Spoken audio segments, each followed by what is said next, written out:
In late 1966, New Orleans District Attorney Jim Garrison began investigating the JFK assassination after receiving tip-offs of the involvement of David Ferrie in an assassination plot. On March 1, 1967, Garrison arrested Clay Shaw for conspiracy to murder President Kennedy. Garrison charged that elements of the United States government, in particular the CIA, were involved in the crime. From the beginning, his probe was virulently attacked in the media and violently denounced from Washington. His office was infiltrated and sabotaged, and witnesses disappeared and some even passed away. This left the case for prosecution weak, and with poor choice of witnesses, the case shouldn't have gone to trial.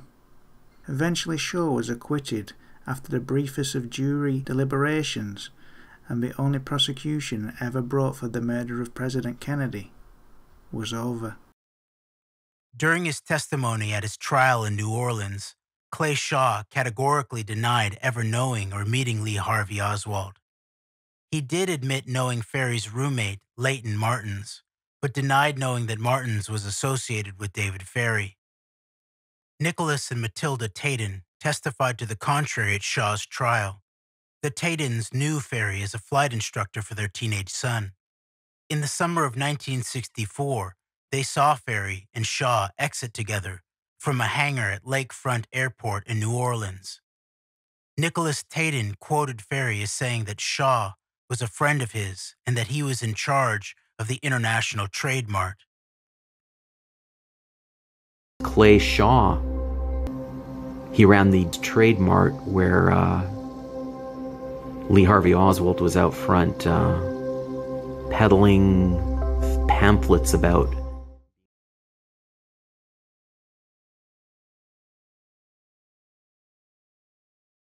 Lee Harvey Oswald used the alias A.J. Hidell, and there's evidence that Clay Shaw used the alias Lambert. An affidavit accompanying the HSCA RG 233 document claims that Georgian Edward J. Gurnis stated in 1967 that one of Clay Shaw's aliases was Lambert.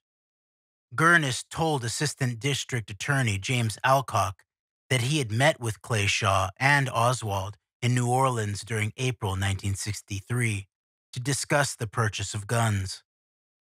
Shaw told Gurnis that he knew people who wanted to buy guns. After Shaw made a phone call, Oswald and an unknown man entered the office to discuss the deal. Gurnis also said that he witnessed Shaw and Oswald at a party held at an old colonial house that he thought was owned by Shaw.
Clay Shaw was also on the board of directors of the Foreign Policy Association of New Orleans with Alton Ochsner.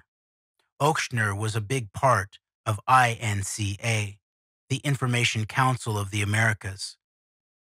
INCA was involved in sustained propaganda campaigns and psychological warfare throughout the Americas.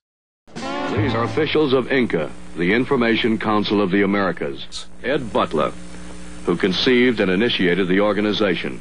As executive vice president, he is in charge of the INCA program and engages in direct personal conflict with communism.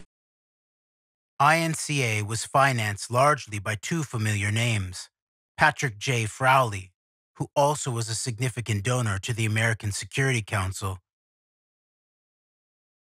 and the Texas oilman Clint Murchison.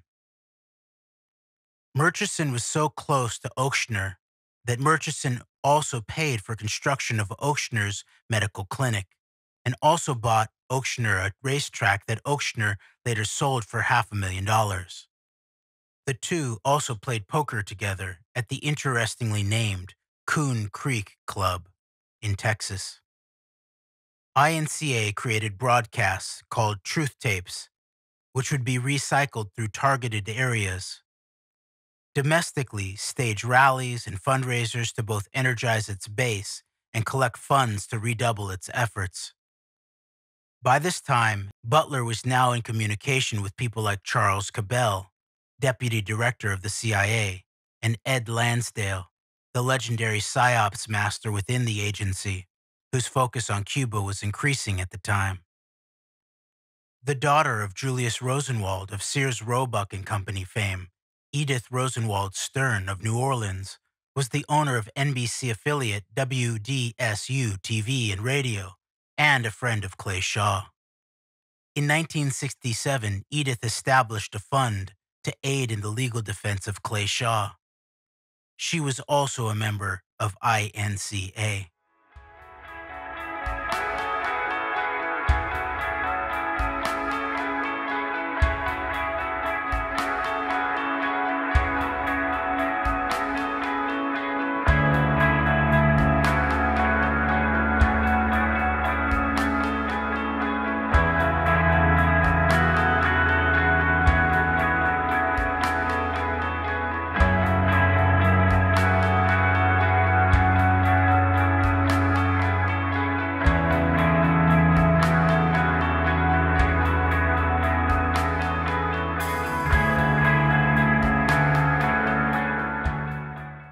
Interestingly, the Stern's WDSU radio did not only broadcast the staged interview debate of Lee Harvey Oswald with INCA officials. WDSU TV filmed the footage of Oswald in New Orleans passing out fair play for Cuba leaflets. Those two instances were used to help build the perception that Oswald was a communist. Another person linked to INCA was Carlos Bringuier. The address on the leaflets distributed by Oswald was 544 Camp Street, New Orleans. This was also the office of Carlos Bringuier. Bringuier was a CIA operative in the Cuban exile community and leader of the DRE, one of its most important groups in New Orleans.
August of 1963, Bringuier was also involved in a quote-unquote scuffle with Oswald as he distributed literature for the FPCC, the Fair Play for Cuba Committee.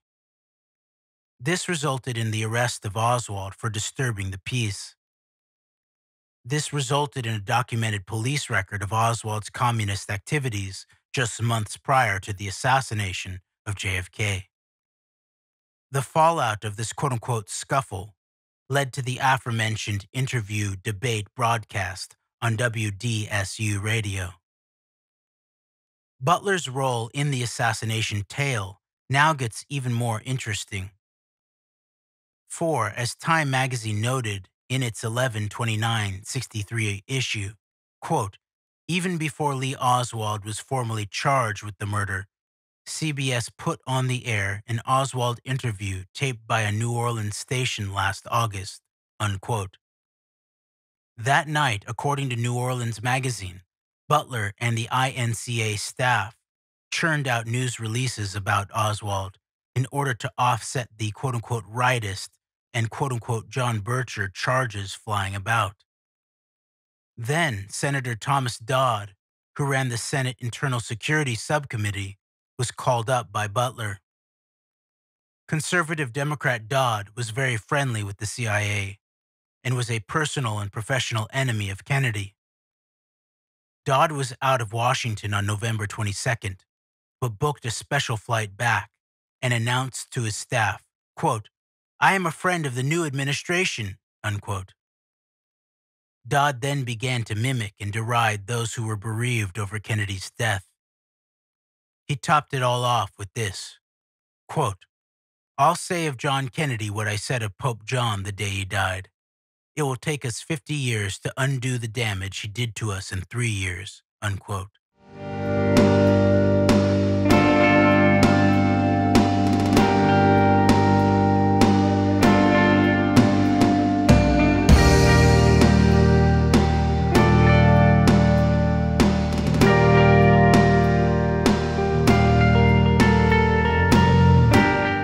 Dodd then invited his acquaintance Ed Butler to testify before a Senate subcommittee, a kind of parallel to Richard Nixon's red-baiting House on Un-American Activities Committee. Dodd later wrote of this episode that he was in contact with Butler just a few hours after Kennedy was shot, when Oswald was still alive. Further, Dodd added that Butler's testimony convinced him and his colleagues that, quote, Oswald's commitment to communism and the pathological hatred of his own country fostered by this commitment had played an important part in making him into an assassin. This important and historical record completely demolishes the widespread notion that Oswald was a simple crackpot who acted without any understandable motivation, unquote. In other words, Oswald really was a communist, and he alone killed Kennedy for that cause. Hale Boggs was so enamored of Butler that he invited him to serve on the Warren Commission. Finally, apparently completing Butler's public relations tour, the tape of the WDSU interview was forwarded by the CIA to Ted Shackley at the Miami station and used in the CIA's broadcasts into Latin America, furthering the legend about Oswald the Communist killing President Kennedy. Declassified files reveal that the label on the box with the tape says, quote, from DRE to Howard, unquote. This means that Bringuier's group, DRE, probably gave a copy to Howard Hunt, who forwarded it to Shackley, who, in spite of later denials, was still funding the DRE at the time of the assassination.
Upon the launch of Garrison's investigation of the activities of Lee Harvey Oswald in New Orleans, Alton Ochsner told a friend that he feared Garrison would order his arrest and the seizure of INCA's corporate records. The executive director of INCA, Ed Butler, took these records to California, where Patrick J. Frowley arranged for them to be hidden. Ronald Reagan, the governor of California, refused all of Garrison's extradition requests. Frowley had previously helped fund Reagan's political campaigns in California.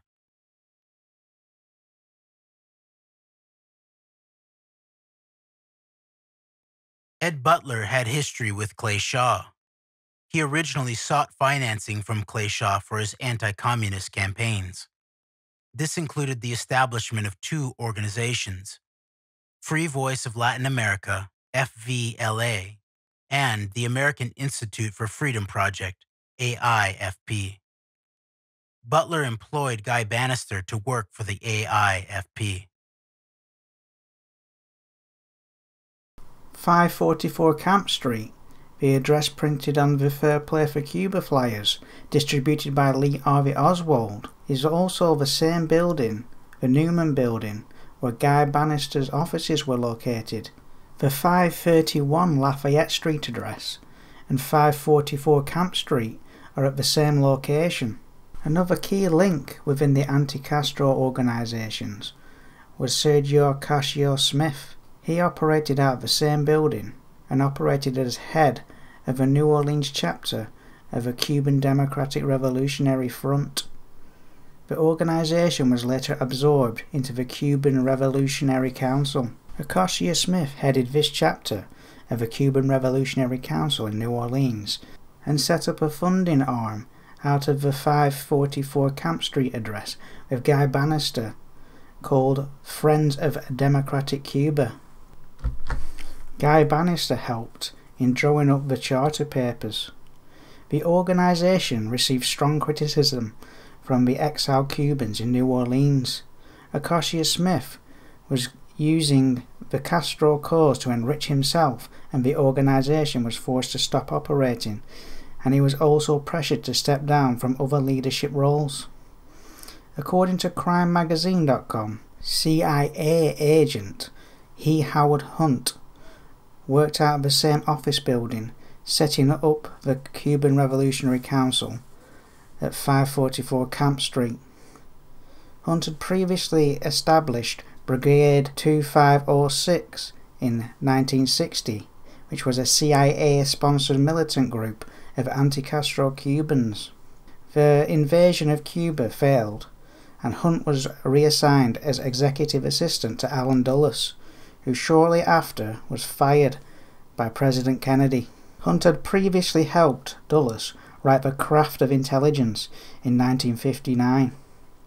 Hunt played a significant role in CIA operations, and although he is well known for his role in the Watergate burglaries, his work for the agency is storied and goes way back. In 1950, Hunt became OPC Stations Chief in Mexico City. He recruited and supervised none other than William F. Buckley. The two became lifelong friends. Hunt helped lay the framework for the successful covert operations to overthrow Arbenz in Guatemala. Around this time, the first Latin American chapter of the Asian People's Anti-Communist League was founded in Mexico City by Hunt. Going back to the Marcello connection here, specifically one of his attorneys becomes president of what was to become the Latin American affiliate of WACL. Interesting discussion about that is contained in a book called Crime and Cover-Up, subtitled The CIA, the Mafia, and the Dallas Watergate Connection, that was authored by University of California at Berkeley professor Peter Dale Scott. This book was copyrighted 1977 and published by the Westworks Publishers of Berkeley. And of the future, or the World Anti-Communist League affiliate to be of Latin America, and its development and its president, an attorney for Carlos Marcello, Scott writes as follows. The CIA had long used the Mafia's corrupt influence in Caribbean dictatorships as an asset in its own anti-communist arsenal.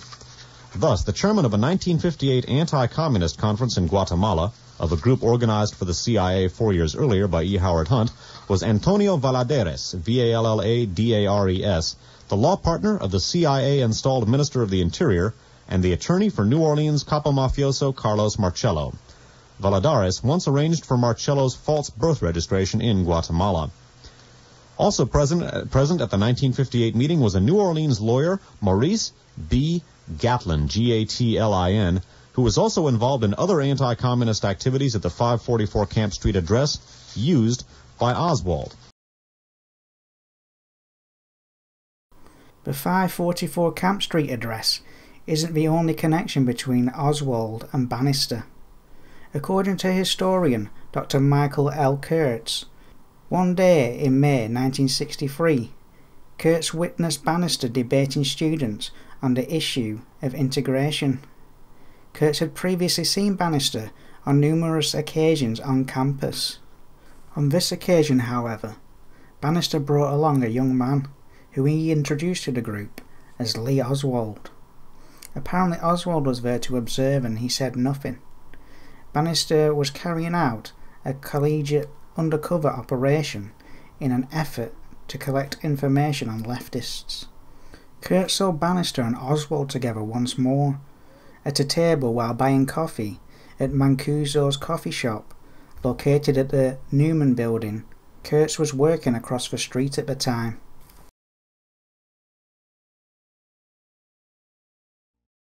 Reading now from the website, the Institute of the Study of Globalization and Covert Politics.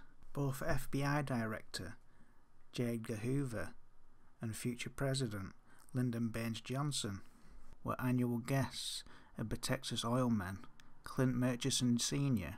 and Sid Richardson at Hotel Del Chorro in California and the nearby racetracks.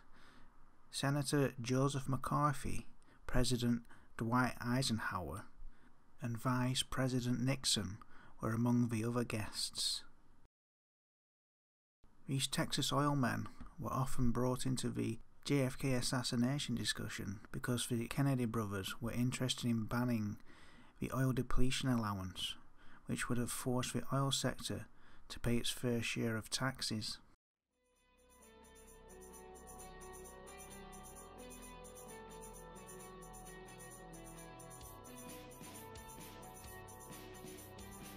Robert Kennedy instructed the FBI to issue questionnaires asking the oil companies for specific production and sales data. The oil industry, in particular the more financially vulnerable Dallas-based independents, did not welcome this intrusion. The trade publication Oil and Gas Journal charged that RFK was setting up a battleground on which business and government will collide. FBI Director Hoover expressed his own reservations, especially about the use of his agents to gather information in the matter. Hoover's close relationship with the oil industry was part of the oil intelligence link he shared with the CIA Director Alan Dulles and the CIA. Industry big shots weren't just sources, they were clients and friends, and Hoover's FBI was known for returning favours. One of Hoover's good friends, the ultra-rich Texas oilman Clint Murchison Sr., was among the most aggressive players in the depletion allowance dispute. Murchison had been exposed as far back as the early 1950s in Lucy's Time magazine no less, as epitomising the absurdity of this giveaway to the rich and powerful. Another reported visitor of the Hotel Del Chorro meetings was David Harold Byrd. Some of Byrd's connections are covered earlier in the documentary series in Part 6.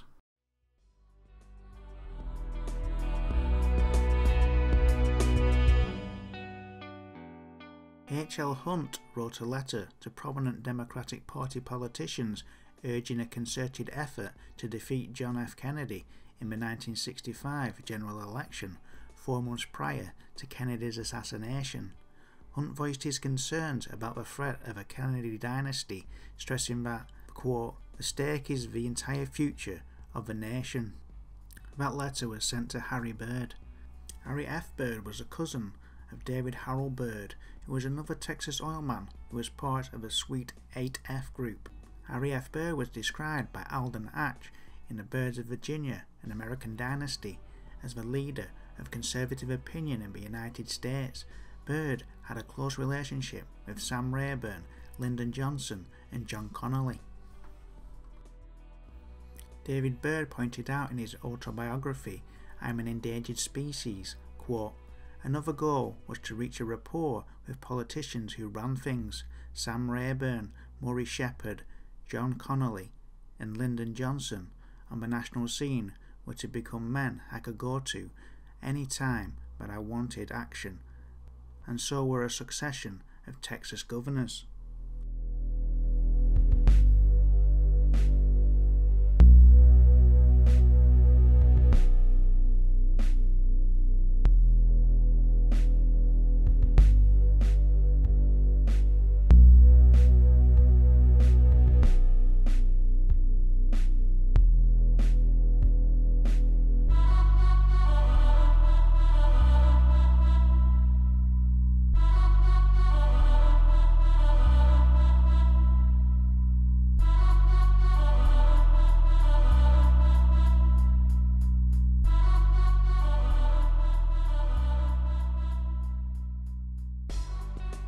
Byrd, like Murchison and Richardson, was a major Dallas-based oil multimillionaire and maintained business partnerships with oil companies of the Rockefellers and Mellon families.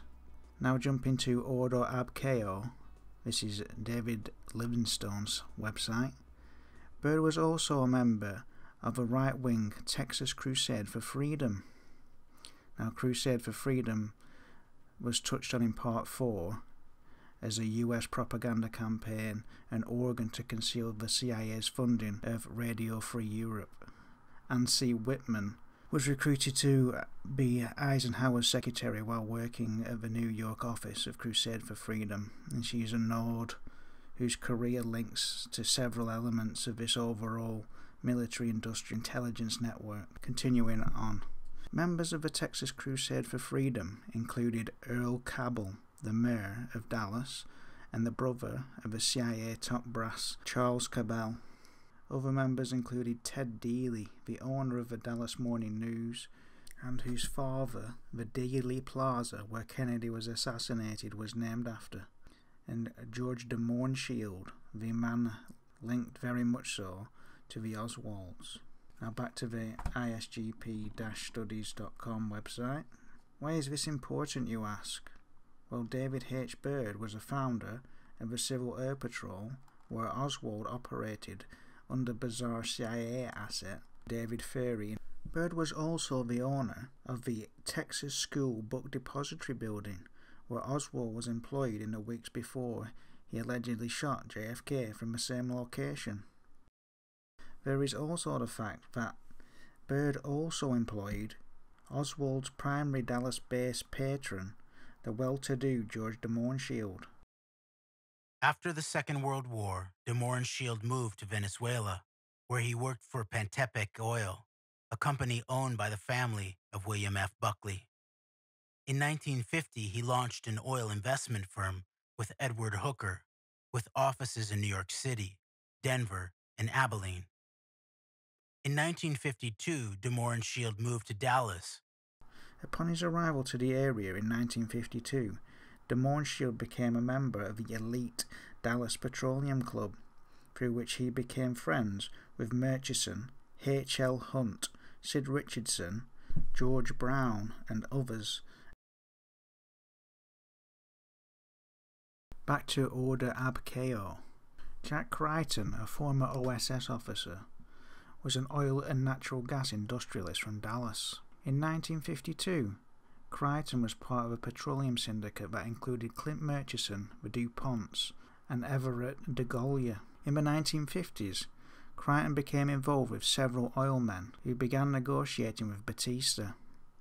Key figures involved were the local CIA man in Dallas, J. Walton Moore, and George de Mohrenschildt, who at the time worked for a company called Cuban Venezuelan Oil Voting Trust Company that had been established by William F. Buckley Sr., who had invested $30 million in operations in Cuba. You can see why these oil tycoons wanted to get rid of Castro.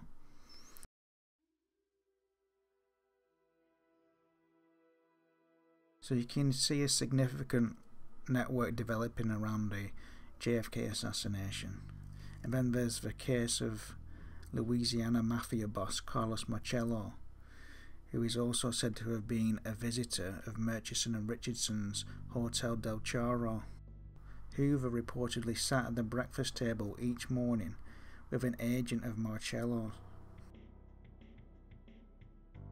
Marcello can be linked to Sergio Ocasio-Smith, Guy Bannister, Clay Shaw, and David Ferry in New Orleans, and Jack Ruby in Dallas.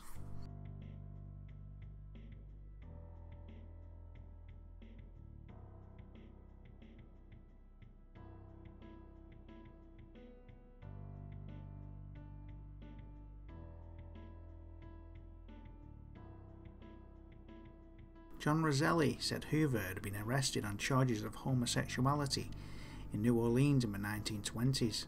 Hoover could hardly have chosen a worse city to be compromised in. New Orleans police and officials were notoriously corrupt puppets of a mafia boss and Lansky ally, Carlos Marcello.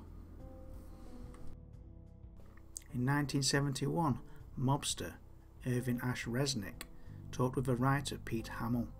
He spoke of Lansky as a genius and as a man who nailed J. Edgar Hoover. Hamill was told that Lansky had some pictures of Hoover in some kind of gay situation with Clyde Tulson. Lansky was a guy who controlled the pictures, and he had made a deal with Hoover to lay off.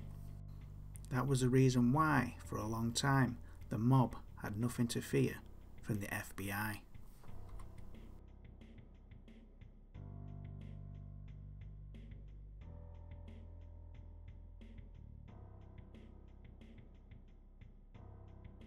The Warren Commission pictured them as lone wolves because, for reasons we'll explain later, the FBI never told the Warren Commission the pertinent facts. But the link between Oswald and Ruby did exist, and his name was Carlos Marcello. Carlos Marcello is the boss, the capo of the mafia structure which centers in the metropolitan New Orleans area and extends into adjoining states. He was very powerful in the gambling business, but that is not to say that he wasn't in the narcotics business too. And he was. He imported heroin, he distributed heroin. His tentacles in gambling particularly reached all the way to Dallas and Houston. Jack Ruby ran a striptease bar in Dallas. But where the Warren Commission would have you believe that's all Ruby did, FBI reports show that Ruby was an important figure in gambling, narcotics, and other rackets. Ruby was described in one FBI document of the late 50s as being heading up a major narcotics operation that ran in Texas, the East, and even into Mexico. This is David E. Scheim, an MIT-trained mathematician whose fascination with the Kennedy case led him to spend 15 years sifting through tens of thousands of pages of raw data, much of it obtained through the Freedom of Information Act. We find he has ties to top mafia people around the country. Joseph Civillo, the mafia boss of Dallas, an FBI document describes that Ruby is a frequent visitor and associate of Civillo. Just how close was Ruby tied to Civillo's boss, Carlos Marcello? This is Joseph Nellis, Washington lawyer and former counsel to the Kefauver Committee, the first big national investigation into organized crime. Could somebody have operated in the fields of gambling and narcotics in Dallas in the early 1960s without Carlos Marcello saying it was okay? Not possible. Not possible, Jonathan. Not without getting a bullet in your head. That's what would have happened to somebody? Absolutely. You had to get permission to operate, permission to kill somebody, permission to break a leg, permission to do anything. Jack Ruby visited Carlos Marcello's brother and underboss in New Orleans just months before the assassination. But Ruby wasn't under the Marcello's thumb alone. It's critical to understand that Ruby was also tied to the Chicago Mafia, which gave Jimmy Hoffa his power. Ruby was born in Chicago and entered the rackets there as a teenager. And among the things he did, according to FBI records, he ran errands for the Capone mob, was paid $1 for every sealed envelope that he was able to transport from one place to another. By 1939, Ruby was helping run a junk handlers union local. Ruby was a suspect in the murder of the local's president, but records of the police investigation have disappeared. Ruby continued at the local under its new mafia-connected boss, Paul Red Dorfman. Now you're talking about a very significant figure in the Teamsters history. Red Dorfman was a local Chicagoan who handled all of the insurance placed by the Teamsters Pension Fund and by their other fund activities. In other words, he was collecting premiums on millions upon millions of dollars. Well, the Dorfmans were longtime associates of Mr. Hoffa. They certainly had very close links to organized crime in Chicago and elsewhere. And Mr. Hoffa made arrangements that they receive certain plum-type insurance contracts dealing with the pension fund and what have you, which were very lucrative. There was a sweetheart arrangement between the Dorfman agency and Jimmy Hoffa that did well for both of them. I'm sure that I'm not exaggerating it one bit when I say that Jimmy Hoffa counted himself one of Red Dorfman's best friends. But Ruby's ties to Hoffa were not just indirect through the Dorfmans. The shocker is that Ruby knew Hoffa himself. Author Dan Moldea, who was the first to publicly assert that the Mafia killed Kennedy, was stunned some years ago when Hoffa's son told him that Jimmy Hoffa had known Ruby since 1939. The son, James Hoffa Jr., a respected Detroit lawyer, then tried to put the remark off the record, so Moldea confirmed it by tape recording a phone conversation between them. And so I turned on the tape recorder, and on tape, Hoffa admitted it again, that his dad was a friend of, that his friend was a Jack Ruby. Oh, you told me that your father knew Jack Ruby, but, you know, I remember you said, so what? 1939. He was the kind of guy everyone knew. 1939. Oh, that's when he knew him? Back when he was working with Dorfman? Well, I don't know what he was working with, but he's in Chicago in 39. Yeah, he was working for Dorfman. Ruby's work for the Teamsters and the Chicago Mafia continued and naturally came to the attention of the Kefauver investigation in 1950. Remember, the Warren Commission painted Ruby as just a local punk. We're not interested in local crime or in statewide crime. It had to have an interstate aspect in order for federal jurisdiction to be appropriate. And Ruby's name cropped up in a number of hijackings, some of which were minor and some of which were rather major. He was a member of a group that had ties in Detroit and in Cleveland, Ohio, and to some extent in Florida. So among the others that we grabbed in that dragnet, his name came up. And we interrogated him, as a matter of fact, very briefly to establish the interstate connection, not dreaming, of course, who he would become or what he would become. Nellis discussed other businesses Ruby was in, such as distributing items to bars and stores. I asked if that was a mob-controlled racket. Well, if Ruby had it, it was, because I'm sure, as I sit here, that he never did a thing around Chicago without approval from somebody higher up. The Chicago mob's biggest racket in the 50s and 60s was Jimmy Hoffa and the Teamsters. It would be hard to overstate the evil they represented. Hoffa controlled the union's multi-billion-dollar worker pension funds. Borrowing money from the funds and not paying it back was a big source of mob income. The amounts of the loans were in the hundreds of millions of dollars, but the tracing of the so-called kickbacks from those loans to Mr. Hoffa and his co-defendants, I would say, would be termed in the millions. I asked Joe Nellis about Hoffa's and the Dorfman's use of violence. Well, Jonathan, let me say this. Violence and enforcement were part and parcel of the operations of the Teamsters with their connections to organized crime, beginning long before the Kefauver investigation. Murder certainly was a major weapon, especially where there was a close daily tie between the local Teamsters Union and the local gangs. Senator John F. Kennedy joined the Senate's second big organized crime investigation, the McClellan Committee, in 1957. His brother Robert became chief counsel. They were revolted by the violence and corruption they saw in the nation's largest union, and the Kennedys singled out Hoffa as a target. While leaving the hearings, after these people had testified regarding this matter, did you say that SOB, I'll break his back? Who? You. Say to who? To anyone. Did you make that statement after these people testified before the committee? I never talked to either one of them after testifying. I'm not talking about to them. Did you make that statement here in the hearing room after the testimony was finished? Not concerning them, as far as I know of. Well, who did you make it about? I don't know. I may have been discussing somebody in a figure of speech. Well, who did you make the statement? Whose back were you going to break? I don't even remember it. Well, whose back were you going to break, Mr. Hoffa? They give his speech. I don't even know who I was talking about, and I don't know what you're talking about. This was hardball against organized crime. Bob Kennedy and John Kennedy hated the mafia all out of proportion, and the mafia hated them right back. Did Hoffa ever become an obsession for Bobby Kennedy? I think it goes all the way, I think the answer is yes, but I think it goes all the way back to Mr. Kennedy's dealings with the McClellan Committee, when he was on the McClellan Committee, and they investigated the Teamsters and Mr. Hoffa. And I think he felt that this was a man that had violated state and federal law with impunity, and that no local prosecutor was big enough to really take on Mr. Hoffa.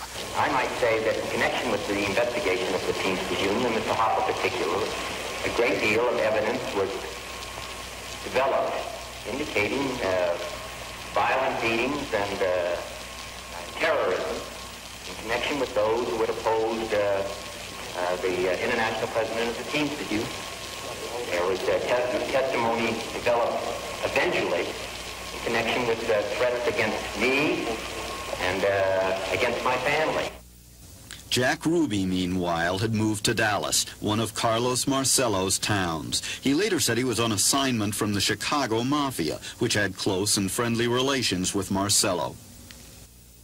He said that he was told to go down there, indicating that the underworld connections in Chicago had led him to go to Dallas, to go into the nightclub business there. The sheriff of Dallas at the time, Sheriff Guthrie, testifies that Ruby came down to Dallas with about 20 thugs and hoodlums in the city. This was at the time when the mob came down to take over the Dallas rackets. What relations did the Chicago mob have with Dallas, with Carlos Marcello in New Orleans? Excellent. Oh, now you're talking about one of the key facets of the Kefauver investigation.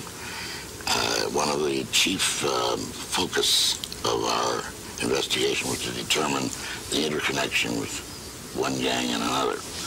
It turns out the Chicago mob, above all, I'm talking about Tony Accardo, Sam Giancana, and before him Al Capone, were the most active in arrangements with other mobs in other cities. Ruby soon became involved in the Cuban gambling and vice operations of Marcello's friend, Florida Mafia boss Santos Trafficante. According to records and corroborated testimony, when a triumphant Fidel Castro jailed Trafficante and others in 1959, Ruby offered $25,000 to an arms supplier of Castro's for help springing the prisoners. Ruby dashed to Cuba twice, his fare paid by a gambling operative of Trafficante's. 4 days after the Kennedy assassination, the CIA learned from a reliable witness that Ruby had personally visited Trafficante, a ranking mafia godfather, in his Cuban jail. Clearly, Ruby's ties to the mafia weren't just marginal, as the Warren Commission suggested. He was exactly the sort of person to be assigned an important and risky mission, and he was not the sort of person who would have suddenly shot Oswald in sorrow for the Kennedys. But one even more shocking fact was completely ignored by the Warren Commission. Lee Oswald, the one other person we know was plotting murder in Dallas that weekend, also was connected to the Carlos Marcello Mafia organization. Oswald's uncle, Dutz Murrett, who brought Oswald up as a father, Oswald's own father having died in infancy, worked in the Marcello organization. He was a bookmaker and, according to reports, knew Marcello personally. Oswald was quite close to this Marcello-affiliated uncle during 1963, saw him many times. Oswald was associated in various degrees with at least 6 members of the Marcello organization, with David Ferry, who worked for Marcello's lawyer, for Guy Bannister, a private investigator who did work for Marcello, who knew Oswald and knew Ferry. And Ferry was working just about on a daily basis for Carlos Marcello in the fall of '63. He was working on a criminal case that Marcello was involved in. Unquestionably, the Marcello criminal organization was well aware of the existence of Lee Harvey Oswald in New Orleans in the spring and summer of 1963. Oswald operated a highly suspicious one-man pro-Castro organization in a small office building occupied by other men who were all outspokenly anti-Castro. 2 of those men, pilot David Ferry and former FBI agent Guy Bannister, worked for Carlos Marcello, who despised Castro. Oswald had previously known Ferry as leader of an air cadet group Oswald had joined in high school. Oswald, unlike Jack Ruby, was not a career mobster. He was a kid who had already compiled a record that could be viewed as kooky, having shot himself once to avoid an unwanted transfer in the Marine Corps and slashed his wrists to avoid deportation from the Soviet Union, where he had defected. Adding now to this kooky image by handing out pro-Castro leaflets, he was the perfect actor for the role of Patsy in an occasionally used mafia murder scenario. Ron Goldstock, one of America's most successful mob prosecutors, compares it to the way New York mafia boss Joe Colombo was shot at a televised public rally a few years after the Kennedy assassination. The killing of Colombo was done in such a way that the killer himself was immediately assassinated, and the person who assassinated the killer then got away. And the killer of Colombo was not a mafia guy. He was a criminal who... That's right. He was a fringe person, somebody who they might be able to dupe into the actual killing, whether he knew what he was doing and why or not. The same thing may be true of Oswald. Further diverting investigators from the Marcello connection were Oswald's brushes with U.S. intelligence. In the Marines, as a radar operator at a base for top-secret U-2 spy flights over the Soviet Union, he worked around CIA people, which made it even more suspicious that he learned Russian and defected to the USSR. His way in and out of Russia was surprisingly well greased, suggesting possible participation in one of many U.S. spy programs of the time, described by former CIA officer Victor Marchetti. Everything suggests that he was involved in some sort of an intelligence program, probably sent over as bait in the hopes that he could either penetrate or be picked up by the KGB and doubled. Well, but of course not really being doubled. Of different areas and where action is needed. I think that in the field of organized crime, I think it's a very serious situation that's facing the country at the present time. Bobby Kennedy, when he had joined the Justice Department, revitalized the organized crime and racketeering section. He had been counsel to the McClellan Committee on which Jack Kennedy had sat as a senator. He recognized the danger of organized crime in this country, and he was really the first Attorney General to do so in a vigorous way. He brought together some of the best and the brightest people to work in that Justice Department. He had the FBI working with lawyers, going out in different parts of the country, conducting investigations, prosecutions, and they were beginning to make a difference. Bobby Kennedy, demonstrating his relentlessness, developed a source within the underworld, a person who later turned state's evidence. That was Joe Valachi. And Joe Valachi went public in, I think, the fall of 1963, testifying about who killed who did what to whom, and he was a soldier. He was an actual made member, a soldier within the Vito Genovese family, and was responsible for putting a lot of people in jail. Bobby Kennedy was probably the best crime fighter this country's ever had. He was the roughest on organized crime, and as Attorney General, he was eating mob guys for breakfast. Under President Johnson and defense-oriented Attorney General Ramsey Clark, the war on the Mafia predictably cooled off. Beyond the benefits reaped by the Mafia in general on Kennedy's death, two men in particular had faced ruin if the Kennedys had stayed in office: Carlos Marcello and Jimmy Hoffa. During the time of the Bay of Pigs invasion, Bobby Kennedy had authorized the literal kidnapping of Marcello off of New Orleans Street, put him on a private plane at the airport, and sent him to Guatemala. Bobby Kennedy went on record as saying, "I want to be remembered as the guy who broke the Mafia." In particular, he was incensed, he was enraged over Marcello's defiance of his deportation. Marcello had re-entered the country illegally, surreptitiously, about 2 months after Bobby Kennedy had deported him. The Kennedys kept after Marcello, who was on trial the very day the shots were fired that removed Kennedy from office, saving Marcello's career. Hoffa faced the same problem. In his case, the charges ultimately cost him his career, but in 1963, ridding himself of his obsessed prosecutor may well have seemed his only way out, and he said as much to Grady Parton, a Louisiana Teamster leader who later turned government witness against Hoffa. Parton told me that that Hoffa became outraged with Bobby Kennedy. He was going to firebomb his house. He was going to hit his house with plastic explosives at Hickory Hill, Virginia, burn the house down, kill Bob Kennedy, kill Ethel Kennedy, kill the entire family. And Ed Parton said, "Listen, Jim, if you're going to kill Bob Kennedy, go ahead, kill Bob Kennedy, but don't kill his family." And Hoffa replied, "No, to hell with them, they're Kennedys, I want them all dead." Hoffa and Marcello were particularly close to each other. The inter-involvement of Hoffa and Marcello was a very close one.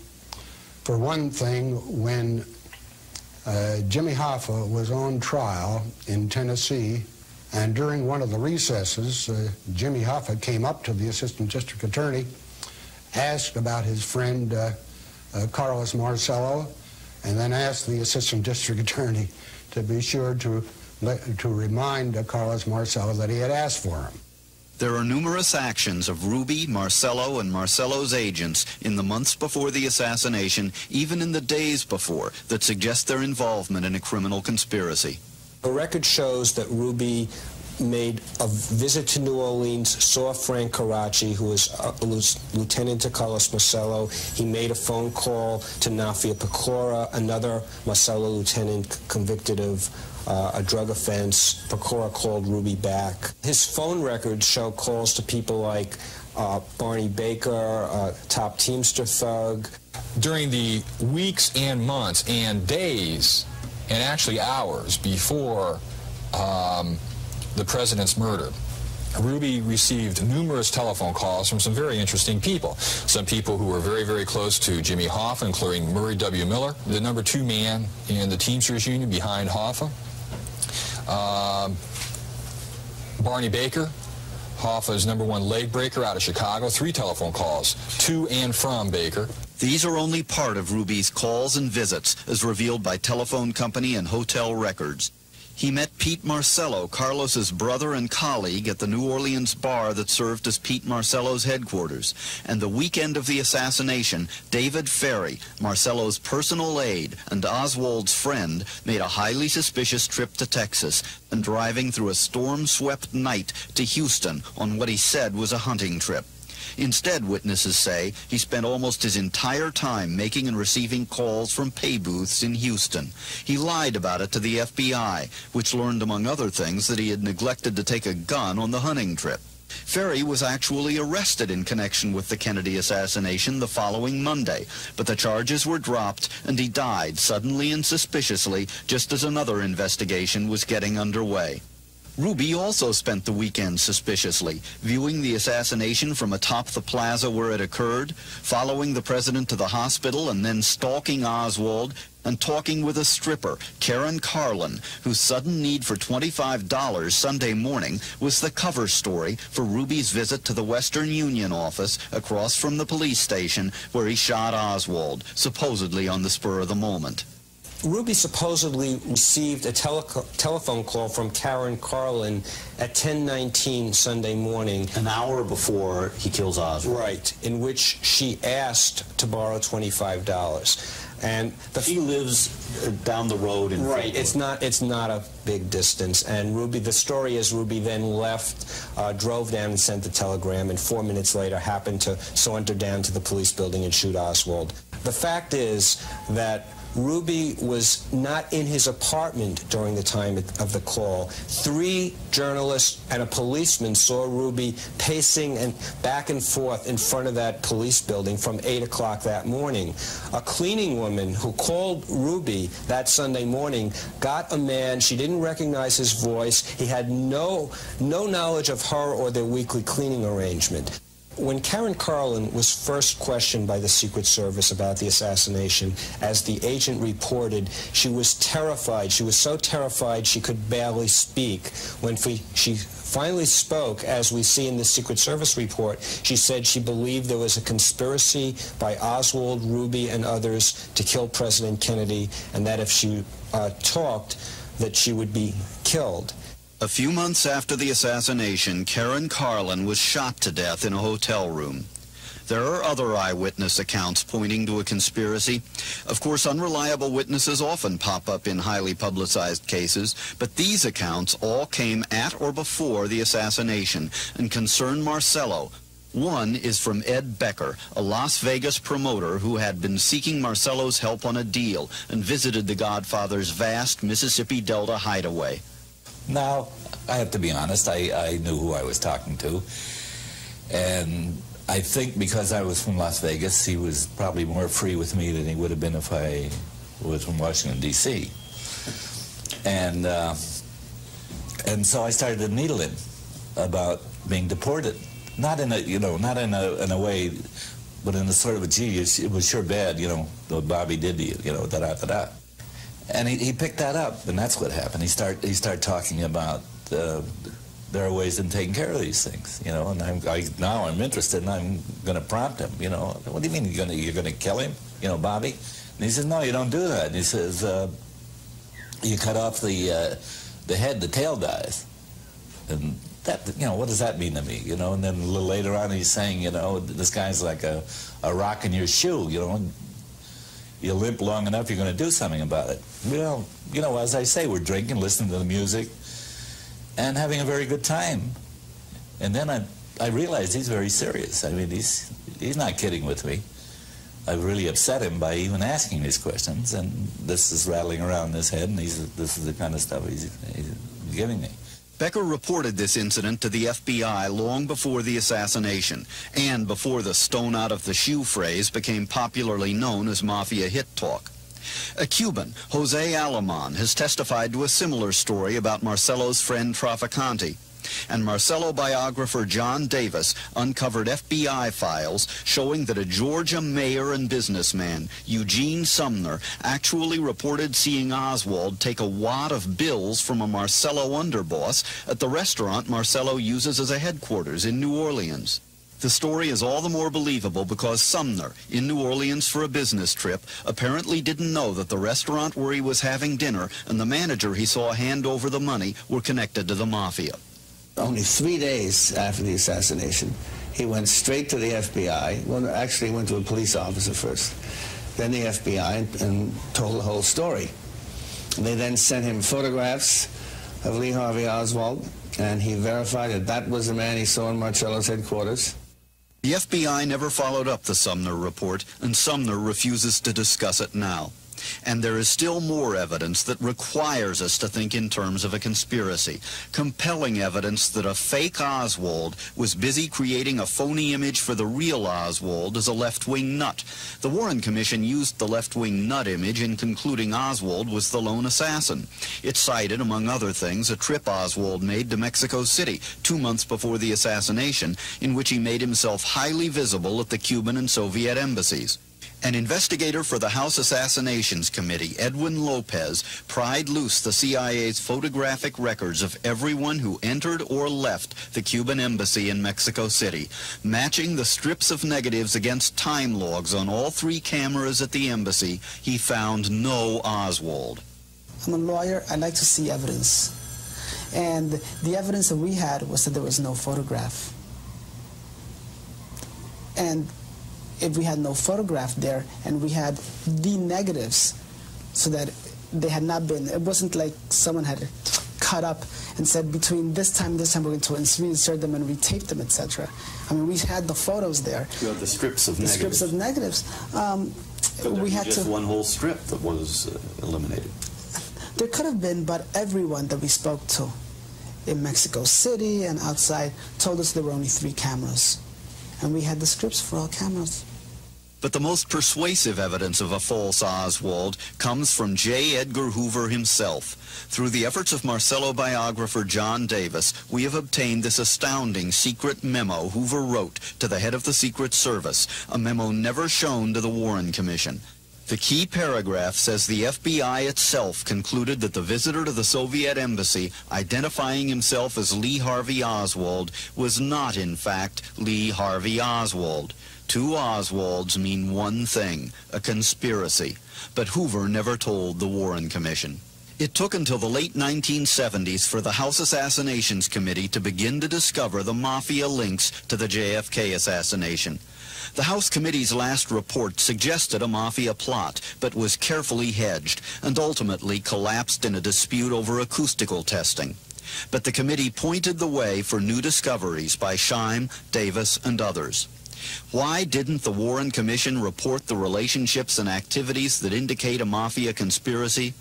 Because the people the commission was counting on to give it the facts, FBI Chief J. Edgar Hoover and CIA Chief Allen Dulles, not to mention Attorney General Robert Kennedy himself, all had to cover up the facts. All 3 men knew that the Kennedys had approved Castro assassination plots and were determined to keep that secret.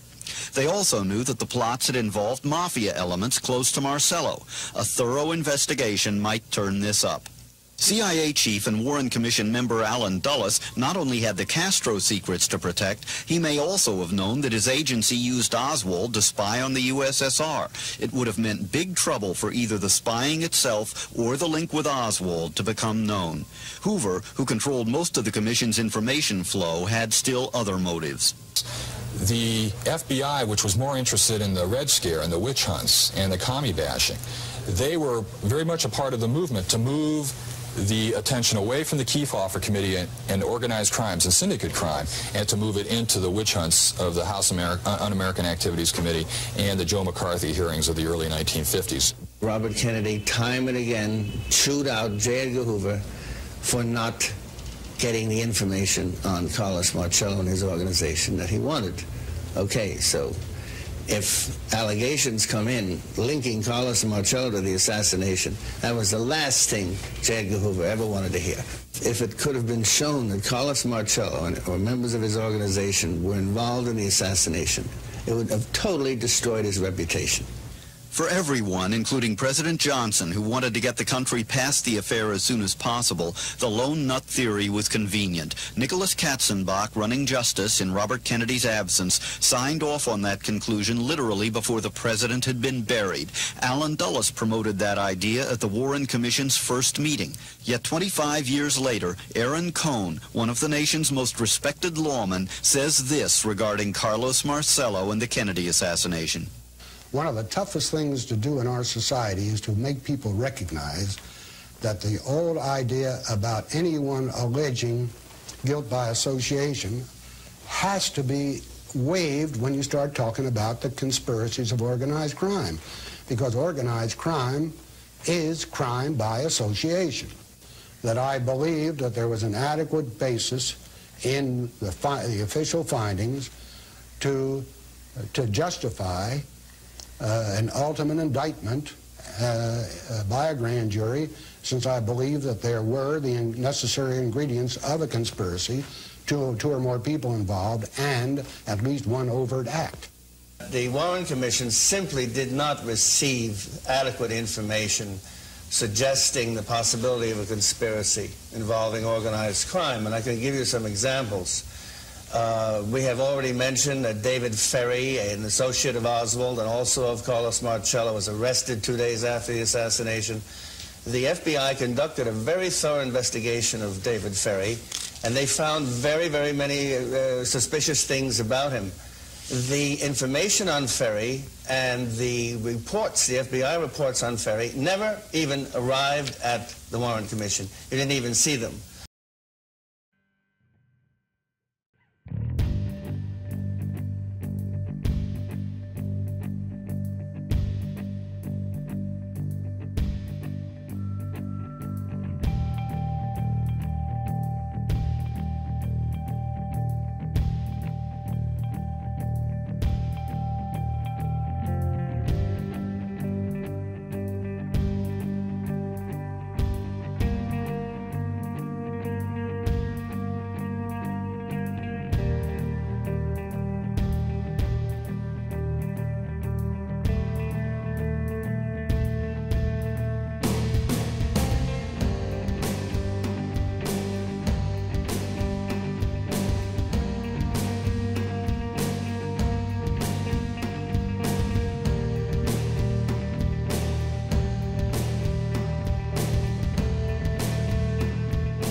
I also uncovered documents suggesting the possible involvement of the Marcello organization in the assassination, which never, these allegations came into the FBI about 3 or 4 days after the assassination. They never got to the Warren Commission. We could go on. There were, as we know, there were very, very unsavory plots on the part of the CIA in alliance with the Mafia to assassinate Fidel Castro, which Robert Kennedy, as Attorney General, knew about, which the Director of the FBI, J. Edgar Hoover, knew about, which Allen Dulles, who sat on the Warren Commission, knew about. These were never given to the Commission. The Commission knew nothing about them. They were never informed. On the night of June 19th, 1975, a gunman entered the home of the former boss of the Chicago outfit, Sam Giancana, through the basement and shot him in the head and neck 7 times with a .22 caliber pistol. Good evening. Sam Momo Giancana, the Chicago crime syndicate chieftain recently named in a reported CIA mafia plot to assassinate Fidel Castro, has been shot to death. Federal, state, and local law enforcement authorities say the killing late last night at the 65-year-old Giancana's suburban Oak Park home looks like an underworld execution.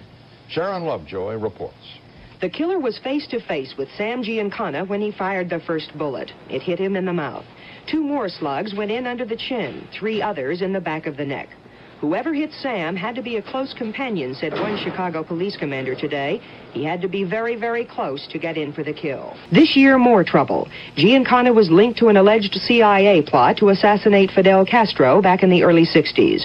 Once again, the government started pressing Giancana for information, and that may have been why he was killed. Giancana's murder took place days before he was to testify before the church committee. The murder of his former boss prompted John Roselli to permanently leave Los Angeles and Las Vegas for Miami, Florida.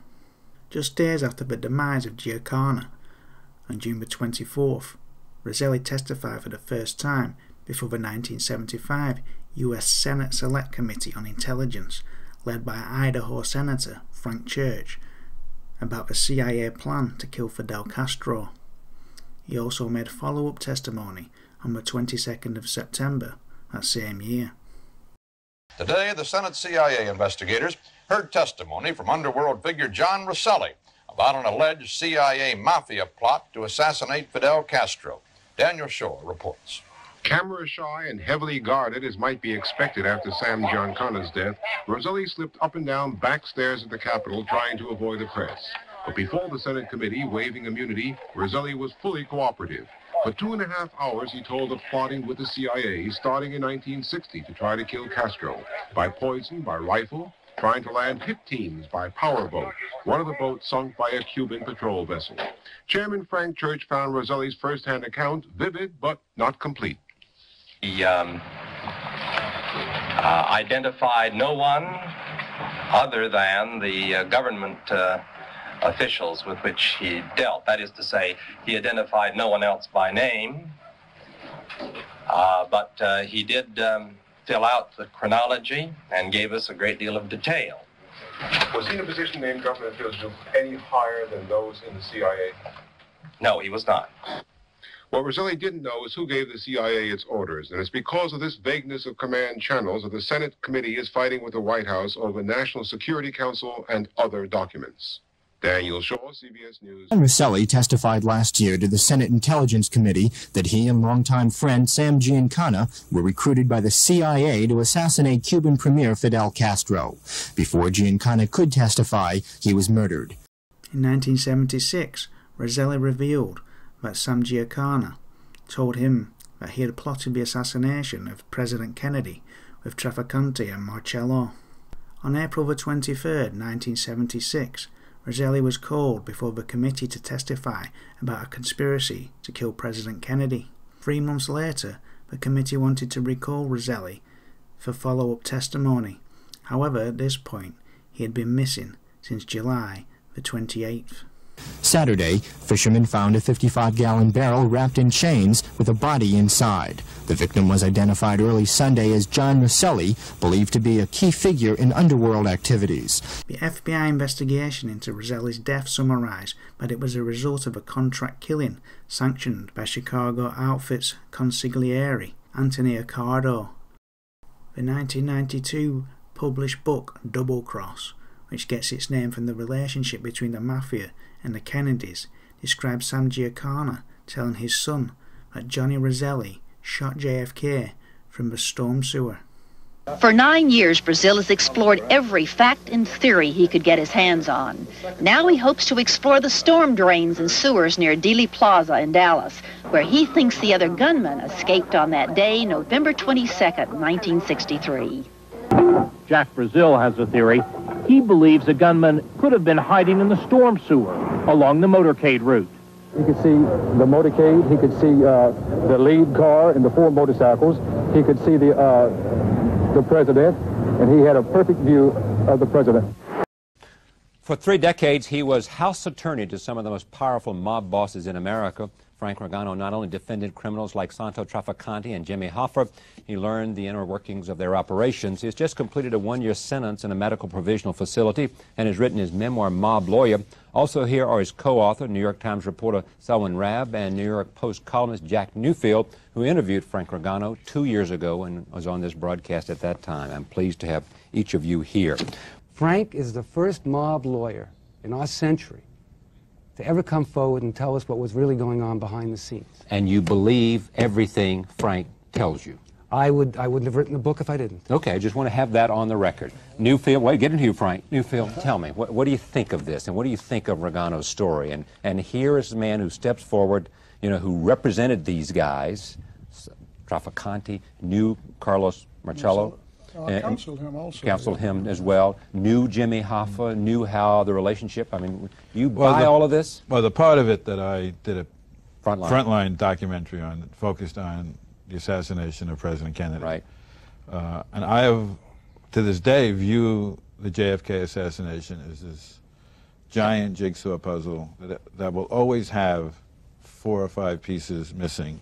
And when I met Frank, I felt he added 1 or 2 new pieces to the puzzle What piece Frank added was, one, the deathbed confession by Trafficante to Frank, where he says to him 4 days before he dies, I think Carlos, meaning Marcelo, screwed up. We should have killed Bobby and not Jack. I think that is an important piece in the puzzle. The other is that he was with Santo Trafficante the night President Kennedy was murdered. And he was celebrating. And he can describe the euphoria of Santo Trafficante. And I knew from writing a book about Robert Kennedy how much Bobby wanted to get rid of, prosecutorially, both Marcelo and Trafficante, and already had Hoffa. And I think he provides reinforcement for the motive. Why kill President Kennedy? Get rid of Robert Kennedy as Attorney General. First of all, I didn't retire from the practice of law until October of 1991. Until then, I was prohibited from disclosing client-attorney communications. I would have had a very difficult time with the Florida Bar Association. Right. Tell me about the deathbed conversation, first of all, and what Trafficante said and why you believed him. Well, first of all, the reason I believed him, I represented him for 27 years. Never lied to you? Never lied to me. Never lied to me. He would withhold information, but he would never lie. I never caught him in a lie. And we had a tacit understanding, he and I, that I would not ask him questions about his personal life, but only in matters regarding legal proceedings. But he never lied. Never lied at all. And when in 1986, when he was going to trial, he was a very, very sick man. And in fact, we had a common cardiologist who told me at the time that he only had a short period of time to live. He was on a dialysis machine 3 times a week and all. And when he came to see me a week before the trial, he was horrified at the thought of dying in prison. And he sought my assistance. And I can't tell you how horrified he was. And he's referred to me as Chia. Always called me Chia, don't let me die in prison. Whatever you do, we've been friends all of these years. Don't let me die in prison, that sort of thing. And I decided to represent him, much to my regrets now. But I decided to represent him. He was acquitted. And he did cause me to become, he could have prevented me from being indicted back in 1971. I think it was a combination of factors. I think that I was the only person that he could really talk to, and he wanted to get a number of things off of his chest. All right, so you had this deathbed conversation. Yes. Tell me what they told you happened. Insofar as... Yeah, and what do you believe happened? What he told me had happened was that Carlos blanked up. Anyhow, they made a mistake. Yeah, right. They should have killed Bobby instead. I don't pretend to know whether or not there was 1 gunman, 2 gunmen. I'm really not into that. Yeah. All I can tell you is that they had the motivation and they had the capability. These were 2 of the most devious and cunning minds I've ever run across in my life. And as evidence of the fact that they were capable of carrying something like that out, when the CIA decided that they wanted to eliminate Fidel Castro, they called on Santo Trafficante. But they bungled that too. No. They did. No, never. Castro's alive. And all that stuff, the cigars and stuff, didn't work. They took a dive. No, well, Frank explained that, in effect, what Santo Trafficante did was con the CIA. Oh, he took their money. Yeah, right. Thinking he was going to do something, he just took their money and goodbye, fellas. Yeah. But what that tells me, though, is that they had more confidence in the mob eliminating Castro than they had their own agents, in their own agents. Well, they didn't have a whole lot of confidence in the CIA at that point. I mean, it ought to be said after the Bay of Pigs. What we're saying is the Southern mob wanted him killed. New Orleans and Tampa, right. Specifically. Both Santo Trafficante in Tampa and Florida and Carlos Marcello in Louisiana. Right. They needed Hoffa. Hoffa was their conduit to the pension fund for raping the Teamster pension fund. Hoffa loaned him a lot of money out of the and they needed him, fund. and if Bobby Kennedy was going to get Hoffa, a big source of their money was going to dry up. And he quotes Jimmy Hoffa as saying, you got to do something about this for me. The other thing that people keep forgetting is that Carlos Marcello in Louisiana, one of his bookmaking rings was run by Dutz Millay. Dutz Millay was Lee Harvey Oswald's uncle. And Lee Harvey Oswald spent the summer of '63 in New Orleans, and he was close to Dutz Millay. So, I mean, what conclusion you can draw from that, we haven't got the smoking gun. All we're saying is here's some facts that haven't been known before. And how did they get Oswald to do it then? Well, Jack, remember would one anybody thing. know? Remember one thing about the mob.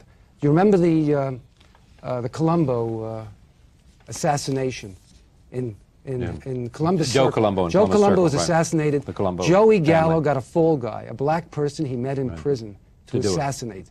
And this has often been used by organized crime, by the mafia. You get somebody who's a straw man, a prop. Therefore, it will never come back to you. Charlie, one thing you're forgetting about Frank's credibility. Frank, before I met Frank, and before we wrote this book, Frank was interrogated by G. Robert Blakey. Right. Blakey is Who was probably the general counsel to the House Committee. the House Committee. He's also probably one of the most incomparable expert on organized crime in America. And the point is? He thinks Frank's story has the ring of truth. Yeah. But more than that, when we interviewed Blakey for our show, Frontline. I said, is Regano a revelation? He says, no. It's a confirmation of what I wrote 15 years ago in the House Assassination Committee report, where Blakey and the Congress wrote that Marcello, Traficante, and Hoffa, quote, had means, motive, and opportunity to commit the assassination. I'd like to make an observation along that line. Okay. Professor Blakey has certainly supported my theory. And let's keep in mind that he wrote the report for the House Select Committee on the assassination of the president, investigation. He wrote the report. In order to write that report, he had to read all of those documents, a lot of which have never been released to the public.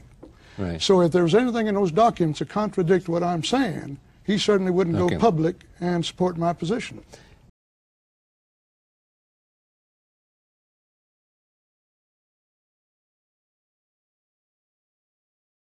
The Asian People's Anti-Communist League, APACL, is the organizational backbone of WACL and remains to this day a powerful force in most non-communist Asian countries.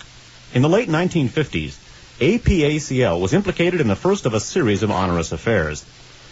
San Francisco police identified Chung Wing Fong, a leader of the Chinese Anti-Communist League, the Chinese-American subsidiary of the APACL, as the key to a narcotics deal after nabbing couriers with nearly 300 pounds of pure heroin. Strings were soon pulled, and Chung, a high-standing Korean intelligence agent with CIA connections, slipped off to Taiwan. A primary source of funds to Taiwan and all APACL members was the smuggling of opium from the Golden Triangle junction of Burma, Laos, and Thailand. Available evidence indicates that Ku Cheng Kang and Fang Chi themselves organized the Triangle's opium smuggling KMT forces, conducting negotiations with opium-cultivating Mao tribesmen and Laotian generals, and, with CIA assistance, arranging the opium airlift via civil air transport of 50-50 Taiwan CIA proprietary. The enormous funds were invested in influence, above all in the U.S., where a secret APACL contact group forming the heart of the China lobby was chaired by New Jersey Governor and Navy Secretary Charles Edison of the World Anti-Communist Congress for Freedom and Liberation, WACCFL Steering Committee. Now this World Anti-Communist Congress for Freedom and Liberation is one of the pre-WACL steering committees which was aiming specifically and overtly at the formation of the World Anti-Communist League. Their goal was realized in 1966. Continuing. Oh, well, by the way, before continuing, the World Anti-Communist League role in narcotic, or members of the World Anti-Communist League's role in narcotics trafficking is something we're going to be coming back to when we get into the subject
We all know where we were.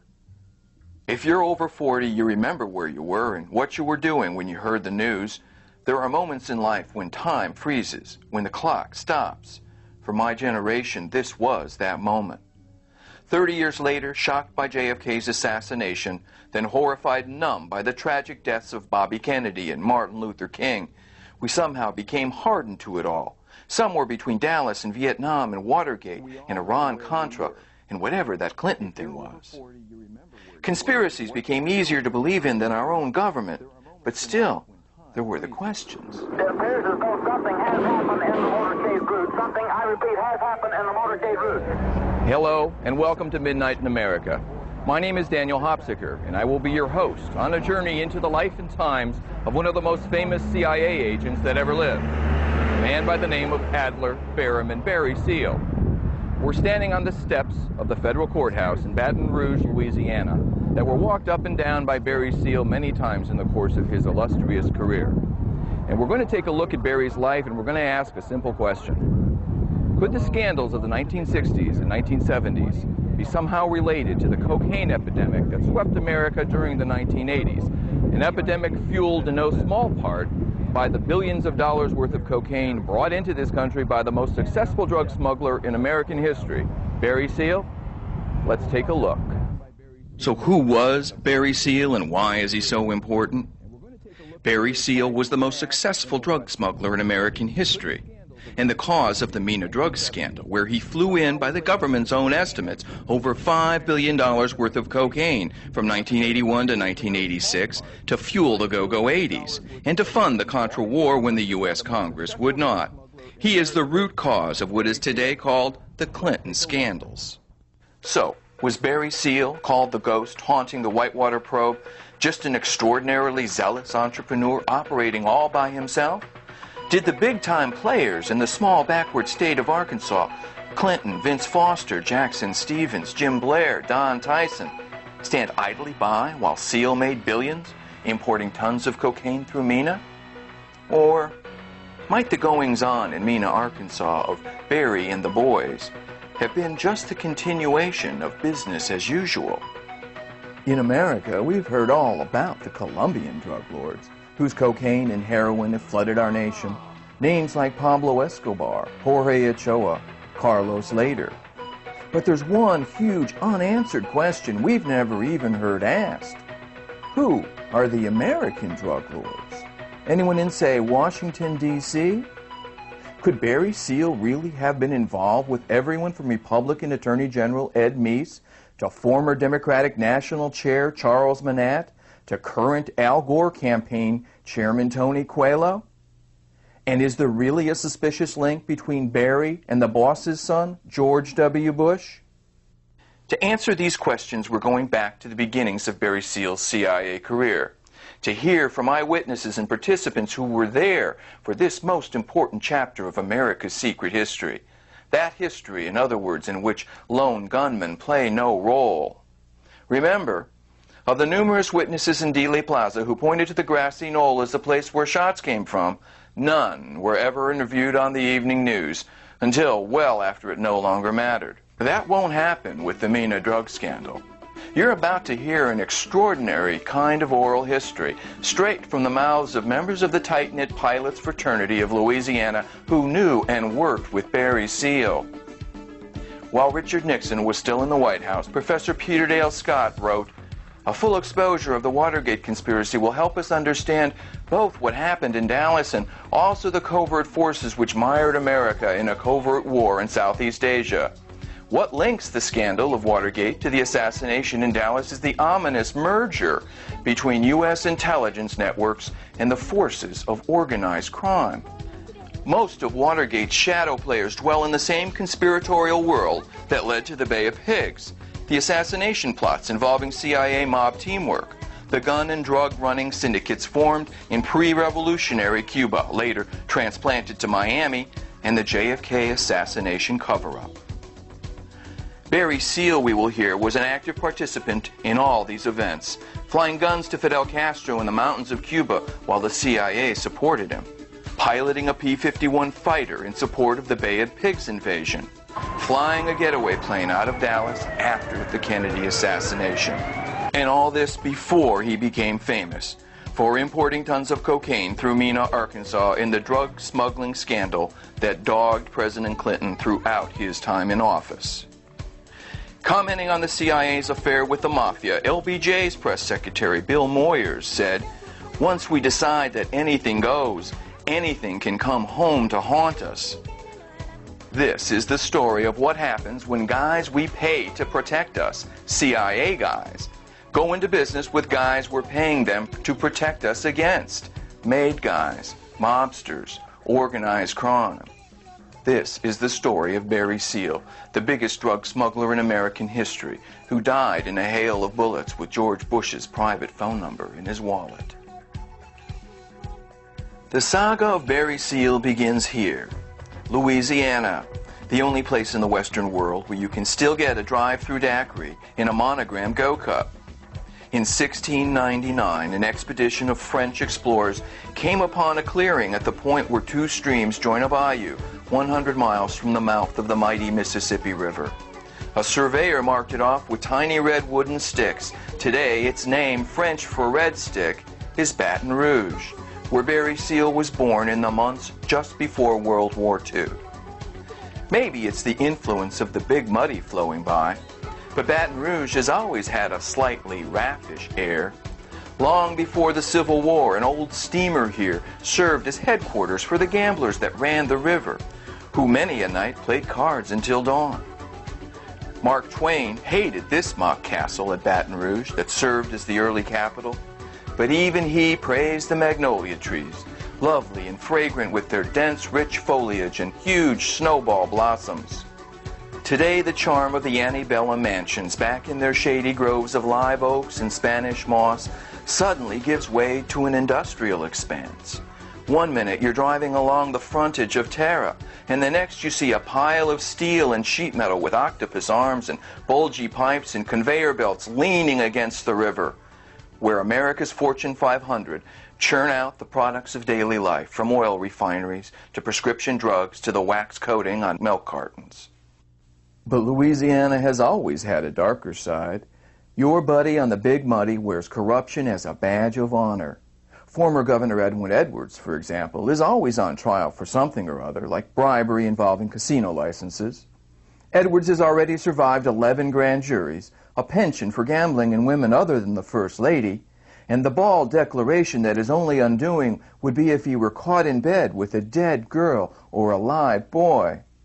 A Baton Rouge DEA official told us he'd been way ahead of the country in figuring Bill Clinton out because he'd already seen Edwin Edwards operate.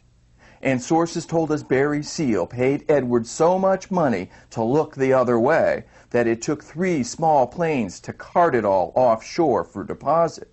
And it's here in old New Orleans, just a few bends further down the Mississippi, where much of our story takes place, where musicians on Bourbon Street still hammer out 3-chord blues on old guitars, and where one can find ancient 18th century skulls and black velvet paintings illustrating the lineages of past voodoo priestesses.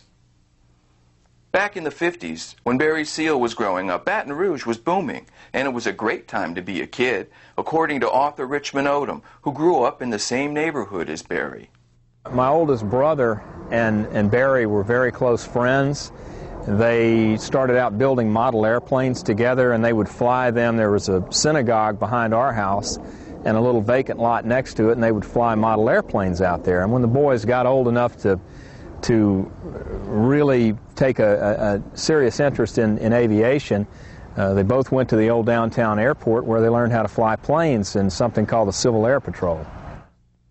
Much later, Barry will become the most successful drug smuggler in American history, but the 50s were a time when, as Jimmy Buffett says, only jazz musicians were smoking marijuana. And the young Barry would join a group of guys and pile into somebody's daddy's car, usually a big old clunky Ford or Chevy, and head out to some dance hall to stand around holding a cold Falstaff or Jack's long neck, listen to the music, and try to look cool while working up the nerve to ask the girls to dance. There were also the football trips involving long bus rides. And this is where young Barry Seal first began to stand out. He didn't take the bus. Instead, he flew, having gotten a pilot's license at the tender age of 15. Eddie Dufford is the man who taught Barry Seal to fly. Barry was that devil was a fella that you couldn't get angry with. He wouldn't let you get angry with him. He'd do something wrong, and most of the time, everything he did, you know, we had to get on him about it. But he'd just look at you and grin, and you say, "Oh, hell with it," and let it go, you know. You couldn't get him to do right. He did what he wanted to do. Oh man, he was just a kid throwing newspapers for the Morning Advocate and State Times. I think he was just about 15 years old, and his mother didn't want me to teach him to fly. And I told her, I said, "Lou, if I don't teach him to fly, he's just going to go next door. There's 4 schools out at the downtown airport." And I said, "He's going to learn to fly. He's made up his mind. He's going to learn to fly." I said, "You want him to fly with me or somebody you don't know?" She said, "Go ahead and teach him." And he was real easy to teach. He was a first cousin to a bird. James Poche was a pilot who grew up with Barry. He was a pilot, and Barry already had a commercial operation. He was a charter pilot, and that's pretty rare in high school. Then, while most young men his age were still working up the courage to ask their girl to go steady, Barry Seal began demonstrating his courage by flying daring undercover missions into Cuba, bringing Fidel Castro's insurgents weapons courtesy of the American CIA. David Holmes is another Baton Rouge pilot who grew up with Barry. Barry was just the kind of guy you could talk to, and he was very friendly, jovial, and everything else, but when you finished talking to him, you didn't know any more than when you started. Yeah, Barry had a lot of secret lives. He loved that James Bond shit, you know. He knew Johnny Rivers, didn't he? Oh, yeah, yeah. We used to fly Johnny around. Yeah, secret agent man. Was that song about Barry? I often wonder. When did the rumors about his flying P-51s start? Well, that was all around that Cuban time down there when people were, you know, being ferried out of there, and I heard rumors to that effect, you know, that Barry was down there flying, and he disappeared during those periods of time. The anti-Castro revolution touched Louisiana, and especially its small pilot fraternity, in ways the rest of the country knew nothing about. There was a lot of guys back then who were supposed to be flying to South America that you heard about, but hey, the Gulf Coast was wide open then. Anything could have happened. United Fruit was real big in Central America, and they were running clandestine planes. And it was a brand new twin-engine airplane, an Apache, and the man said he wanted to rent the airplane to make a swing around the country, the southwestern part of the country, to buy airplanes. And what he did, he went on down into Cuba with that airplane, landed on the highway, and was flying people out for so much money, and got shot down, and Reggie lost his airplane on account of the war clause. The insurance company wouldn't pay it. I had no idea how big it was till I hit down in Miami and met a few Cubans and realized there's some crazy things going on. There was a time in history. But for those who flew at the Bay of Pigs, and those who knew them, 40 years later there is still a reluctance to talk. What's funny is he used to sit around and read these Soldier Fortune magazines, and one day we might go to Cuba and this and that. He mentioned it, and Barry was all into that. He liked that arms smuggling and clandestine life type stuff. And back at that age, man, you want a P-51 and a Thunderbird to drive in and pick up pretty girls, you know. And yeah, he fantasized about it. I don't know if it happened or not. But we ended up with the Thunderbird, didn't he? Yeah. Several of them. For over 40 years, the story of how Barry Seal was recruited into the CIA, into America's clandestine services, has been a well-kept secret. No longer. This is a picture of 16-year-old Seal preparing to step onto a U.S. Air Force plane, bound for a 2-week summer camp of the Louisiana Civil Air Patrol at Barksdale Air Force Base. There he will meet fellow cadet Lee Harvey Oswald and there both will fall into the orbit of the freakish David Ferrie, best remembered by his portrayal by actor Joe Pesci in Oliver Stone's film JFK. There was another Civil Air Patrol unit at Lakefront Airport in New Orleans, and that was a decidedly different Civil Air Patrol unit. The leader of the New Orleans Lakefront Airport Civil Air Patrol unit was a guy named David Ferrie. David Ferrie was a professional airline pilot with Eastern Air, flew for Eastern. One Friday night, Barry called my brother. Now, they were teenagers at the time. They were both in high school. And Barry asked my brother John, said, do you want to fly over to Lacombe with me in the morning? And they left out that morning at 5:30 or 6 o'clock and got to Lacombe probably 30 minutes later. When they landed on the tarmac, my brother saw some interesting things. One was that there were two groups of people out there assembled. One was the Civil Air Patrol unit from Lakefront, and again, this 50 or 60 boys, and they were in formation. The other group was what appeared to be, now my brother doesn't speak Spanish, but he understood that they were Spanish-speaking men. They were wearing military fatigues, combat boots, and the distinctive green fatigue cap that soldiers wear. He said there was a very strange-looking man sitting in a director's chair. It was a black folding director's chair. And the man had a .45 caliber pistol strapped to his side in a leather holster. And what was so strange about him was that he appeared to be wearing a complete wig in addition to having strange-looking eyebrows. And he had obviously no body hair. Because my brother didn't know this at the time, but it was David Ferrie, and David Ferrie had a rare skin disorder, and he had no hair on his body. Periodically, Barry would point to the crates, and sometimes David Ferrie would point to the crates. And after about 10 minutes of conversation, Barry came back over to my brother. He says, John, how'd you like to make about $400 a week? And to put this in perspective, my dad made about $400 a month, and he was asking my brother if he wanted to make $400 a week. And my brother said, well, what, doing what? He said, flying planes with me. As we later discovered, David Ferrie was probably at the time working for the Central Intelligence Agency, and it appears that Barry Seal was working for David Ferrie. While still an impressionable teenager, both Barry Seal and Lee Harvey Oswald came under the tutelage of a man you wouldn't want your worst enemy's kid to know, David Ferrie, a pedophile and worse. Oh, he's a real weird guy. Wore a wig, looked like somebody's carpet that he took off the floor and put on his head. It was real strange. He was a real strange guy. Every now and then it would fall off. He'd be talking to you and it would slip, and he was bald-headed. He lived in the quarters, and he held weddings at his house, and just weird things. He'd marry street people, and there was parties, and he was just one of them guys. Something strange went on in the Louisiana Civil Air Patrol of the middle 1950s. Something which will lead us onward like a trail of breadcrumbs through the signal events of America's secret history in the second half of the 20th century. First time you ever heard his name was during one of these joint maneuvers with the New Orleans Civil Air Patrol unit. And the guy was a very popular member of the Civil Air Patrol. His name was Lee.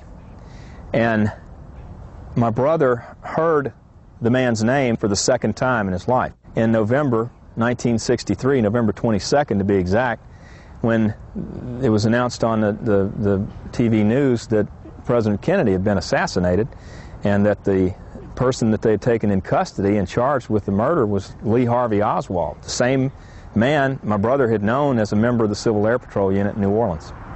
It's obvious that David Ferrie, as commander of that Civil Air Patrol unit in New Orleans, was the commander for Lee Harvey Oswald. Probably at the time that these Cuban soldiers were being trained in Lacombe. And it doesn't take a mental giant to put the rest of it together. You just have to figure, well, if Oswald was under Ferrie in the Civil Air Patrol, now here's Oswald being inculpated in connection with the assassination of the President of the United States a few years later. Some very strange things were happening in the New Orleans and Baton Rouge areas back then. The House Select Committee on Assassinations tried to find Oswald and David Ferry's records in the Civil Air Patrol files, but in the first in a sordid series of lost and stolen documents that have kept America's secret history hidden from the American people, they discovered that most of the records of the squadron had been stolen. One record, which escaped being stolen, however, reveals that Oswald joined the Civil Air Patrol on July 27, 1955, while at summer camp with Dave Ferry and Barry Seal. Here we recall how for 40 years Warren Commission apologists have tried to tell us that Oswald and Ferry didn't even know each other. But we didn't have to look any further than the New Orleans Public Library to meet someone who knew different. Colin Hamer was a fellow Civil Air Patrol cadet with Lee Harvey Oswald in David Ferry's squadron. Lee Harvey Oswald was in my Civil Air Patrol unit from the summer, sometime in the summer of 1955. I was in recruit class with him. As it turns out, the feds were interested in David Ferry and Barry Seal long before the Kennedy assassination. I did speak to the agents of the U.S. Border Patrol about Ferry before the assassination. They seemed to think that he had something to do with getting Carlos Marcello back into the country after he was deported. They had. David Ferry intimate Alvin Bobuff confirmed to us that he had picked Ferry up at the airport following his return from Guatemala with Marcello. So, just who was this man, David Ferry, who recruited both Barry Seal and Lee Harvey Oswald? Here's another 40-year-old secret revealed. Ferry himself was recruited in 1942 into the CIA's predecessor organization during World War II, which he spent flying undercover missions in South America. Eddie Shearer was in Ferry's Civil Air Patrol outfit before joining the Air Force. For a long time, starting in about 56, Dave Ferry took over as the senior commander for the cadet squadron. When the cadets drilled, we also had what's called a guide on. One of the guys was playing with it, and it got away from him, and the thing cut his hand in the palm. And that's when I realized that Dave had probably been doing hypnosis with him or some other, because he went to him and had him hold his hand up and then started speaking to him, saying that you'll feel sensation, no pain, the bleeding will stop. And it did. And I also realized from reading about hypnosis that you couldn't do this on your first time. And you don't put somebody under instantly like that within 10 or 15 seconds. But if you have worked with a subject a number of times, they'll go under very quickly.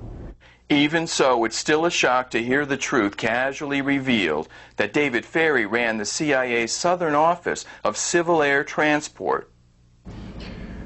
No, I met David in 1965, Lakefront Airport in New Orleans. I was working for Delta. Well, I didn't know anything about him, other than he owned 5 DC-3s that he was flying into the Lakefront Airport. Dave was, he had a little office at Lakefront Airport, and it was like an FBO type thing that didn't do anything but fly. Never saw any passengers. There was pilots working out there. They flew bodies, supposedly, like they had a service where they flew caskets.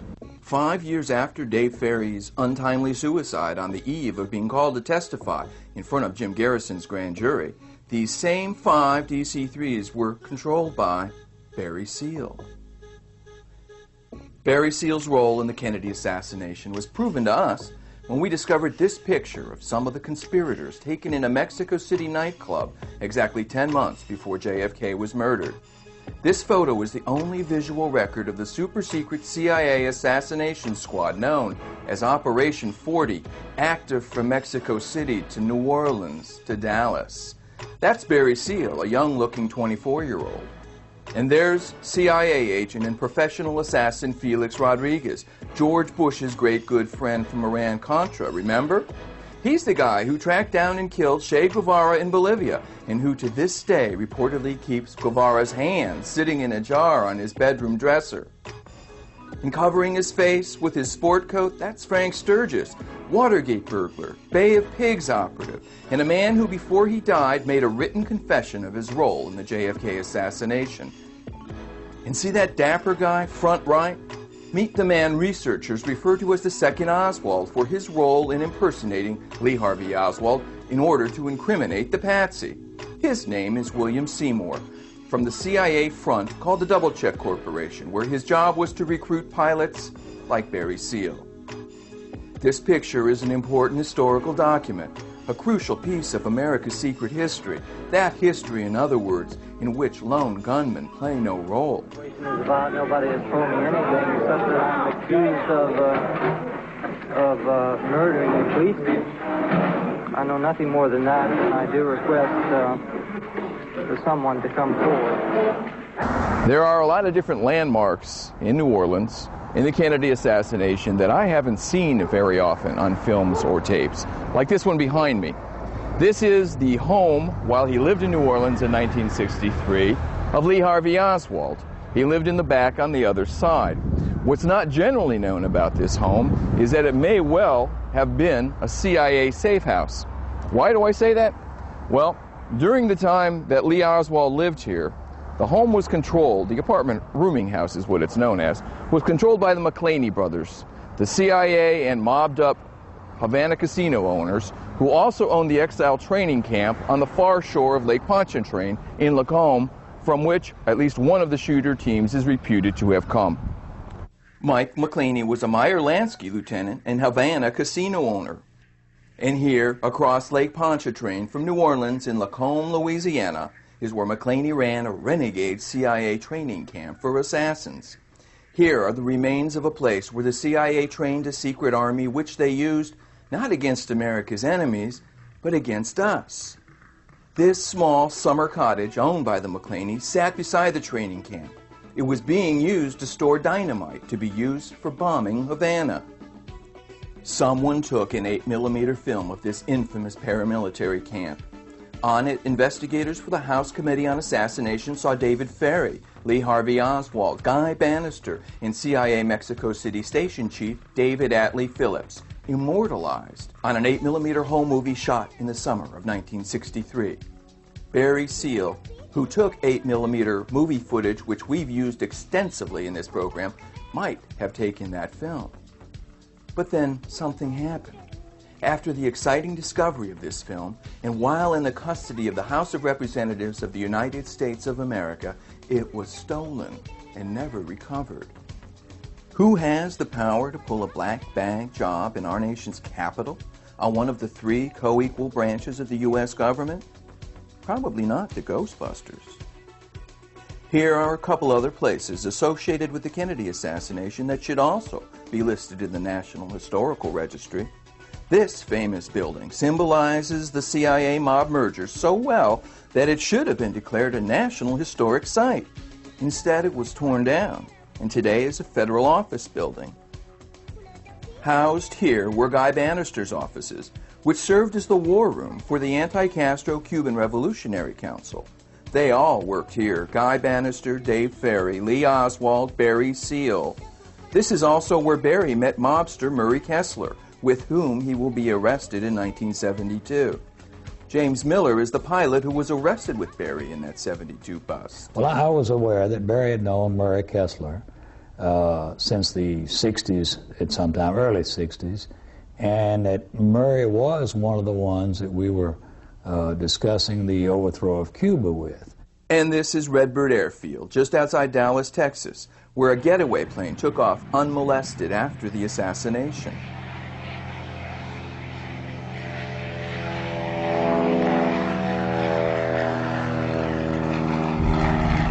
Several hours after the assassination of President John Fitzgerald Kennedy, in the afternoon of November 22, 1963, an FAA flight controller here at Redbird Airfield saw suspicious activity, which he attempted to report to the FAA.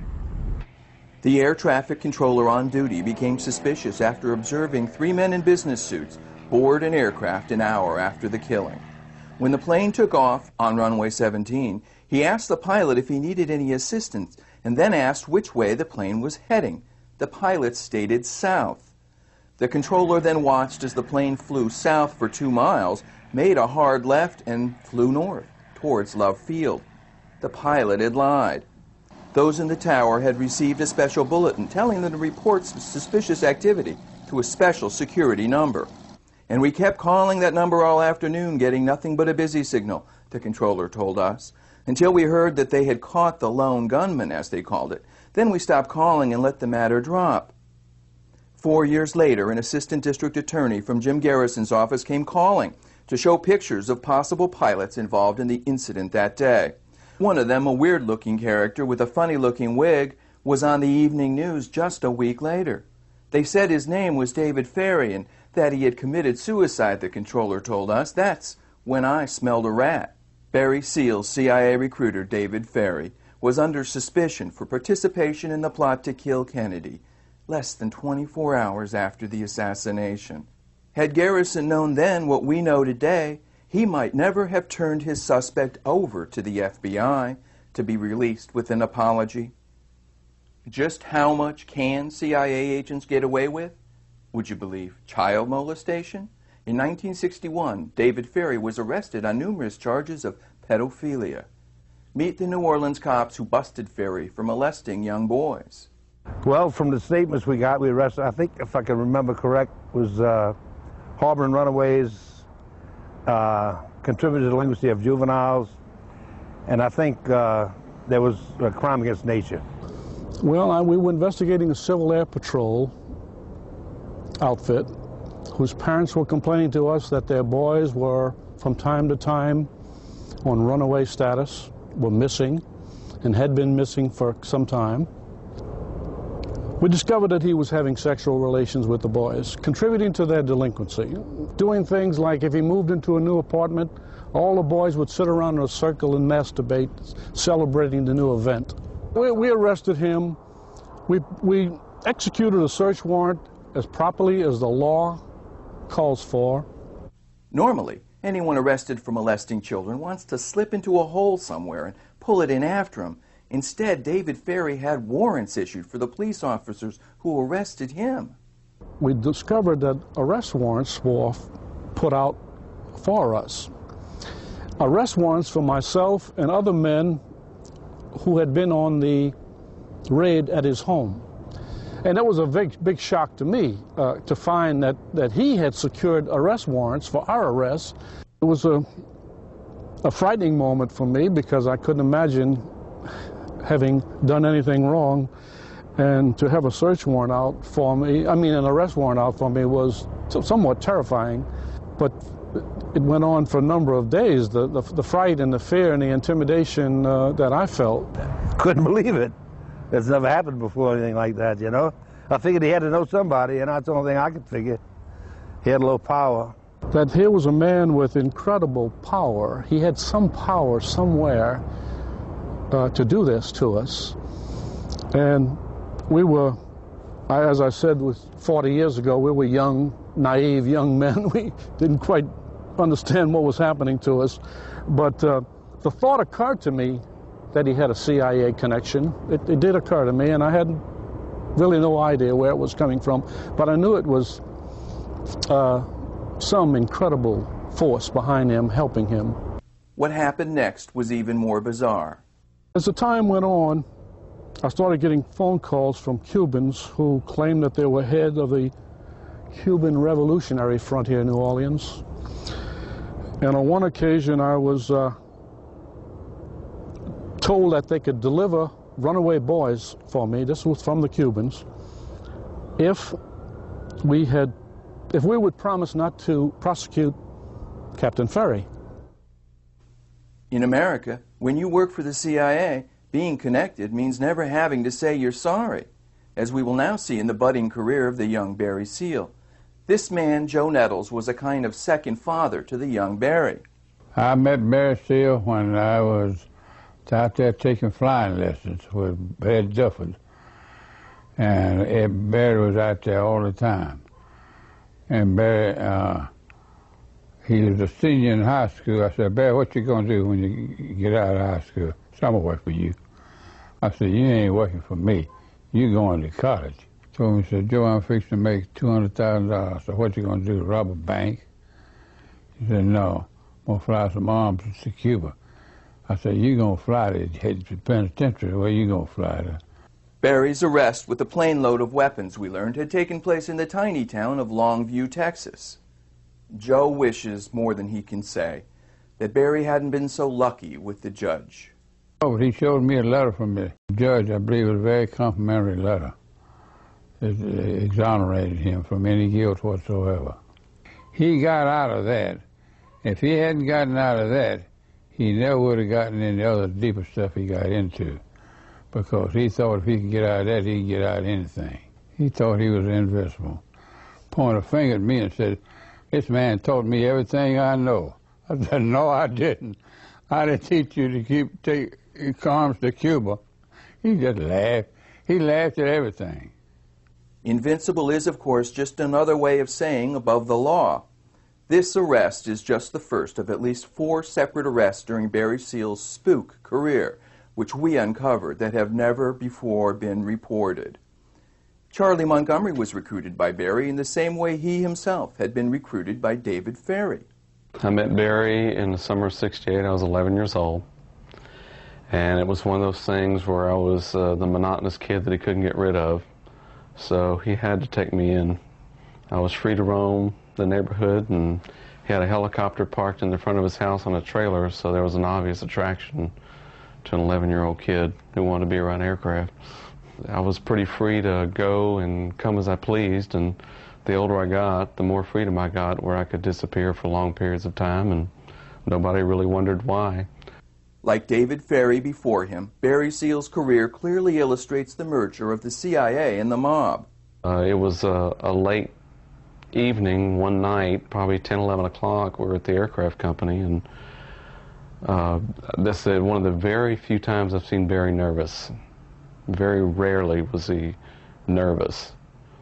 And he asked me to go to work for an organization that had been around me, and I'd worked around a lot of the people, and they felt like they liked my work and I would be good for them.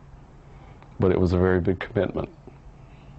It was much later, after the things started coming out, I had all kinds of suspicions. And then after the '72 arrest, I was real confused, because I thought it was more organized crime type thing, and as it went on, it had more of the pictures of some sort of other involvement, maybe secret activity or government or somewhere along those lines. It was very clear that there was no turning back once you cross that boundary. It was a permanent decision. We were interested in importing shrimp into the New York area from Panama, which could have been and would have been very lucrative. We met first with Carlo Gambino. We explained, Barry did most of the explanation, what we wanted to do. Mr. Gambino seemed to think it might be a good idea, but his nephew Manny was in charge of all the restaurants and various places like that. However, he was busy at the time, so we arranged to meet with him several days later. And several days later, Manny Gambino disappeared. They found blood in his car, and no one has seen Manny Gambino since that time, as far as I know. In a weapons smuggling bust in 1972, James Miller was arrested with Barry with 7 tons of plastic explosive, part of an ongoing and never-before-revealed CIA plot to overthrow Castro in the 70s. Barry Seal was led by someone that obviously he had a lot of faith in, to believe that Cuba was going to be overthrown with the backing of the United States government through the CIA. We were offered support from the Mexican Air Force, from people. We flew into an Air Force base in Mexico. We met with some people that had uniforms on, and I have no idea what their rank was supposed to have been, but we met with those people and assured by them that we would have their full support if we needed it and wanted it. And then we, of course, returned to the United States, and with the understanding we'd have all the support from everybody, including the United States government, through the CIA. And that's not what transpired. Arkansas Governor Bill Clinton has long been suspected of having ties with Barry Seal. Guess what? The suspicions were correct. One of the local DEA agents had told me that Barry had been arrested in Mena, Arkansas. And I ran into Barry a week or two later at a pay telephone, and we were talking, and he said, "Let me show you something." So he showed me a paper that was, somebody has to sign his bond for him to get out of jail. Signed by Bill Clinton, who at that time I believe was the Attorney General for the state of Arkansas. So then I began to realize that Barry was pretty heavily politically connected. But Clinton is just one of the people with household names associated with Barry. On another occasion, then U.S. Attorney Asa Hutchinson took care of things for Barry. According to the state police official in charge of Mena, the Arkansas State Police didn't even try to develop a case against the Mena drug smuggling because Barry was being protected by U.S. Attorney Hutchinson. When Barry Seal associate Roy Fugler took a company called Netivation public recently, it publishes the U.S. Congress Fact Book and has a major internet site for campaign fundraising. The first thing they did was to sign on as their marketing poster boy. Guess who? Arkansas Congressman Asa Hutchinson, the man who prevented Seal from being prosecuted while U.S. Attorney for the district in western Arkansas encompassing Mena. Congressman Hutchinson, shown here with the masked friend, is a member of the Speaker's Task Force for a Drug-Free America, whose mandate is to seek out new and more effective approaches to combating the threat of drug use among the nation's youth. He also somehow found the time to present the case to the Senate for the impeachment of Bill Clinton, where he urged the senators in his closing argument to let justice roll down like mighty waters. Were that to happen, we would urge the congressman not to wear his good suit that day, because we suspect both he and Clinton might get awfully wet. So here then is the Mena scandal's big dirty secret. Barry Seal was no accident. He didn't just stumble onto Mena, nor did he just happen to luck into his eventual career. Instead, he was a lifelong member of what E. Howard Hunt puckishly refers to as clandestine services. I mean, I sat out here at this airport at the state hangar while the DEA people sat over there watching him modify a Beech 18 right out here on the ramp. And I just asked him, I said, well, why don't you just go get him? And one of the guys told me one time there, he said, he's either the slickest operator there ever was or he's working for us. There's former Attorney General Ed Meese, for example. Top IRS investigator Bill Duncan was prevented from testifying to Congress about what he knew about a $400,000 bribe which Barry paid Ed Meese. And then, of course, there's Oliver North. At this Baton Rouge restaurant, witnesses told us, North was seen with Barry Seal. And one top law enforcement official told us that an investigating committee of the U.S. Congress in 1988 heard enough evidence of North's drug smuggling to send him to jail for the rest of his life. In America, being connected, of course, means never having to say you're sorry. And we like what former CIA pilot and lawyer Gary Idle said to us about North. Going to church doesn't make you a Christian any more than going to a car wash makes you a car. And then there's the King Air 200, like this one, tying Barry Seal to George W. Bush. While Barry Seal's ties to former President Bush have been well known for years, the most talked about event in Seal's life concerns the persistent rumor that Barry had videotaped a hastily aborted DEA cocaine sting in which were caught George Bush's two sons, George W. and Jeb, caught picking up kilos of cocaine at a Florida airport. We have not been able to prove this persistent allegation, but the search for proof turned up something just as shocking. The King Air used in the alleged sting went from being flown in drug smuggling missions by Barry Seal to later becoming the favorite airplane of Texas Governor George W. Bush. As Bogey might have put it, of all the planes in all the world, he had to fly in mine. And the owners of the King Air in between Barry and George W. Bush all had ties to the Bush family and were involved in some of the most notorious and unpunished financial frauds of the 1980s. And this one King Air reveals, like nothing else we've seen, the bipartisan nature of this scandal.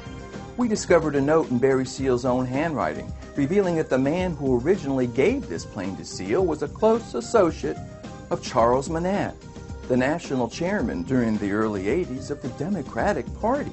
We remembered a curious incident from the 1984 Democratic Convention, when Walter Mondale, the party's presidential nominee, was prevented from choosing his own man as party chairman, the presidential candidate's traditional prerogative. They wouldn't let him replace Charles Manat. When the Democratic Convention was called to order this afternoon, the gavel was in the hands of Democratic National Committee Chairman Charles Manat. As party chairman, the job of calling the convention to order was rightfully his. As Sandra Van Oker reports, over the weekend, the job very nearly went to someone else. The formalities began smoothly enough. But behind the facade, there was discord. The result of Walter Mondale's attempt this weekend to dump Californian Charles Manat as National Party chairman and replace him with Georgia State Chairman Burt Lance. When reaction from party leaders was so fiercely negative, Mondale backed off. Could Manat have been just too good a fundraiser to be replaced? Oil companies, we've learned, make excellent drug money laundering vehicles. Sources told us that this man, Democratic power broker Richard Benveniste, had incorporated a Trinity Oil or Trinity Energy to launder money for his client, Barry Seal. This gray-haired lawyer is the same man who defended Bill Clinton on the Whitewater Committee, the same committee which was haunted by the ghost of Barry Seal, according to the Wall Street Journal. We discovered that back in the early 80s, he represented both Barry Seal and Bill Clinton.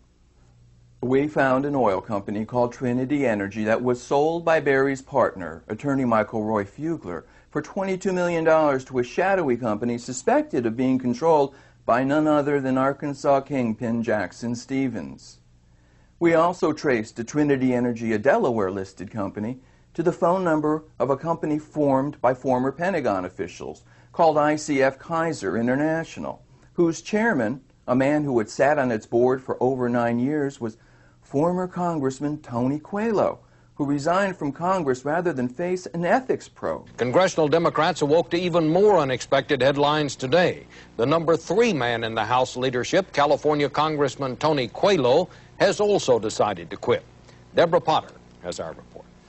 It was a stunning surprise. The number 3 Democrat in the House, Tony Coelho, calling it quits rather than face a protracted investigation of his financial dealings. Today, Tony Coelho was the head of Al Gore's presidential campaign. Why would Gore put someone so tainted in so visible a position? Maybe Coelho's good at fundraising too. Just how deep does this scandal go? A block off Bourbon Street in New Orleans is Royal Street, since the 1830s home to pricey galleries and antique shops. This elegant gallery belongs to a man named Dave Dixon, known as one of Louisiana's most prominent citizens, an intimate of governors for decades. Dixon is locally revered as the father of the Louisiana Superdome. And for decades, this man, Dave Dixon, was also the CIA handler of the person known as the most successful drug smuggler in American history, Barry Seal. And at the trial of Clay Shaw, the only man ever charged in the murder of our president, Dave Dixon was a character witness for the accused. But the truly saddest part of this whole scandal is the way our free press has looked the other way. They called Seal's killing a gangland-style murder, but Barry Seal was not murdered by the Medellin cartel. The cover story that Jorge Ochoa, head of the cartel, caused Seal to be murdered in a contract killing is as much a big lie as anything ever churned out of Nazi propaganda mills during World War II.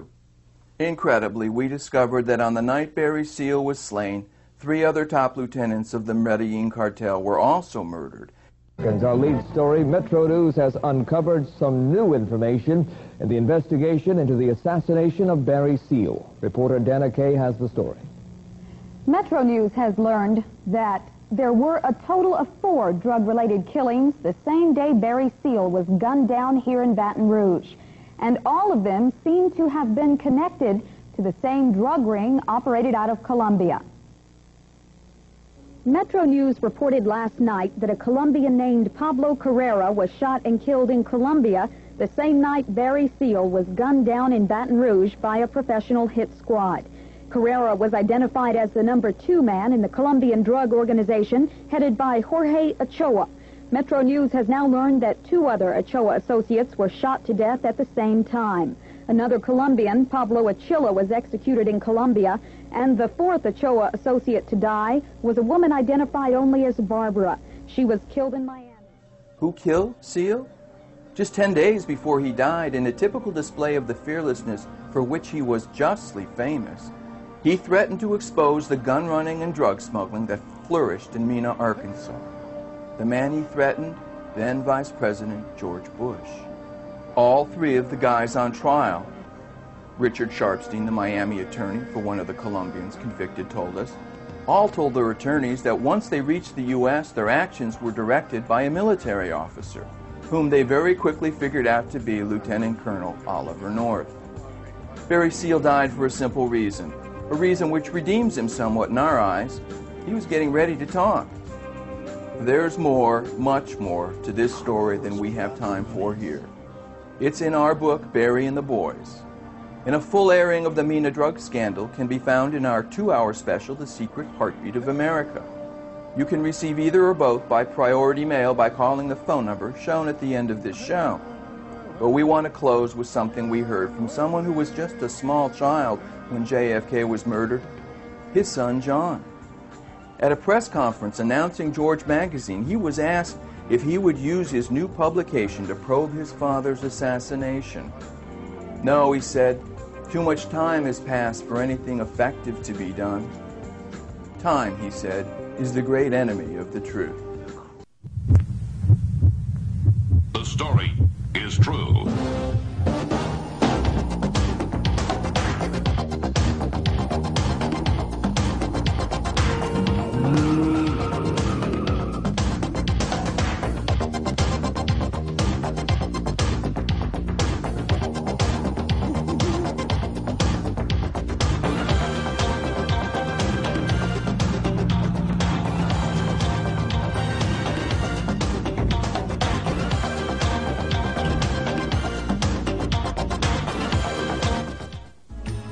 The 1980s was a decade worthy of its name. It stood for a span of time with a unifying, coherent philosophy, which we all more or less shared. In the 80s, it was morning in America. Greed, for lack of a better word, is good. Greed is right. Greed works. And morning in America sounded good, but proved to be a false dawn, fueled by junk bonds and government debt. And when the market crashed, the junk dealers on Wall Street began to look a lot like the crack entrepreneurs, devastating the inner cities. The 1980s represented a huge U-turn for a lot of people, and a descent into a crack cocaine-induced nightmare from which many will never awake. Something happened in America in the 1980s, something not yet fully understood, but seen in outline by almost everyone. The growth of a multi-billion-dollar drug trade with the power to create narco-democracies everywhere its tentacles spread. And they spread a lot of places, even here. In the land where the palm trees kiss the tangerine sunsets 365 days in a row, Los Angeles, California. So we begin our story of the drugging of America here in Los Angeles. Hello, and welcome to Conspiracy, The Secret History. My name is Daniel Hopsiker, and I'll be your guide tonight on our journey to the secret heartbeat of America. We're in Los Angeles because what happened in Los Angeles happened in hundreds of other American cities in the 80s. But because it's Los Angeles, it happened bigger. Everything is bigger here. The money, the cars, the houses, the drugs, especially the drugs.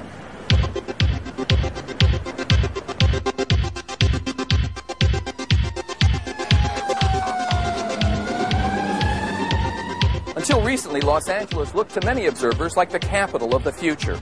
Then drugs began to destroy whatever social stability existed here. Admittedly, never much. This is a company town, a factory town, the manufacturing home of America's second leading export, the moving word, movies.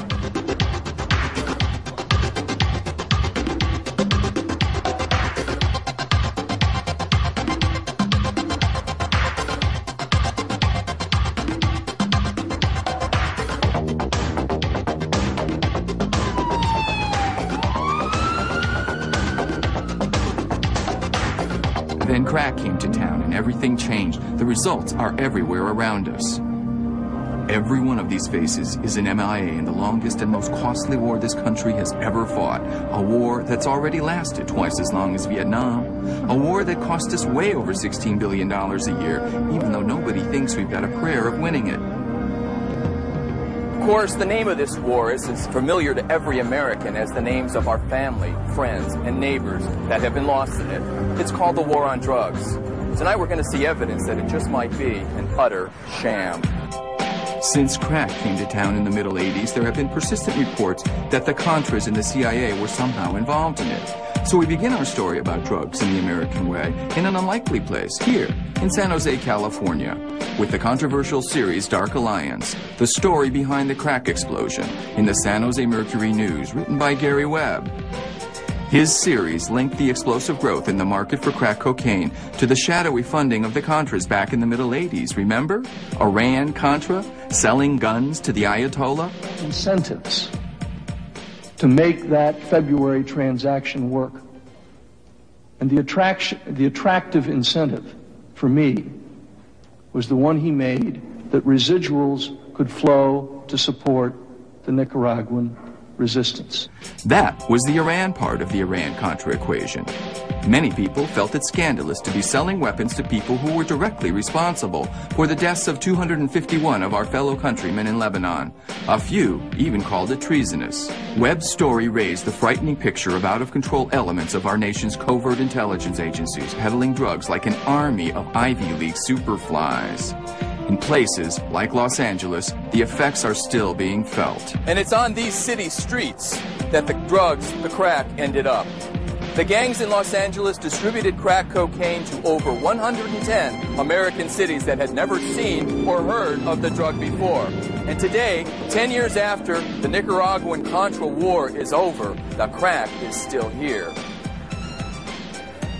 Today, cynicism over this fact in the African American community is, to say the least, widespread. To be black in America, we the janitors. So black folks grow up knowing stuff. And so we've been knowing this. I mean, we say it in our nice little way where we say we don't have planes, we can't laundry money. You know, it's hard for a black person to get a check cashed in their own bank. And so how we going to laundry drug money? And so what's amazing to us and what makes us feel good is white America now is beginning to see what we've been knowing all along.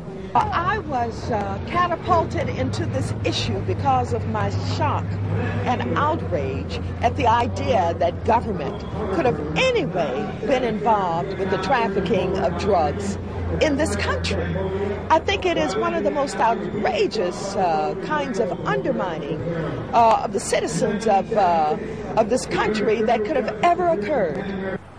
So tonight, we're asking questions about the almost taboo subject of the drugging of America.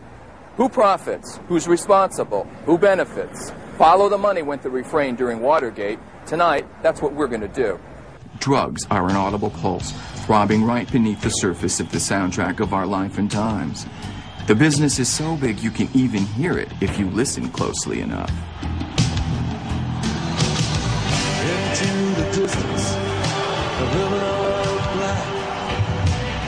Stretched to the point of no turning back. Tonight, we're going to tell you a story about the big bull elephant called the drug trade that squatted hard on certain parts of our country during the 1980s. You'll see what happened to people who were ordinary citizens until the whirlwind of drug trafficking scooped down and devoured everything in its path.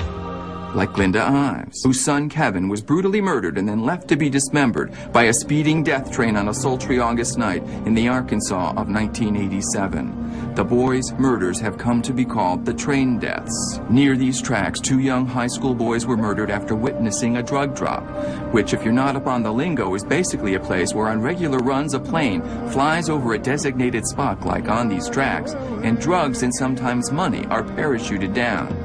The murder has become the most famous unsolved mystery in the country, but most of the mystery has gone out of it for a crusading mother who lost a child. If you'd lived through what I've lived through, you would know that U.S. drug policy is not just say no, it's just fly low. And there's this woman, Jean Duffy, a no-nonsense Arkansas prosecuting attorney who headed up a federally funded drug task force, getting a little too close to solving the boys' murders till she was run out of state in fear for her life. My opinion has been involved is a CIA, perhaps a CIA rogue operation conducted by CIA operatives to smuggle drugs into the United States from South America, specifically using Barry Seal's drug smuggling operation in Mena.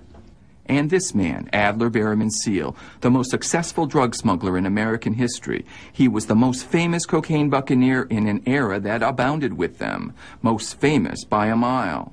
And this is the man who tracked him to his home lair, Russell Welch, a criminal investigator for major crimes for the Arkansas State Police, whose no-nonsense investigation of smuggler Seal brought down upon him a ferocious and coordinated wrath that cost him his career, his health, and almost his life when he was sprayed in the face with military-grade anthrax, one of the deadliest viruses known on the planet. Sheriff Fred Neblick, and I don't remember the date, I've got it in my notes, was walking past me one day behind the courthouse in Mena and stopped me and told me that he had information that Bob Dole had sent somebody to the Mena airport to look into the allegations that were being made at that time to see if it was going to have an impact on George Bush's upcoming bid for president. And here's a place in our story that's almost a character in its own right. Legendary Mena, Arkansas, home of more rumors of Contra gun running and drug smuggling and covert black ops than any other spot on the face of the earth. There's an old saying in Hollywood about movie endings, Jaws ain't over till the sheriff meets the shark. And that's what we'll see on the historic runway, the first meeting of Lawman Welch and daring drug smuggler Billy Bob Bear Bottoms, a genuine Louisiana piece of work, as anyone with two nicknames can be assumed to be. Well, what the Mena story means to me is, I have a term for it, I call it the Mena myth. But what Mena was to Barry Seal's operation was our transportation operation for the cartel was based out of Louisiana. And we would put our fixed-wing airplanes at Mena. We would have repairs or modifications made here, and plus it was a diversion. Where does this mammoth industry hide? Picture hundreds of car plants. On a practical level, imagine having to hide every auto plant in the country, every factory and dealership. Can you imagine hiding 100 auto plants like this one? It's hard to conceive, isn't it? Guess what? Drugs are bigger. So, how do you hide a $130 billion a year industry from a government that has cameras that can read the make of your golf ball from outer space? I don't think you can. Maybe we're being lied to. When we come back, I'll tell you why.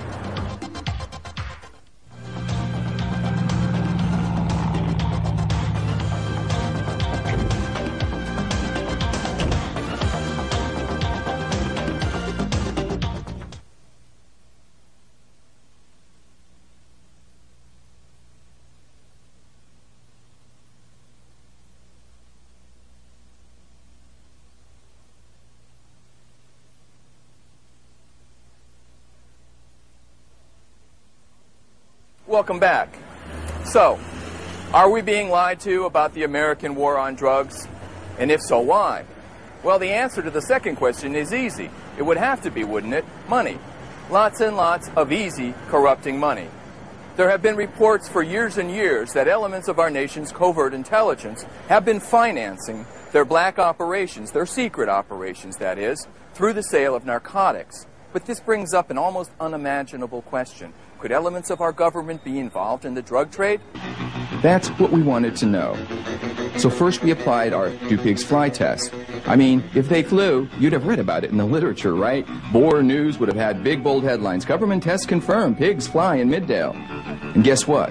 There is a ton of literature on your favorite bookstore shelves devoted to a scholarly subject called CIA drugs, detailing how and why national intelligence agencies like ours and others did a little bit more than just dabble in drugs.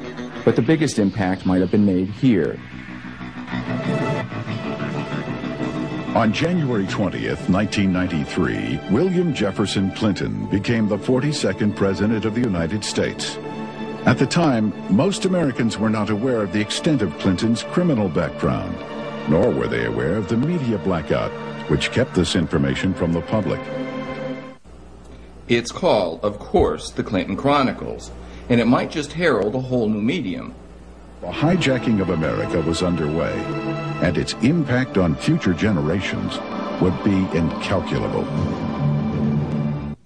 Probably millions of people have seen a video that has gotten zero mention in the mainstream media, and hardly any on television. Many people first heard of the train deaths and its connection to Mina from it. As we say in Hollywood, the story's got legs. In 1982, cocaine trafficker Barry Seal set up one of the largest drug smuggling operations in the United States in Mina, Arkansas, under the approving eye of Governor Bill Clinton. Barry Seal had a bunch of planes and supposedly had pilots. Barry Seal was a drug smuggler. Now, he tried to set it up in his home state of Louisiana, but they wouldn't let him. He had to come to a state that had a sleazy governor. Tonight, we've got startling new revelations that completely change our portrait of this man, Barry Seal. But first, note what's gone before. When Seal ran cocaine through Mina, Arkansas, Bill Clinton wasn't president of the United States or vice president. Running American foreign policy wasn't Governor Clinton's job. That job belonged to this man, George Bush, who also ran the Reagan administration's National Security Council, giving him a heady list of powerful functions. And while President Reagan reportedly often preferred Leave It to Beaver reruns over his daily 2 p.m. intelligence briefings, one guy who was apparently wide awake was Bush. Others in this story were and are household names: CIA Director William Casey.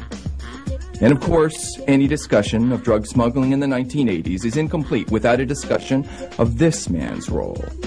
Oliver North apparently had a real preoccupation with drugs in the 1980s. No, he wasn't using them, but there's been a lot of talk that he was selling them to fund the war in Nicaragua. Even Gorbanifar knew that you were supporting the Contras. Yes, he did. Izvestia knew it. The name had been in the papers in Moscow. It had been all over Danny Ortega's newscast. Radio Havana was broadcasting it. It was in every newspaper in the land. All our enemies knew it, and you wanted to conceal it from the United States Congress. We wanted to be able to deny a covert operation. But if you listen to this woman, former head of a federally funded drug task force, ridiculing Oliver North may be letting him off too easy.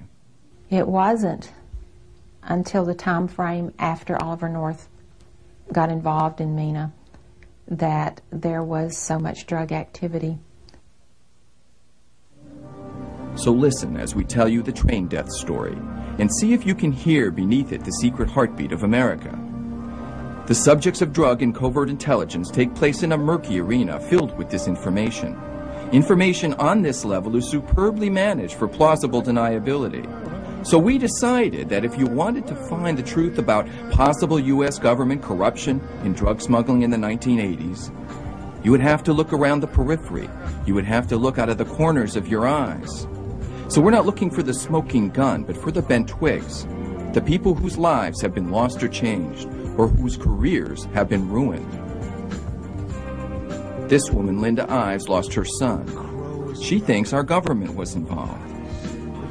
Another significant connection was made to the Mina drug smuggling operation when it was learned that witnesses had identified 2 police officers beating 2 boys, fitting the description of Kevin and Don, that night earlier at a little grocery store near the area where they were put on the train tracks. These 2 officers were identified as by witnesses as Kirk Lane and Jay Campbell, former Benton Police Department cops, then Pulaski County narcotics officers. One of those officers, Jay Campbell, is very good friends with Dan Lassiter, has known him since he was 13 years old. And Dan Lassiter is? Dan Lassiter is a convicted drug dealer, very good friends, financial supporter of Governor Bill Clinton. So, is this a Clinton crazies story? Mrs. Ives is definitely not a fan. Bill Clinton's connections are questionable. The company that he keeps convicted drug dealers. I think that the evidence is overwhelming that Bill Clinton knew what was going on in Mena, Arkansas, and made no efforts to investigate or eradicate. But I can't see anything here but a bereaved mother trying to make sense of the loss of a child. You know, I guess I probably am amazed that my family could be swept up into anything of this magnitude. Certainly, we were nobodies, and in the overall scheme of things, Kevin was nobody to anybody but us. Certainly, I don't believe Kevin was a threat to much of anybody. I don't think he would have particularly recognized officials, law enforcement officers, whoever was there. I find it very, very difficult to understand the mentality that allows them to not only murder them viciously and brutally, but to sweep them under the rug like a piece of garbage. The train deaths case is not just another famous unsolved mystery. It's got political ramifications of national significance because, and stop me if you've heard this one before, massive government cover-up of the deaths by state officials in Arkansas. But that's getting ahead of ourselves, a natural human tendency in a postmodern age. We all want to see the big picture at a glance, to reach down and feel for ourselves the dark glowing embers left behind by the firestorm called history. In the secret history of our life and times, how many nights are there like that humid Arkansas August midnight in 1987, where two unfortunate high school seniors looking for a little adventure got more than any teenager ever should bargain for? In August 1987, my son Kevin had spent the night with his friend Don Henry. And Don's dad had allowed them to go out hunting after they arrived home. They left Don's home that night around 12:30 a.m. The next thing we knew, we'd been told that they'd been run over by a train.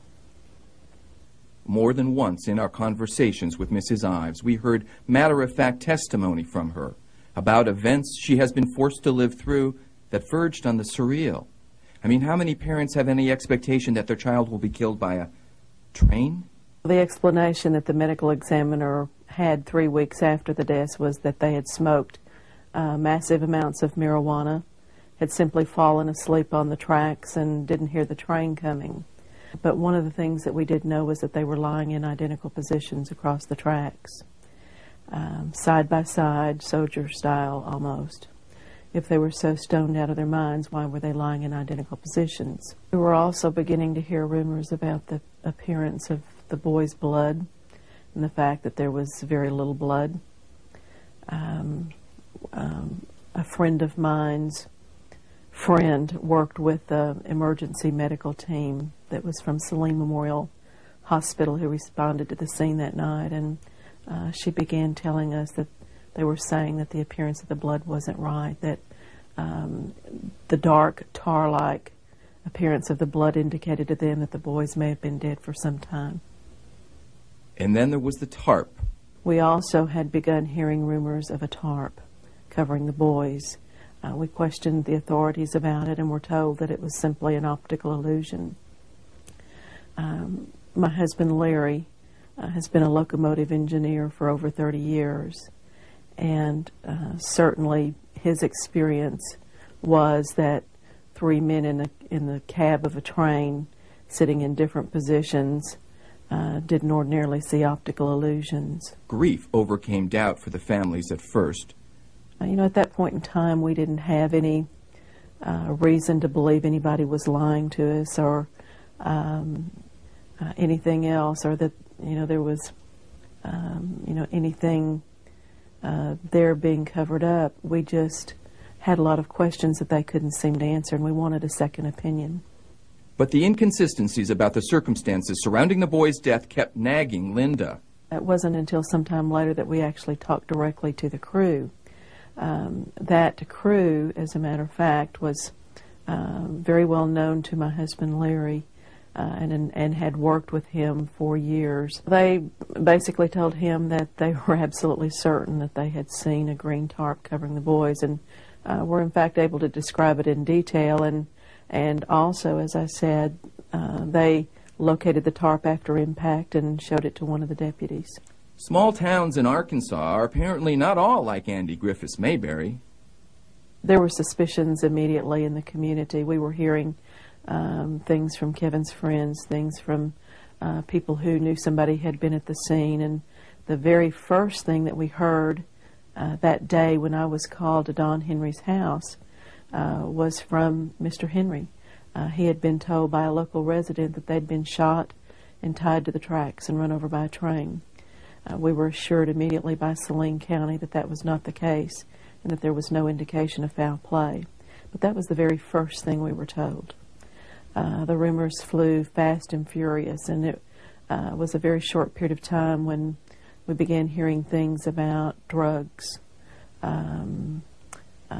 drop sites and drops from trains. And that's what makes this story different from any we had ever heard. Because as we sat there listening, we began to hear a tale that told of how in the 1980s drugs rained from the sky regularly onto the native soil of the sovereign state of Arkansas. When we come back, we'll hear the amazing story that changed Linda Ives' ideas about what is commonly referred to as our drug problem. When a citizen and a parent like myself thinks of the drug problem in a community the size of Bryant, you think that that problem is with the kids. You never think that it's with law enforcement or with public officials.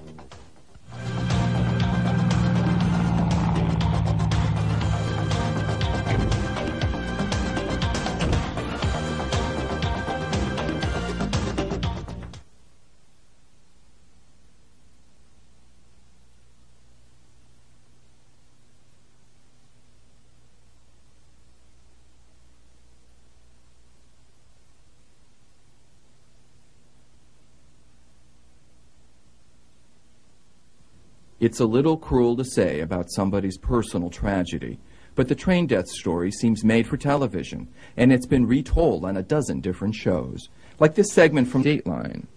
It's got all the ingredients of a really good movie of the week. You want heartrending? Get out your handkerchiefs. It was just a hot August summer night. Kevin and Don had been out. They had not returned to Don's house. Something was wrong. I called his daddy, and he said, "What is it?" I said, "I think he's dead." But it's also a story of suspense and intrigue and a political potboiler to boot. The first big question most news magazine shows asked was this: what is this man, former Arkansas coroner Fahmy Malek, covering up? Dr. Malek refused repeated requests to talk with us. But when we caught up with him, he said people didn't like him because he's from Egypt. And he claimed he had never made a single mistake in any of the 7,000 autopsies he conducted. People say that as the state medical examiner, you were incompetent and you bungled cases, and that Governor Clinton, for some reason, defended you and protected you. Is that the case? You have to understand, I did 7,000 autopsies. Not one single case overturned because of me. Not a single case? Not one single case. But that's just not true. About a week after the boys were killed, we were told that the crime lab had found traces of marijuana in their system, and that the medical examiner was probably going to rule the death suicide. And we told the law enforcement officer that told us that we would never, ever accept a suicide ruling. And we learned in grand jury testimony later on that when the medical examiner, Fahmy Malek, called Jim Steed, our sheriff, and told him he was ruling double suicide, he told him, "You can't do that. The family will never accept suicide."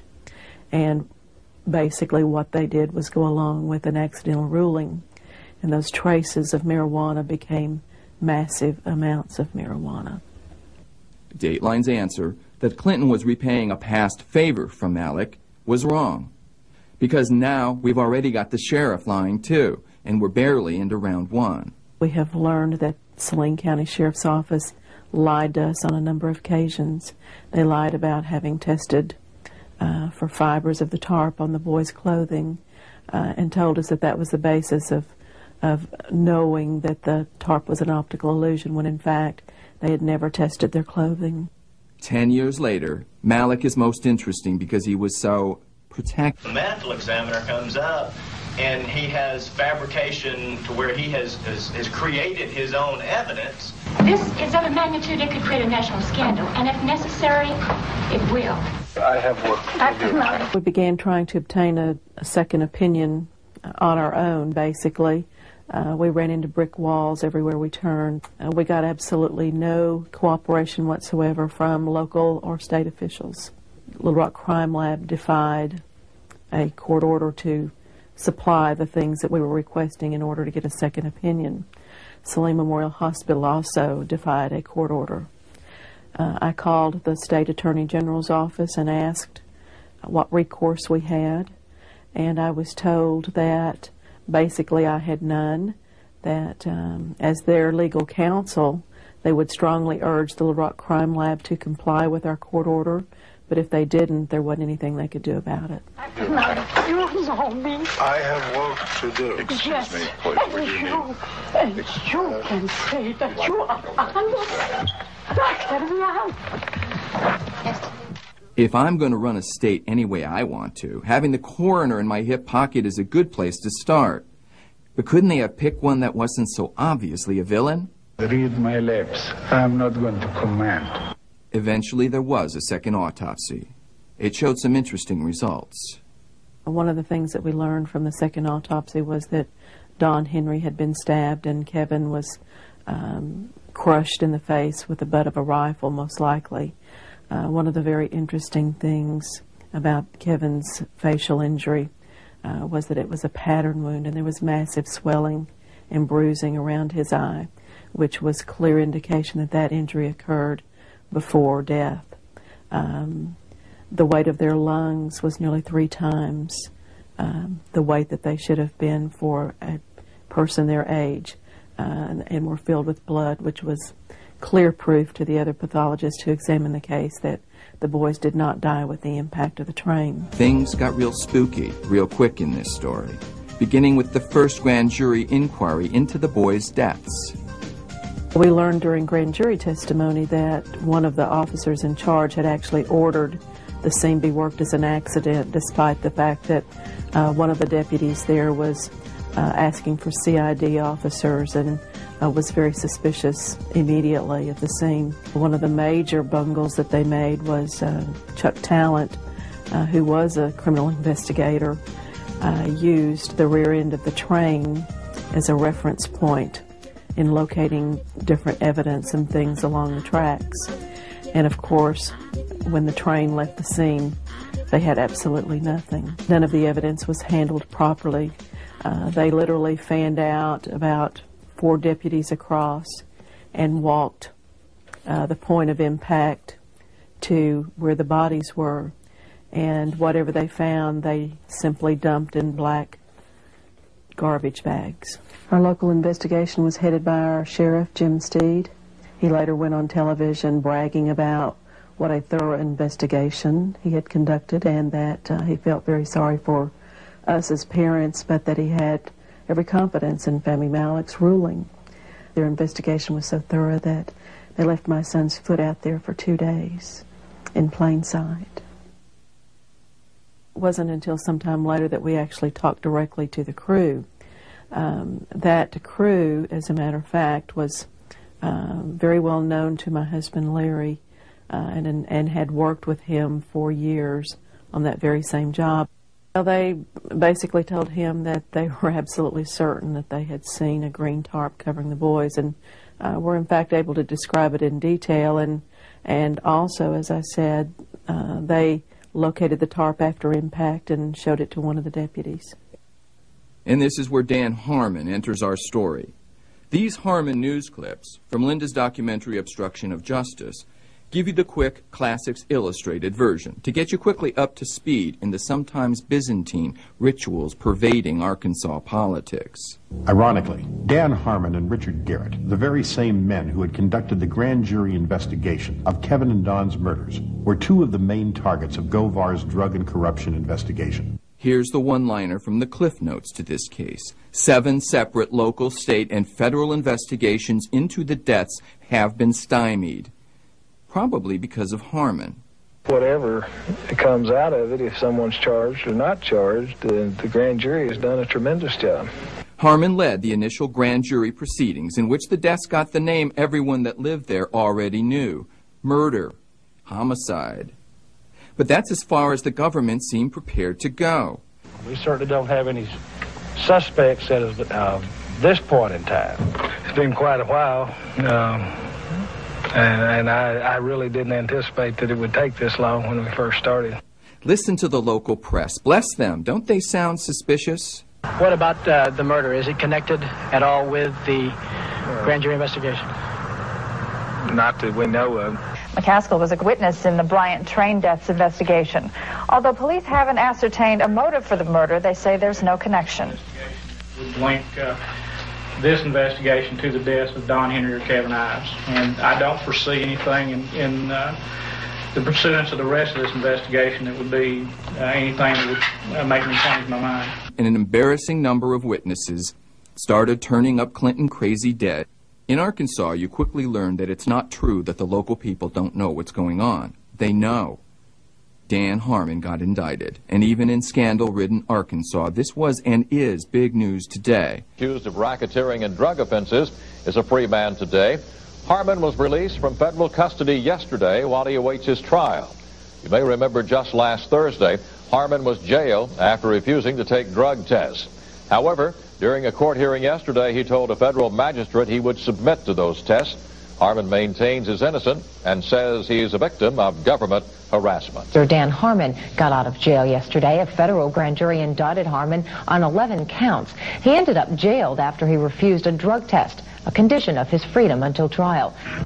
Harmon went on trial to a buzz of anticipation because of who he is, what he knows, and perhaps most importantly, who he knows. Because if anyone is plugged in with the organized crime conspiracy that Clinton crazy seem to think runs Arkansas, it's him.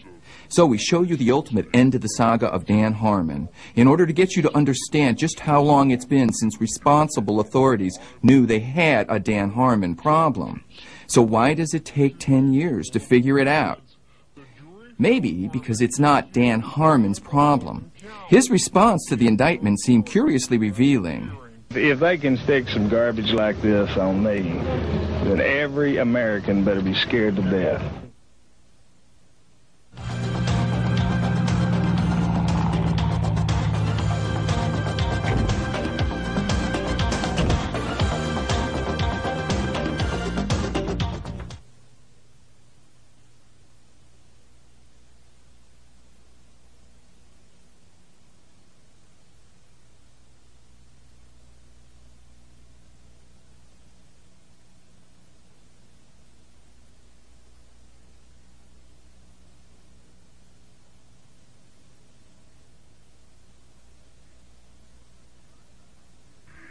Here's a scene that'll tell you a lot about how seriously they still take the train death story in Little Rock and Dan Harmon's possible involvement. This security guard looks none too pleased at our presence on his sidewalk. I get the momentary feeling I'm in a gritty black and white 50s movie about gangland corruption, and I'm not real sure he's on our side. My mind is reeling from my interview with reporter Doug Thompson in the newsroom upstairs, whose fingerprints are all over the clips on the train death story after covering it for 7 years. Here's what's distracting me. The thought racing through my mind that the guy upstairs had just practiced what's called disinformation.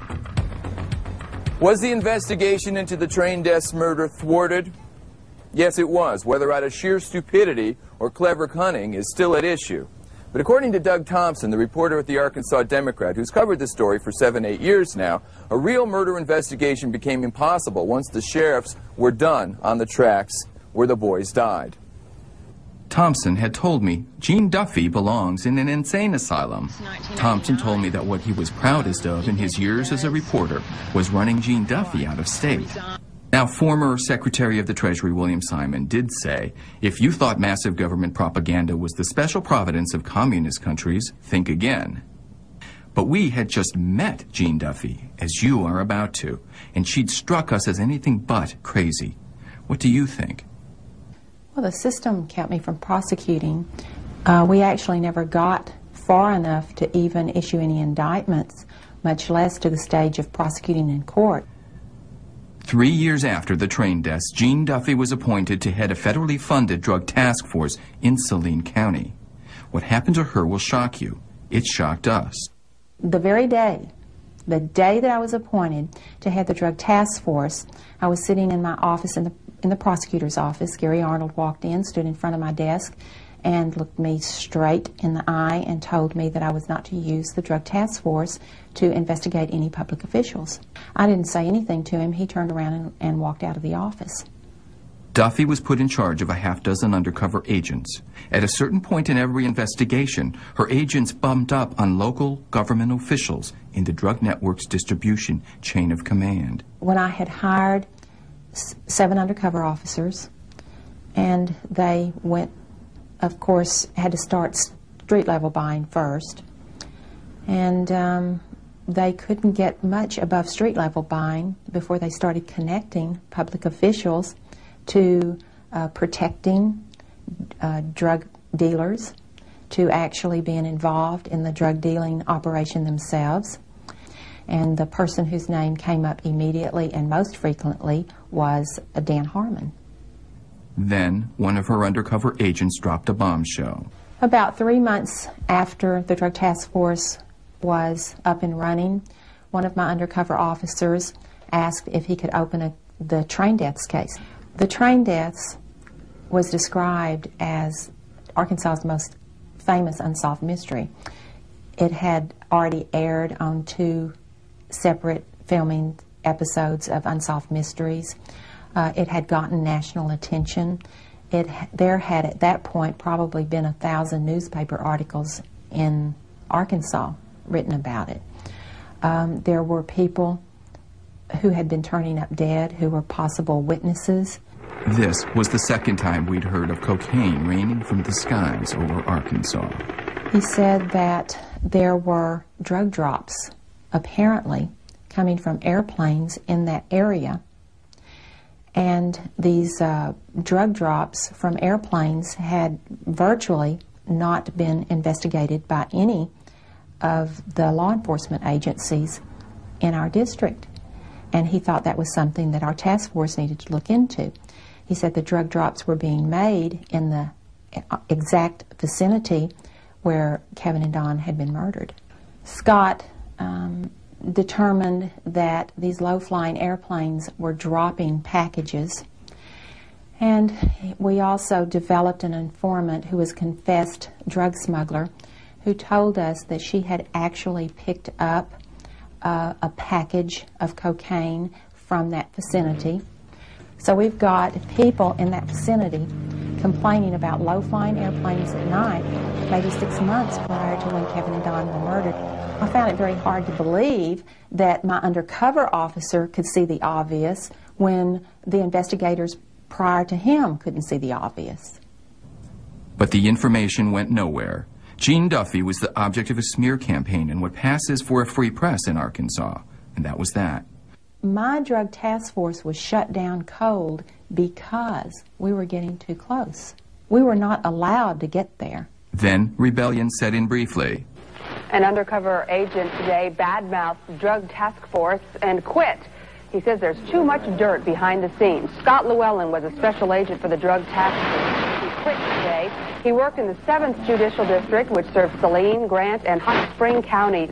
Llewellyn says that district is immersed in a reign of corruption that has important and powerful connections to political, judicial, and law enforcement officials. He says as an undercover officer, he gathered evidence of illegal activities, but says for some reason the Drug Task Force chose to ignore him. Llewellyn says he quit because of the firing Friday of Gene Duffy, who was the Drug Task Force administrator. So in June of 1990, Dan Harmon became the district's prosecutor-elect. The first news conference or news interview that he gave, he used the entire interview to begin to discredit me.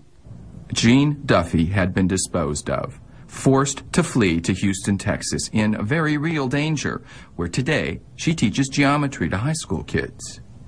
The answer as to why Dan Harmon had teamed up with a malleable reporter to conduct a smear campaign on a public official because she was performing too efficiently is jaw-dropping.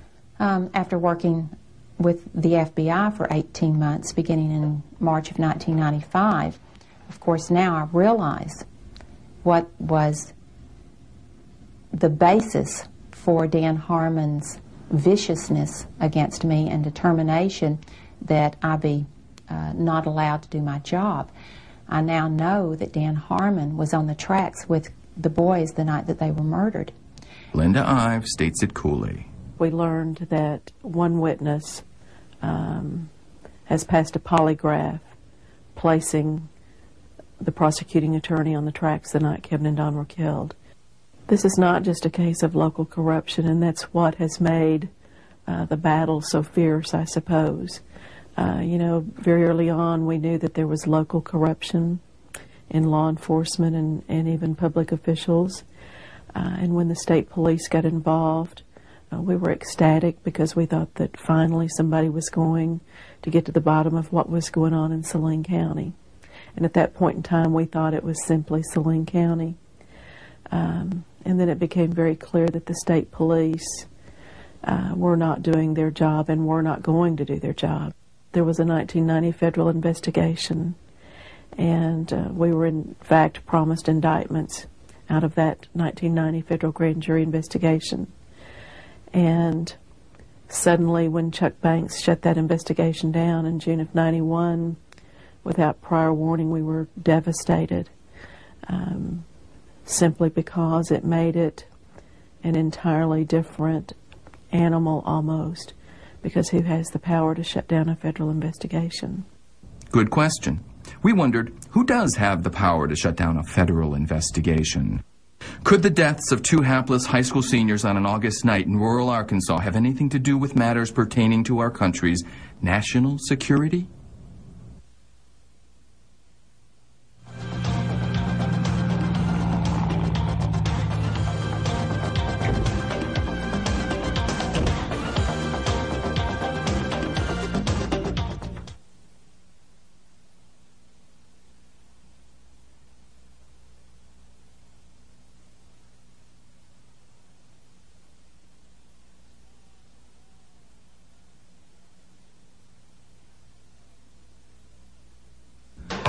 National security is a subject that turns up in the weirdest places, like here.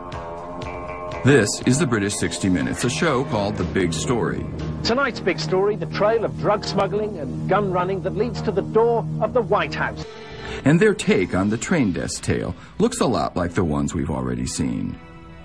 They open on a silent train bed. They retell the Fahmy Malek story and the blundering cover-up of government officials over a span of 7 investigations and long, frustrating years.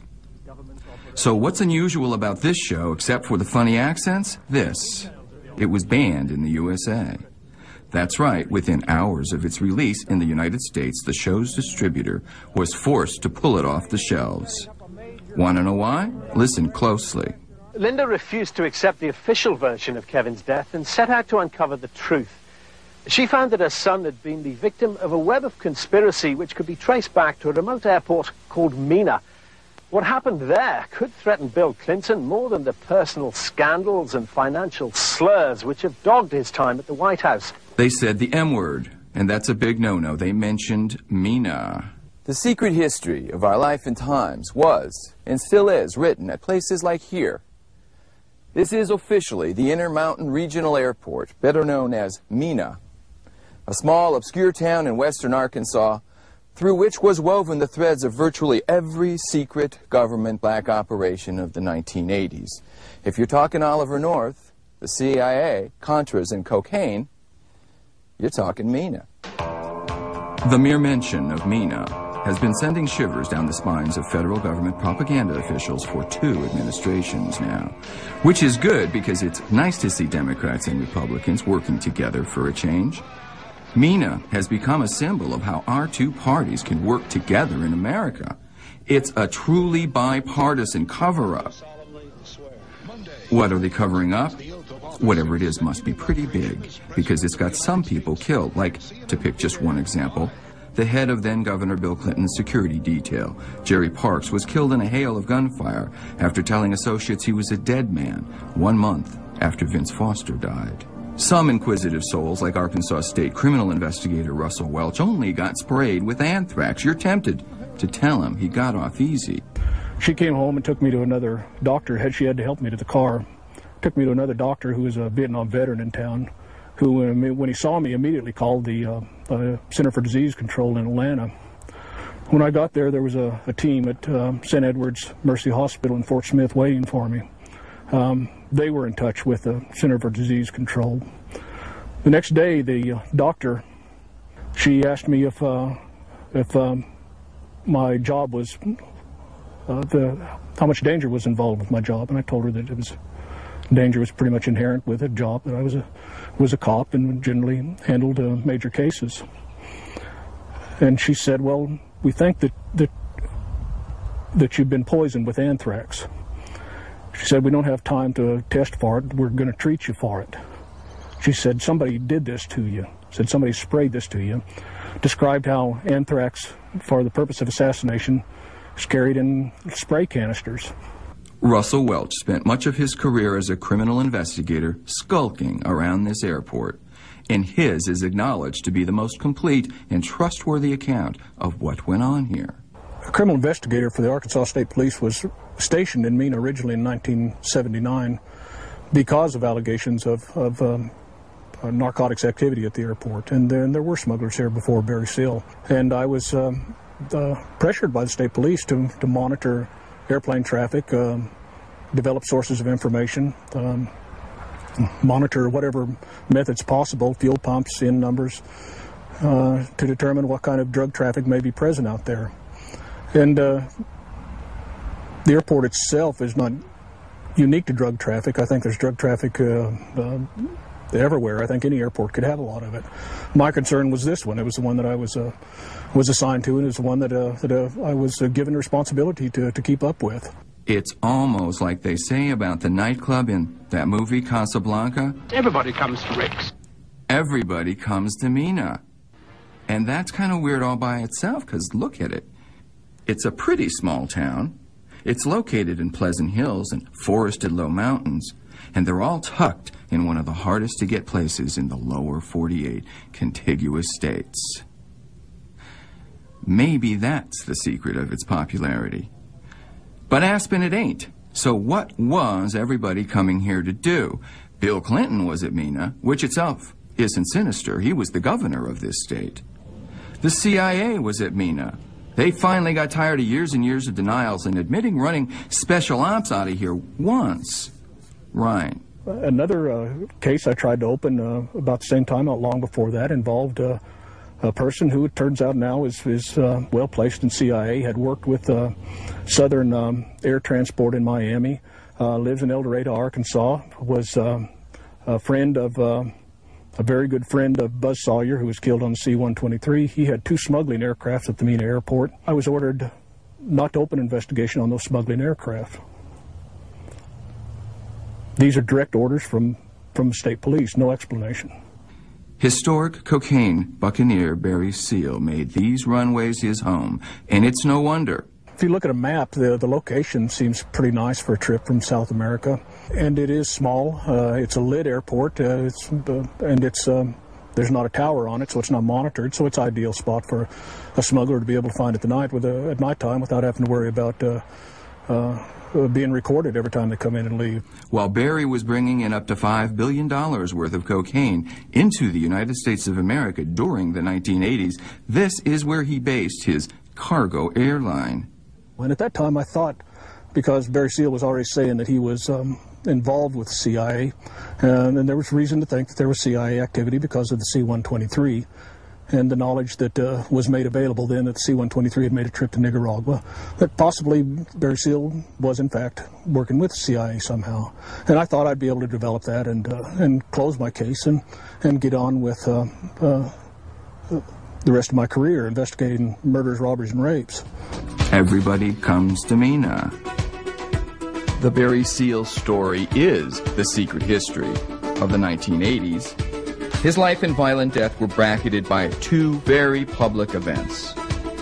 In the first, he piloted a C-123 military cargo aircraft to Nicaragua in a drug sting that was designed to be the Gulf of Tonkin incident of a U.S.-Nicaragua war. I know every American parent concerned about the drug problem will be outraged to learn that top Nicaraguan government officials are deeply involved in drug trafficking. This photograph, taken from the back of Barry Seal's plane, purports to show a Sandinista official, Federico Vaughn, loading cocaine onto Barry Seal's plane. In fact, Federico Vaughn worked for Oliver North.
But it's this event for which Barry Seal will be remembered longest.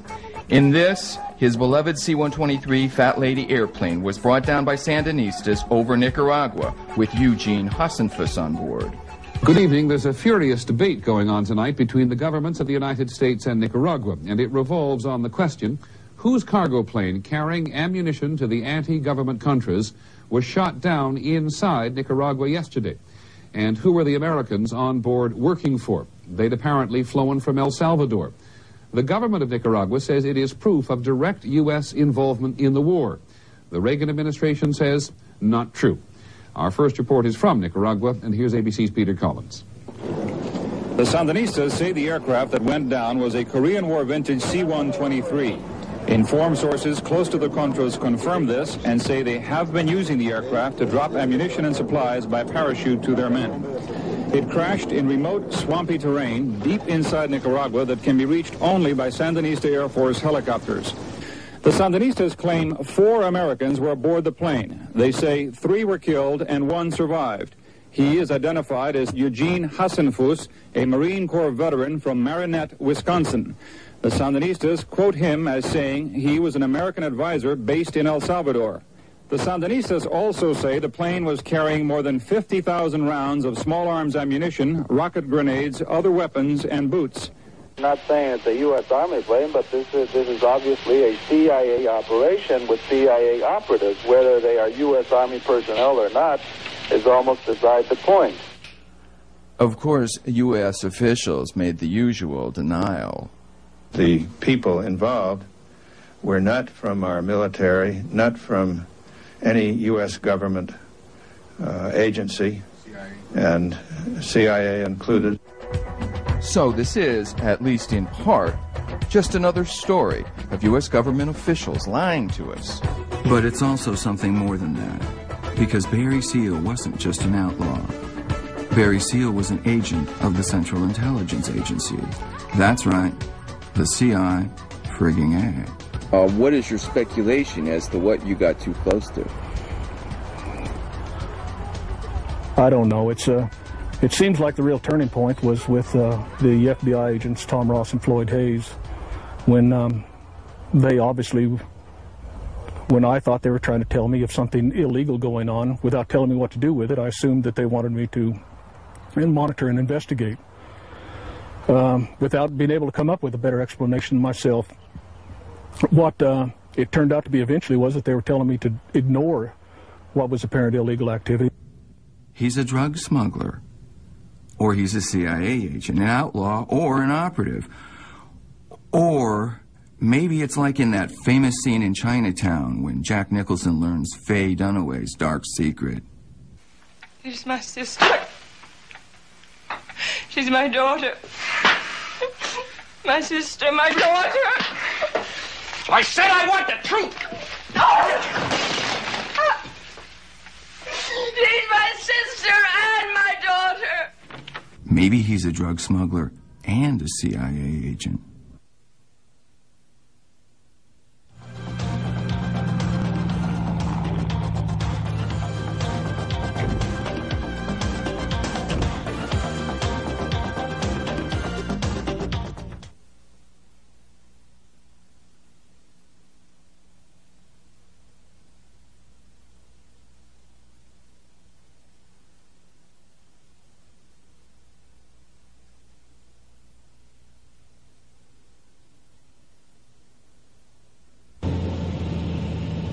Our search for the killers of 2 murdered boys has led us into the murkier precincts of national security, to mysterious Mina in search of Barry Seal's story. Because if Mina holds the key to the train deaths, Seal holds the key to Mina. And just to make everything perfectly cozy, this man, Bill Bottoms, claims to hold the key to Seal. The Barry Seal story is real simple. Barry Seal's organization, which I was a part of, was a transportation operation hauling drugs from Colombia to the United States. We were paid $5,000 a kilo for that transportation service. We brought the drugs to Louisiana. We airdropped the drugs into Louisiana. Barry Seal I flew from the States down to Colombia, picked up the merchandise, flew it back to the United States, dropped it out in some remote location in Louisiana. Barry Seal met me on my return in a helicopter, which they retrieved the merchandise I dumped out. The merchandise was then immediately, it was usually 6 duffel bags, 300 kilos per trip of cocaine. 2 duffel bags were put in 3 different vehicles, 3 different automobiles in the trunks, and those cars were sent immediately. Most of the trips were sent to Miami, and there were several occasions that we sent the merchandise to Los Angeles. Sounds so perfectly simple. Bottoms details what he calls the Mina myth. The myth is any conspiracy story that says that Barry Seal or his organization did anything other than haul cocaine from Colombia for the cartel to the United States. As far as any drugs coming to Mena, Arkansas, or any weapons or any CIA involvement, drugs for guns, all of that story, our organization was not involved in any of it. We were simply a transportation operation. We brought no drugs to Mena, Arkansas. We brought no guns from Mena, Arkansas to Central America ever from any place. Mena, Arkansas to us was not a base of operations. It was basically a hideout, a diversion, and a place to perform maintenance and modifications on our equipment. So as far as Barry Seal, as far as your organization is concerned, the Mina myth concerns tying your what you were doing into what? Well, the allegations are that billions of dollars of drugs were brought into Mena, Arkansas by Barry Seal's organization. Billions of dollars of weapons were flown for the CIA in support of the Contras to Nicaragua. And there were various people that have stated that they flew with Barry Seal on these trips. And the evidence itself, if you look at the evidence that's available, and don't listen to the rhetoric about the conspiracy, the evidence as it exists completely supports the story that we were a simple transportation operation and nothing else. A U.S. Navy pilot for 6 years, Billy Bob's sister was Barry Seal's first wife, and Bottoms was chief pilot in Seal's air cargo operation, chief drug smuggling pilot to the chief drug smuggler of all time. And he has become a major presence on the internet, sending literally hundreds of posts to places where the words CIA and drugs are spoken in the same sentence. What's particularly absurd is the Barry Seal's organization working directly for the CIA in any way, shape, or fashion. What the CIA actually did was ruin Barry Seal's chances of completing his agreements that he made with the government. He became an informant for the DEA. He developed one of the most significant drug sting operations in the history of the United States against the Medellin cartel in 1984. What Bottoms refers to, of course, is the famous Nicaragua drug sting, supposedly proving that the Sandinistas peddled drugs to gringos. If the following story sounds like something you saw in a movie, you're right. Double Cross, starring Dennis Hopper on HBO, told more or less the same version of the Barry Seal story. So let's munch on our popcorn together and listen. When Barry became an informant for the DEA, he bought this type of airplane for the deal that he set up with Bob Juror and Ernst Jacobson. And they took this plane to Mena, Arkansas, and outfitted it for that flight. He flew it to Miami, and then from Miami they flew it to Colombia and picked up 1,500 kilos of cocaine in this airplane. What kind of an airplane is this? This is a Lockheed Lodestar. You picked up 1,500 kilos. 1,500 kilos of cocaine. Is that the 1,500 kilos referred to in Oliver North's diaries? That's exactly the same 1,500 kilos. Tell me what happened to Barry in this plane. What happened, when he got to Colombia, the runway was extremely muddy. And after they loaded the aircraft, Barry decided that the runway was too muddy to take off. And Carlos later rode out on a white horse with a MAC-10 machine gun and started hollering at him, "What's the delay? What's the delay?" And Barry said, "It's too muddy to take off. I'll crash." And he starts firing the MAC-10 off in the air, saying, "You're going anyway." Barry said, "Okay." got in the airplane, they attempted to take off and crashed and flipped over. And there's a picture that was taken of Barry Seal and Emil standing on top of that airplane in Colombia. That's when the Nicaragua airstrip was introduced to Barry Seal, and he flew that airplane to Los Perciles airfield in Nicaragua. An American had landed in Sandinista, Nicaragua, on whose authority? Pablo Escobar told him that he could land in Nicaragua. Comandante Escobar? Seal had a rendezvous with, if not Destiny, then Federico Vaughn, a mysterious Sandinista official. This man named Vaughn that got Barry Seal out of jail in Nicaragua, is his name Federico Vaughn? Federico Vaughn, that's the man. And he was represented to be an associate or an official, an associate of officials or an official for the Sandinista government. We flew into Mina with Bill Bottoms for a rendezvous with lawman Russ Welch. First, making several passes over a footnote to history called Nella, a dozen miles away, a dirt field where Seal had supposedly run a training base for Contra pilots and assassins. That's Nella right there. You see that brown golden field? Now you look at that. We couldn't land this airplane there.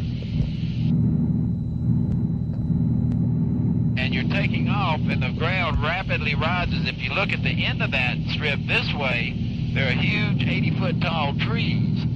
So you have to land this way regardless of the wind, which way the wind is blowing. You have to take off back into the mountain. Why did you build a strip there? Well, I had a Cessna 185 and it was going to be you see that hill where the trees, you know, the runway's right there. Correct. That's the runway. And that hill, there's electricity up there. In fact, you see a little shack there now, a little camper. And we were going to build a camp there, and it's a gorgeous retreat. Now you see this. So this is not a Contra training camp. No, this is a vacation home you were building out That's here. correct. So, a vacation home. We held our fire. The meeting of Bottoms and Welch was just up ahead.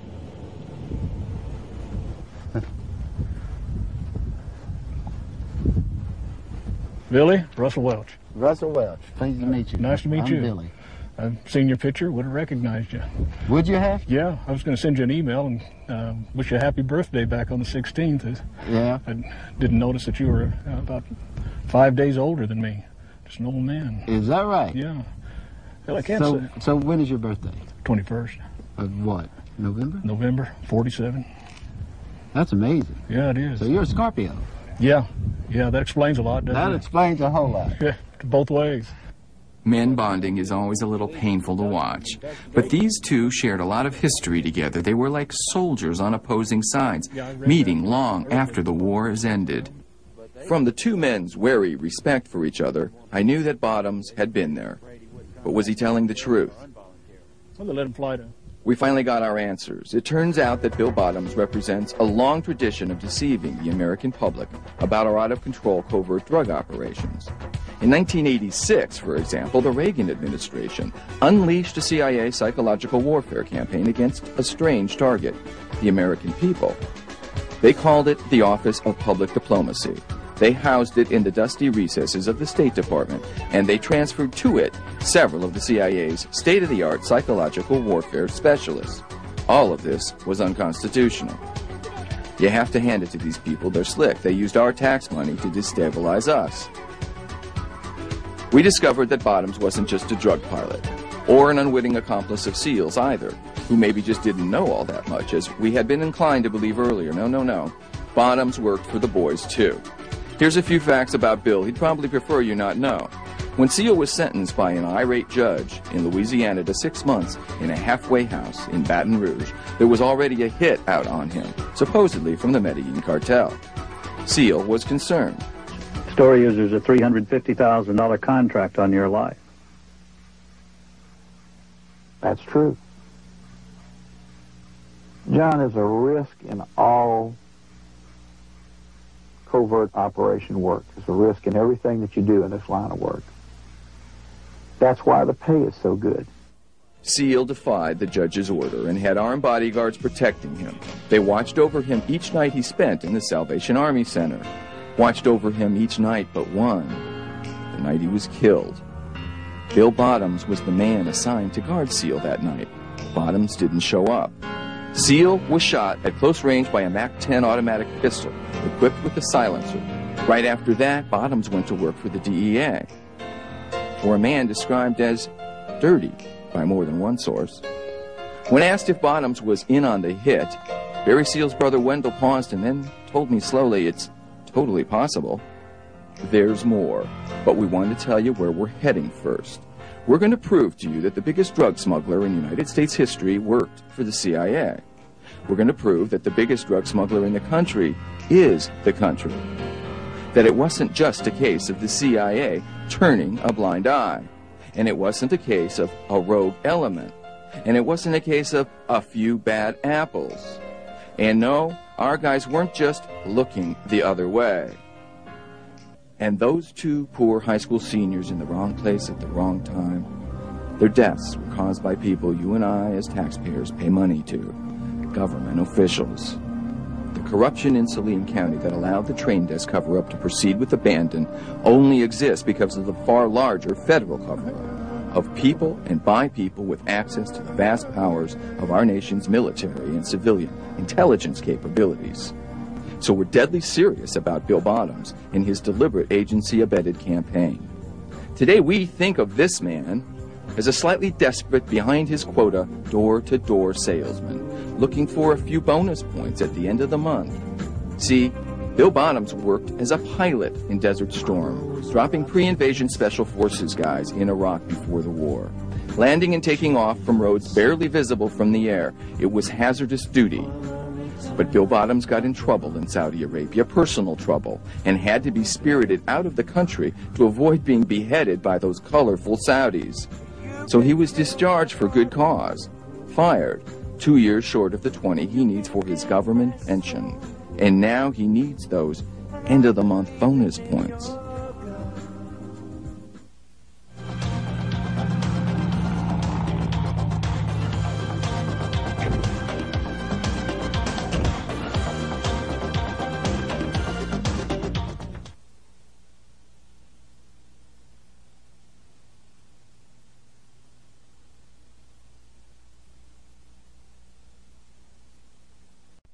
The public history and the secret history of the 1980s are two wholly different movie-going experiences. Today it's easier to see that what the Barry Seal story is really all about is the privatization of American covert intelligence. Subcontracting makes a lot of sense, plausible deniability-wise, when you're in the drug and weapons trade. Even Gorbanifar knew that you were supporting the Contras. Yes, he did. Izvestia knew it. The name had been in the papers in Moscow. It had been all over Danny Ortega's newscast. Radio Havana was broadcasting it. It was in every newspaper in the land. All our enemies knew it, and you wanted to conceal it from the United States Congress. This is John McWethy in Washington. The Reagan administration denied any connection to the downed aircraft. The people involved were not from our military, not from any U.S. government agency, and CIA included. Reaction from Congress was mixed. Senator Patrick Leahy, a Democrat, is on the Senate Intelligence Committee and expressed concern that the CIA, while not directly responsible, could have been involved in other ways with the private group. What concerns me very much is that they are connected with any of the adjunct soldier of fortune type operations. Those which are sort of sent out there with a wink and a shrug. Peter Jennings typically put it well. Whatever the truth in this particular incident, there is to be sure a large gray area when it comes to fighting this kind of war in Central America. And that is the way some of the participants like it. Barry Seal was in business with this company, Major General Richard Secord's company. Southern Air Transport is a Miami company reportedly owned by the CIA until the 1970s. This weekend, a plane chartered by Southern Air crashed in Texas on a flight to Central America, raising suspicions. No spook has ever left your fingerprint or a footprint. But in the case of the operations and ownership of this particular company, there's no question about it. Barry Seal was working on the same operation Eugene Hasenfuss was. Remember him? Remember how he didn't work for the CIA either? A plane crash in the jungle is raising new questions tonight about U.S. involvement in the war in Nicaragua. The Sandinista government says its troops shot down a plane carrying weapons for the Contra rebels and captured a man they describe as a U.S. military advisor. A Nicaraguan official said 3 other U.S. citizen crewmen were killed. He described the flight as a CIA operation.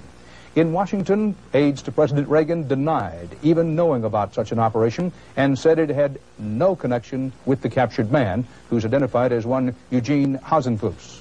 Our report begins in Nicaragua with CBS News reporter Michael Connor. The plane was brought down in southern Nicaragua. My name is Gene Hasenfuss. Where you from? Marinette, Wisconsin. Well, guess what? Congress passed a $750,000 Hasenfuss relief bill last year, so I guess somebody's paying his pension. Most here believe there was no official involvement, but sources told CBS News tonight it is fair to assume the administration knew what was going on and who was involved. For what really happened in the Barry Seal story, we found no spokesman more persuasive than this man. The government testified in the trial that he was responsible. You know how big a freight car is? I unloaded a freight car as a kid. I know how big they are, okay? That he introduced into the southeastern United States in a period of 3 years, 8 freight cars, 8 full freight cars of cocaine. This man is the witness we found who hadn't been gotten to before we interviewed him. One of the things that Bush's task force was amazed at when he testified before the president's task force up there, which Bush was chairman, they couldn't understand how he evaded the radar screen in the Gulf of Mexico with his planes. And he laughed at him. He never did really explain, but he laughed at him and said that wasn't a problem at all. He's also the witness to secrets about Barry Seal, who is seemingly immune to intimidation or threats. Why were you trying to subpoena the CIA? Because we felt like they had documents, exhibits, and evidence that would indicate complicity in this assassination. His name is Sam Dalton, and he was the attorney who represented the Colombian hitmen who assassinated Barry Seal in the penalty phase of their trial. He had his own air-sea rescue operation. He didn't have to call on anybody. Like I say, no problem. Everything, he was prepared for everything. He was running a small airline. Yeah. Difficult to do without somebody saying. And landing this big cargo plane right in Baton Rouge loaded with cocaine. That was the C-120. That was common knowledge too, was it not? Oh, I think so, sure. Certainly all the personnel at the airport knew what was going on. Through discovery, he gained access to something more valuable than gold, the contents of the trunk of Barry Seal's Cadillac on the night he was assassinated. If it hadn't been for a good state judge with enough courage to back the federal government up, we'd have never gotten inside that trunk. He made them give us that trunk back. And obviously, they had ransacked that trunk and some of the things we didn't get back, but they had missed a few things that indicated just how valuable that trunk was. Something the FBI wanted you to never know about. They went into the Baton Rouge police office and literally, physically seized that trunk from the Baton Rouge police and walked out with it. The Baton Rouge police probably would have had to draw their guns to keep possession of that trunk. And actually, the Baton Rouge police should have done that, but they didn't. Because of his fearlessness and his access to the court system that no one else has been able to gain, he was able to penetrate just a little the veil surrounding Barry Seal. They wouldn't even honor the subpoena until the state judge, really backed them up and threatened to hold them in contempt. So it took a state judge threatening to hold the FBI in contempt for them to give you what you should have had as part of discovery. Right. And when you saw the contents of what was in that trunk, they were obviously in a ransack condition? Oh, yeah. Oh, yeah. And that's where that phone number was. Well, the only thing I can conclude is because they were talking to each other very seriously over probably what was a secured phone number, a secured phone. And Barry Seals was in direct contact with Bush. What you're about to hear now may shock you. It did me. Barry Seals was delivering arms and money to the Contras. And one of the things that really turned us on about that premise was Barry Seals' ability to buy a surplus minesweeper from the government. Now, wait a minute. Barry Seal, a drug smuggler, bought a minesweeper from the government? It was formerly named the Stock, and the name was changed to the Conda. And he was delivering money to a naval architect to refurbish it for use. How did you find out about the minesweeper? Well, my investigation led me to a transcript of the IRS. So we just felt like that was too close to the federal government to be done in that fashion without the federal government knowing full well and having plans of its own for the Contras and the use of that minesweeper in connection with the Contras. When the jurors were done listening to him, some of them even wanted to reverse their verdict. We started the penalty phase like 3 o'clock in the evening, and we knocked off about 6:30, I think. And during that time, I presented government in its three-piece suits and ties to the jury. And that presentation with 3 government witnesses was so powerful that the next morning when we came to court, the judge called us into his chambers and said he had 2 notes from 2 different jurors wanting to change their verdict on the guilt phase to not guilty. Who were these government witnesses that came forward to talk about Barry Seal? One of them was Lieutenant Thompson of the State Police, describing how the government complicity in with Barry Seals, and when he caught Barry Seals red-handed after all of this, after Barry Seals had been sentenced in Florida, and he caught Barry Seals still smuggling, caught him red-handed at the dock, and the DEA and the CIA showed up and told the state police to butt out and took over the operation. So a wily old New Orleans lawyer pierced a massive government conspiracy to smuggle drugs into this country. Barry Seals wasn't told to cooperate with the DEA officer. The DEA officer was told to cooperate with Barry Seals. And if you'll read that IRS transcript, you'll realize that he was running the DEA operation in Miami, Florida. He was flying out of Florida with DEA money, millions of dollars, hundreds of thousands of dollars, of which the DEA has never accounted for. Nobody knows what happened to it. And he was flying that money out on his own, with his own airplane, and doing his own thing at all these times. Barry Seal was not just a casual part of our nation's covert intelligence. He was right underneath Oliver North. He helped direct it. When government involves itself in activities like the CIA and start subverting natural events and the natural course of history, that's where government itself becomes the criminal. If you had the job of hiding every General Motors factory and every Chevrolet dealership and General Motors dealership in the country, could you hide all of that? Unless it was in plain sight? Of course not. So this whole thing is hiding in plain sight, isn't it? Yeah, sure it is. Absolutely. If you want to, I'll tell you something else. You want a scandal in this country? Investigate retired DEA agents. Investigate their net worth and put it all together.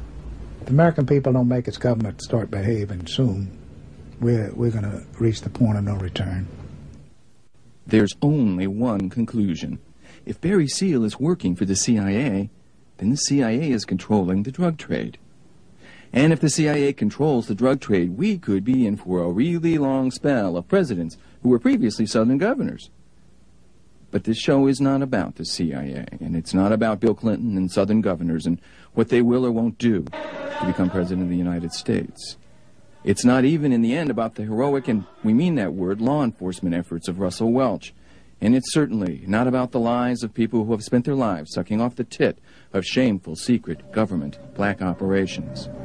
It's about 2 boys lying dead on the train tracks, and others like them across America. It's about a mother's pain at being unable to interest anyone in bringing the killers of her son to justice. It's about the cost of the drug war which has been conducted against the American people by people from their own government who were sworn not to threaten but protect them. When we come back, you'll see 2 special features on our show that you won't see on any standard network news magazine. First, you'll witness the fitting together of the pieces of the puzzle. And then in a real network first, you'll hear the naming of the names.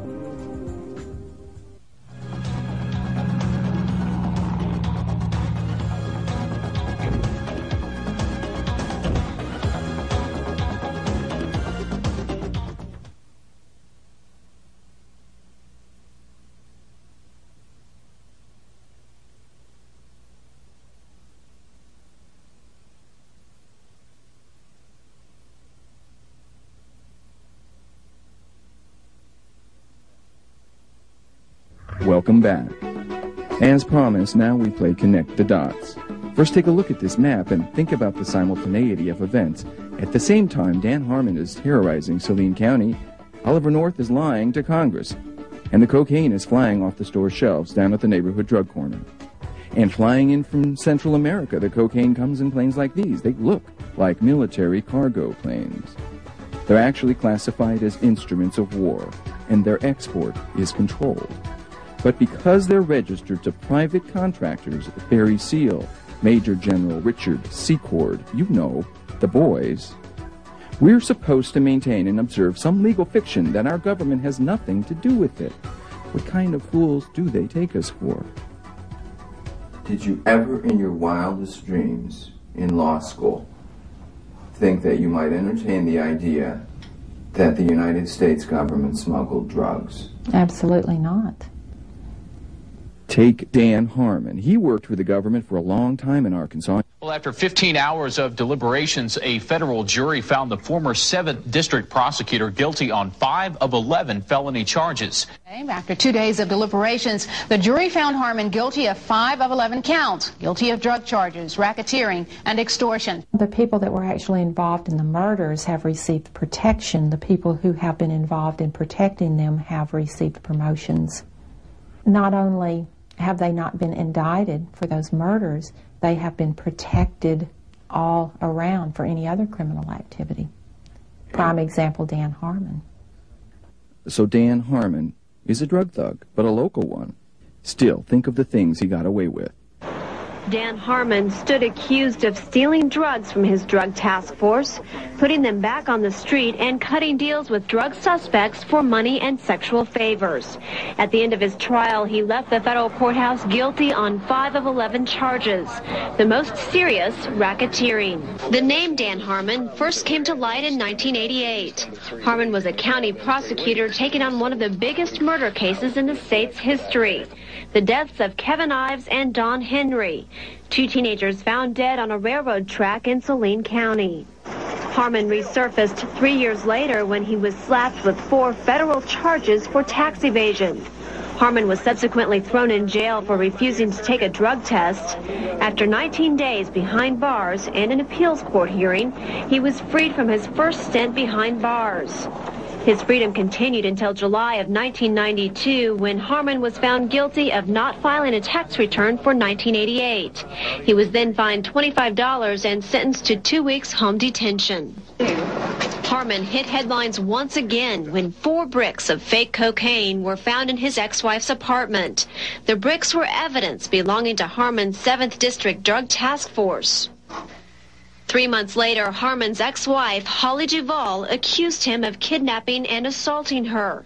He was jailed again, and this time refused to leave in the hope of getting a speedy trial. It was during this time period he began a hunger strike in jail, underwent a psychiatric evaluation, and even shaved his head. Throughout this time in the spotlight, Harmon often criticized the media and even hit an Arkansas Democrat Gazette reporter. Later that month, he negotiated a plea arrangement. Several of his charges, from kidnapping to disorderly conduct, were reduced in exchange for his resignation from office. That day came in July of 1996, as Dan Harmon cleared his office and moved to the Gulf. Listen to Dan Harmon talk about his conviction and let your mind roam. Who do you think Dan Harmon reported to? Every one of those counts that they convicted me of extortion of, every bit of that money went to where it was supposed to go. But Dan Harmon hasn't been charged with the capital crime of murder for the train deaths. Could it be because he belonged to a drug distribution organization that is integrated vertically just like General Motors? Remember the map we showed you earlier? Remember the simultaneity of events? I believe that it began with the CIA smuggling drugs in and out of MENA through Barry Seal's operation. So whoever was giving the commands through the CIA, and possibly just CIA operatives rather than an official CIA investigation, might be who is responsible. They must be protecting someone really important to have occasioned such a massive cover-up. I have not talked about it before. Well, I mean, but everyone else has. I'm not the one to answer the question about Oliver North's involvement in smuggling drugs in the Iran-Contra affair. Again, sticking to the facts, I know that when Oliver North was before Congress in the congressional hearings of the Iran-Contra affair, 2 questions came up about Mena, Arkansas, and the investigation went into closed-door sessions. Now, if Oliver North had not been involved in Mena, then why did he simply say, I don't know anything about Mena? Why did the committee go into closed-door session? That's a fact that cannot be ignored.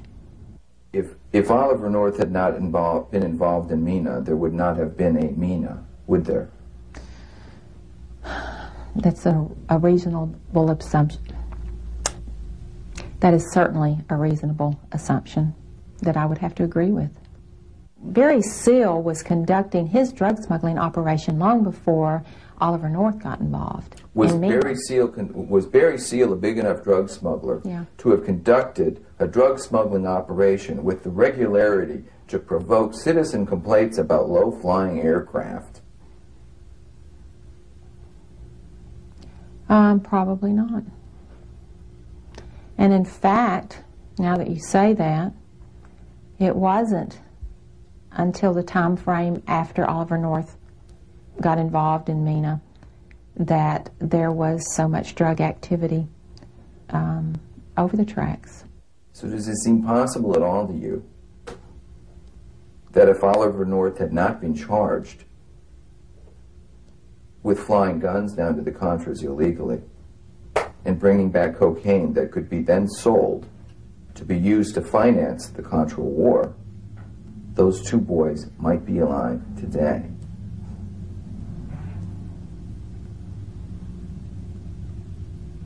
Seems apparent that they would be. The national soul-corroding goings-on in Mena, Arkansas go on and on and on. I believe that the reason these investigations have gone nowhere are because of the connections of Kirk Lane and Jay Campbell to Dan Lassiter and on up the line to Governor Clinton. I also believe that those connections filter down to our local hierarchy and criminals and thugs, which are public officials here in Saline County. I can't begin to articulate the feelings. I don't think there are any words that will accurately describe them, that you feel when you learn that the people that you trusted to do their jobs and to help get to the bottom of things are not only involved in a cover-up, but were also involved in the murder itself. It's too big a subject to cover even in 2 hours. Every time you think you're done, you hear a little voice saying, but wait, there's more. You know, there's been a lot of talk about the number of people down here in Arkansas who have been somehow connected with investigations that somehow involve the power structure here that have turned up dead. I really can't say about the others. All I know is myself, and I know that my career was never the same after that. And instead of pursuing the fact that my mail had been opened up the way it was, and the fact that mail is a common way of transmitting chemical and biological reagents like that.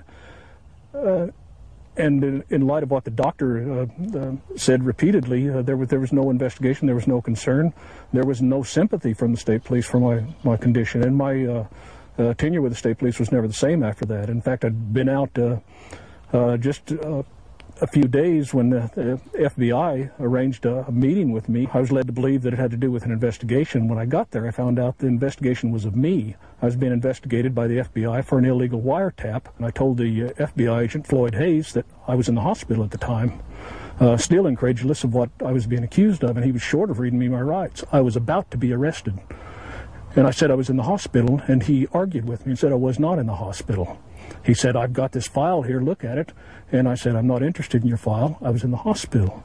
The sheriff listened to me and him argue a little bit, and he was arrogant. He was just had a real cocky attitude. He was bound and determined that I was going to be arrested then. I know the routine. But Russell Welch did escape the clutches of federal officialdom, and today it is his testimony that provides the basis for what we know about the secret history of Mena, Arkansas. By 1987, there was a new show at the Mena airport. Tell me about that. In 1987, Barry Seal is dead and gone, and I really would like to have forgotten him. But the dregs of that investigation were still present because the body of his organization was still intact. All, in fact, that had disappeared was Barry Seal. But out of nowhere, C-130 appeared at the Mena airport. Tail number was in 4469 Papa. Now, C-130 is a military cargo transport plane. It's a good-sized military cargo transport plane. I found out that many of them had been released into for civilian ownership, although they're still considered an instrument of war. You know, after the C-130s arrived, an Australian by the name of Bob Mattern became a good friend of mine. He was a ground engineer for C-130s, and over a period of months and years, we spent a lot of time together. Different reasons, just friendship. And he told me that when they first came here, that they being in this operation with the C-130s, which I assume is the same operation that the FBI agents were telling me about, he said that they were going to do some special ops. He said they knew that some had already been done here, and that they would come and do some special ops, and then some what he called legitimate business. He said after they were here for a while, they decided they'd do nothing but special ops, and they were going to fence in the airport. And indeed, there was a public announcements in the media locally that the Mena airport was going to be fenced in. Nobody, including law enforcement, would be allowed in without badges, name tags on their shirts, and they'd have their own security force. And that this was being sanctioned by the federal government. And Gene Wheaton, who's a name you're familiar with, checked on with his sources at the Pentagon, and determined from them that that there was no top secret operation being done here, that there wasn't any high-level, expensive government projects going on at the Mena airport, and exposed that locally to the media and other people, and the fence stopped. Well, let me ask you this: is there an individual that owns one of those establishments who you investigated and whose history you could not document beyond a safe house somewhere in the mid-70s? Well, you're really wanting to get me into it, aren't you? Didn't we go over this last time? Not on tape, we didn't. That's I didn't mention the man's name. That's well, yeah. There's one out there who was whose history was questioned, and it was looked into to try to establish just exactly who he was because of his appearance during a questionable time. He appeared, his appearance was contemporary with the message that I got from the 2 FBI agents, whom I thought were telling me to investigate illegal activity. So yeah, the man was checked on, and yeah, his address that he had given went to a safe house in Maryland. Half a dozen CIA drug pilots have come forward with basically interlocking tales of SEAL's exploits. The allegations that we ran, or Barry Seal, or anyone in our organization was involved with the CIA running guns to the Contras and then drugs back, that's all false. We never ran any weapons or never worked for the CIA, not one single time. That C-123 was used twice. It was flown to Nicaragua twice, and then it was parked here. And I saw an article where Al Hathaway was interviewed for the Baton Rouge State-Times newspaper, and in that article he said that that airplane was part of his investigation at one time, and after the Nicaraguan sting, it was parked here at Mena Airport and didn't go anywhere for a year until it was sold. Now, the allegations are that L.D. Brown went 2 trips in that C-123. Kerry Reed said he went in that C-123. Mickey Tolliver said he went in the C-123. Jorge Morales said he went in the C-123. Chip Tatum said he saw the C-123 in Central America several times. I would find that kind of hard if the C-123 sat here at the airport for a year. But one of Barry Seal's drug smuggler tricks was to have 2 of everything in his fleet of planes. That way, when one of his planes was spotted somewhere loading cocaine, the boys could say, hey, wait a minute, that plane couldn't have been there. It was sitting on the runway in Mena, Arkansas. So when this man, L.D. Brown, testified that he flew with Seal on 2 separate C-123 drug and gun running missions, he was discredited because the C-123, don't you know, was on the runway in Mena. And here's a news flash. Barry Seal's second C-123. Take a look at some exclusive footage of the second C-123 after years of rumors of its existence. This plane sits in Titusville, Florida, near the NASA Space Museum. Its serial number matches that of the plane listed in the logbooks of one of Barry Seal's mechanics, Cecil Rice. We ran a check through FAA records in Oklahoma City on this plane, flown by Barry Seal back and forth on his officially sanctioned drug and weapons smuggling runs. It belonged to Corporate Air Services, Major General Richard Secord's Corporate Air Services, a CIA airline. This footage proves beyond a shadow of a doubt Barry Seal's connections to Oliver North and Iran-Contra. This footage proves that something really weird is and was going on in America. And guess what? The footage comes to us courtesy of Terry Reed, the most savagely attacked of all Iran-Contra covert operatives who came forward to testify about the top-to-bottom corruption of our government by drug money. And we want to thank him for the footage and thank him for his courage. But here's the really big conspiracy. Any halfway motivated journalist could have found these things out years ago. The CIA's role in the drug trade is so well known, even actor Mel Gibson's gotten wind of it. Hey, fellas, when we get to the strip, you go north and I'll search this side. We'll find them. And if we hurry, we can still make that 9:30 table at Nino's.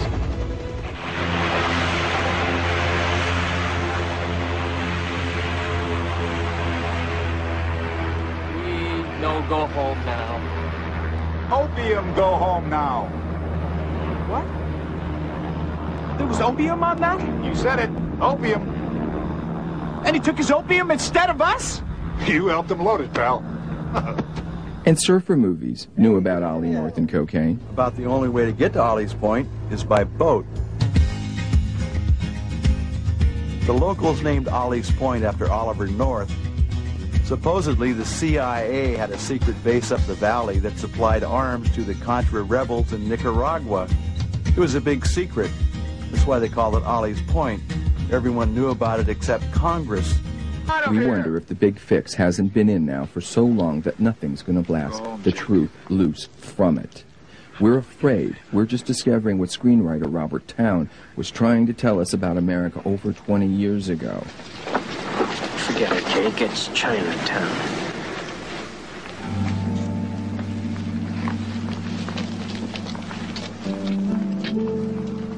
But too many people have lost their lives. Too many people have fought the good fight, are fighting the good fight today. So our last words aren't even ours. They're from singer-songwriter Robbie Robertson's song called Ghost Dance. You don't stand a chance against my prayers. You don't stand a chance against my love. You outlaw the ghost dance. You outlaw the ghost dance. We shall live again. We shall live again. We shall live again. Crazy Horse was a mystic. Yeah. He knew the secret of the trance. And sitting for the great apostle of the ghost dance. Come on, Comanche. Come on, Blackfoot. Come on, Shoshone. Come on, Shire. We shall live again. We shall live again. Come on, Rabbit. Come on, Cherokee. Come on, Payne. Come on, Sioux. We shall live again. We used to do the ghost dance. We used to do the ghost dance. But we don't sing them kind of songs no more.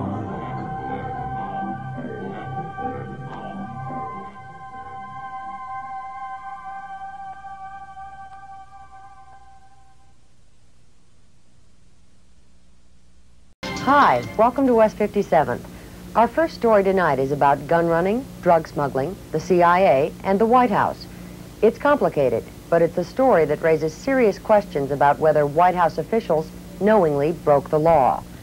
The law in this case was laid down in 1984, when Congress specifically barred all American officials from giving weapons, ammunition, or any military aid to the Contras. The Contras are the guerrillas who are fighting to overthrow the Sandinista government of Nicaragua. President Reagan just yesterday personally appealed once again to resume military aid to the Contras. Late today, the House narrowly approved $100 million for them. But what many of the congressmen weren't aware of before that vote is the following allegation: that the White House secretly directed a private aid network to arm the Contras when it was illegal for the White House to do that. This is a story that takes many roads, involves many people, but where all of them intersect is at a place called John Hall's Farm. Northern Costa Rica, 30 miles from the Nicaraguan border in the Contra War. This is John Hall country. He's an American who's lived here more than 20 years. He owns or manages 8,000 acres along the Contra's southern front. I'm a rancher, a farmer, and absolutely nothing else. Just an Indiana boy transplanted to northern Costa Rica. Indiana boy transplanted. What is the extent of your involvement with the Contras? Indirectly, I've helped Contras through a humanitarian effort to help their wounded, to get people wounded in here and get them to the hospital. And I've never made any secret of that. It's been absolutely open. I wouldn't know anything about John Hall unless John Hall told me. And how many people would come up to you and say, I'm the CIA guy in Costa Rica? In the spring of last year, mercenary Stephen Carr spent 5 weeks around John Hall's farm training Contras. He broke probation when he went to join the Contra War.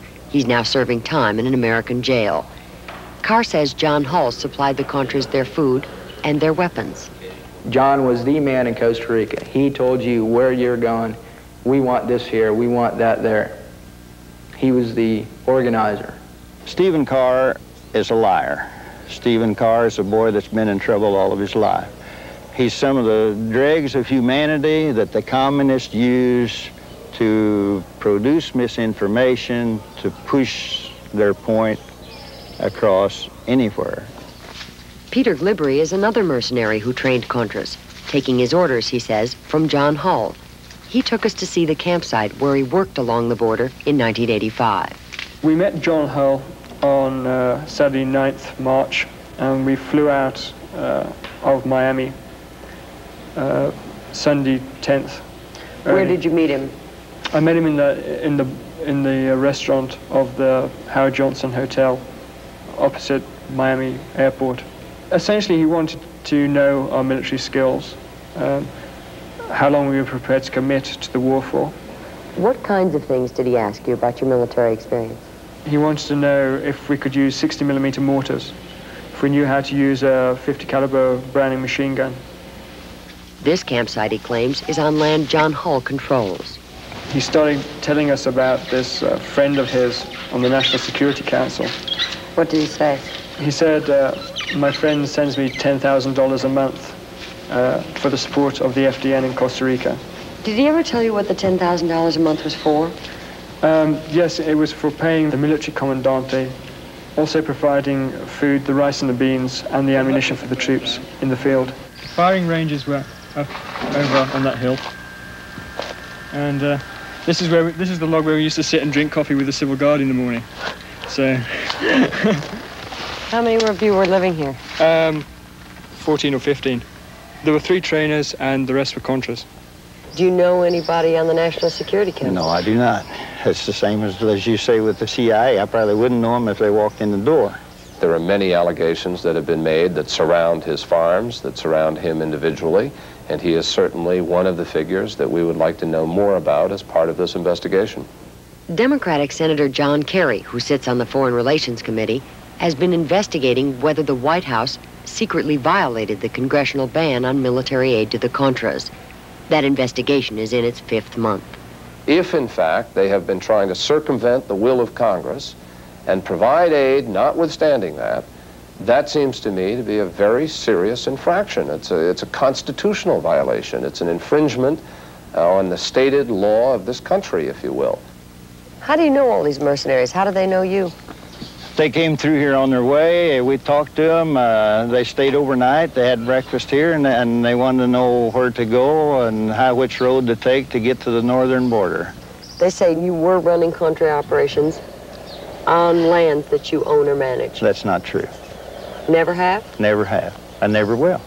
Did you ever use his farm for camps for your Contras? Si.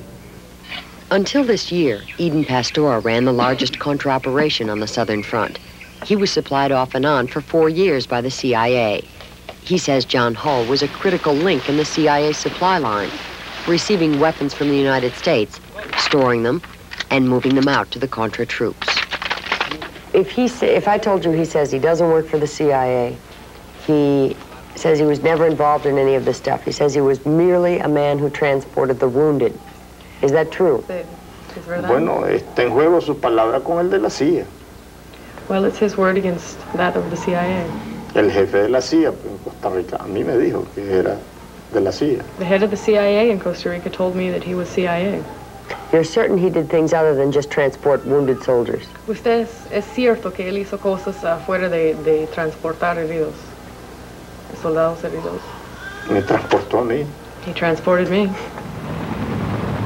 Into 1985, secret weapons shipments from the United States were being moved through El Salvador. One of those shipments flew out of Fort Lauderdale's executive airport in March, destined, those who loaded it say, for John Hull's farm. We loaded a shipment of arms, about 6 tons.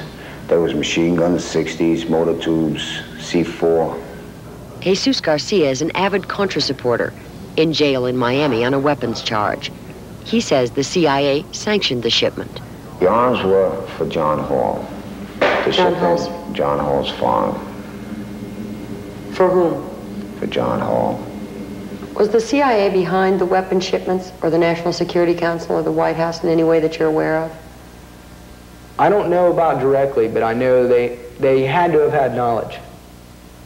Absolutely. There's no way you can circumvent all the things. There's no way you can land at a military airport in El Salvador with a plane at a military airport unless somebody cleared it. A charter, commercial, civilian plane lands at a military airport. Somebody had to arrange it. Somebody had to arrange that. Anybody ever check the plane? What do you mean check the plane? They unloaded it. Weapons and all. I was very surprised. I thought we were going to land on a dirt strip and be sneaky about it. Not these guys. They're saying that you were involved in running weapons down to Costa Rica for the Contras. What do you say to that? Tell him to talk to your lawyer. See, yeah, you better talk to my lawyer about it. That's the main thing. Rene Corbo, a Cuban-American from Miami, arranged that Fort Lauderdale shipment, according to those on board the plane. Corbo is said to be one of Hull's key operatives, said to have commanded a camp inside Nicaragua that John Hull allegedly supplied. The allegation runs that there was a load gathered in Miami, including 20-millimeter cannons, 50-caliber machine gun, mortars, high explosives, loaded up on a plane in Fort Lauderdale, taken through El Salvador, and then landed here at John Hull's farm. That's flat not true. I can guarantee you 1,000% that isn't true. Do you know John Hull? Yes, I do. How is it that you know him? How is it? Yeah. Well, I don't want to talk about that, okay? Why not? Because I don't want it. Do you know Rene Corbo? I have met Rene Corbo there again one time. He came into I might have met him twice. What if it was just gun running? Okay, so the administration supports these guys. Aid got tight, they needed guns, so they got a private group to run the some United guns States down Congress very specifically prohibited and declared its intent not to have weapons as part of our relationship with the Contras. Now, we made that clear. We denied them lethal aid. That is precisely what the vote is about today. What we were doing was illegal? Of course it was illegal. Well, you're hiring mercenaries, which that's neutrality violations. You're running weapons, that's firearms violations. You're plotting to kill people, that's conspiracy to murder.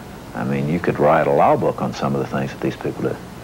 Jack Terrell was a military commander for a private American group that had been supplying trainers for the Contras. He is now a critical witness for Senator Kerry. He says he met twice with John Hull and this man, named Robert Owen, to plan Contra operations. I came to know him as the NSC representative to the Costa Rican situation, acting in behalf of Colonel Oliver North. So you're saying Rob Owen was the go-between between Costa Rica and the White House? The National Security Council? The National Security Council, yes, he was the bag man for Ollie North. Lieutenant Colonel Oliver North is on the White House National Security Council. He reportedly designed and directed the Contra Aid Network. Oliver North refused our request for an interview. Robert Owen, his alleged intermediary, received $50,000 of American tax money designated for Contra humanitarian aid. A State Department source said, quote, "It was a payoff." Robert Owen also refused our request for an interview. Would you put Robert Owen under oath? I'd love to put Mr. Owen under oath and a number of other people. Sure, his name has been certainly essential to this. Owen told me, he said, well, I take $10,000 a month to John Hull from the NSC for these types of operations, and if we need more money, that's no problem. Oh, I've met Rob on several occasions. Like I say, we're personal friends. I have no business dealings with Rob whatsoever. I have no idea even who the fellow works for. We're friends. We've met a few times, and that's all there is to it. Where have you met? Like I say, I've met him in Washington. I've seen him when he was here. When he came here, he called me when he was in this country. And the time frames, I don't remember, but it's no big deal and not a lot of time. What were you doing? What was he doing in this country when he called you? I have no idea. I have no idea. What does he do for a living? I have no idea. Why are you so certain that if all this is true, and John Hull, in fact, did have connections with the NSC, that Washington would know that weapons were being shipped in? There's no conceivable way they could not know what John was doing. There are also allegations that the NSC was aware that members of the private aid network were involved in smuggling drugs. The Drug Enforcement Agency told us this part of Costa Rica was a major transshipment point for cocaine bound for Miami.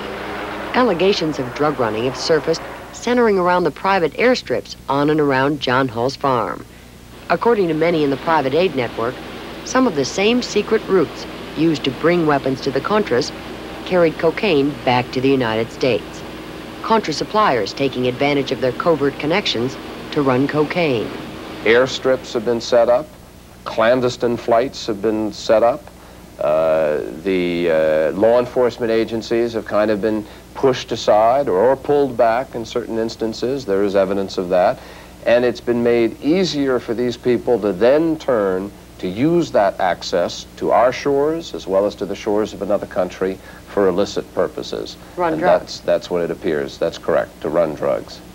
Did you ever hear anything about John Hull and drug smuggling? Did you ever see anything? No supe que John Hull estuviera ligado al narcotráfico, pero muchos de los que pasaban por sus pistas de aterrizaje sí supe que estaban ligados al narcotráfico. I didn't know that John Hull was linked to narcotics trafficking, but I did know that much of what came through his landing strips was linked to narcotics trafficking. What was the flight plan? Colombia, Costa Rica, Miami. Colombia to Costa Rica to Miami.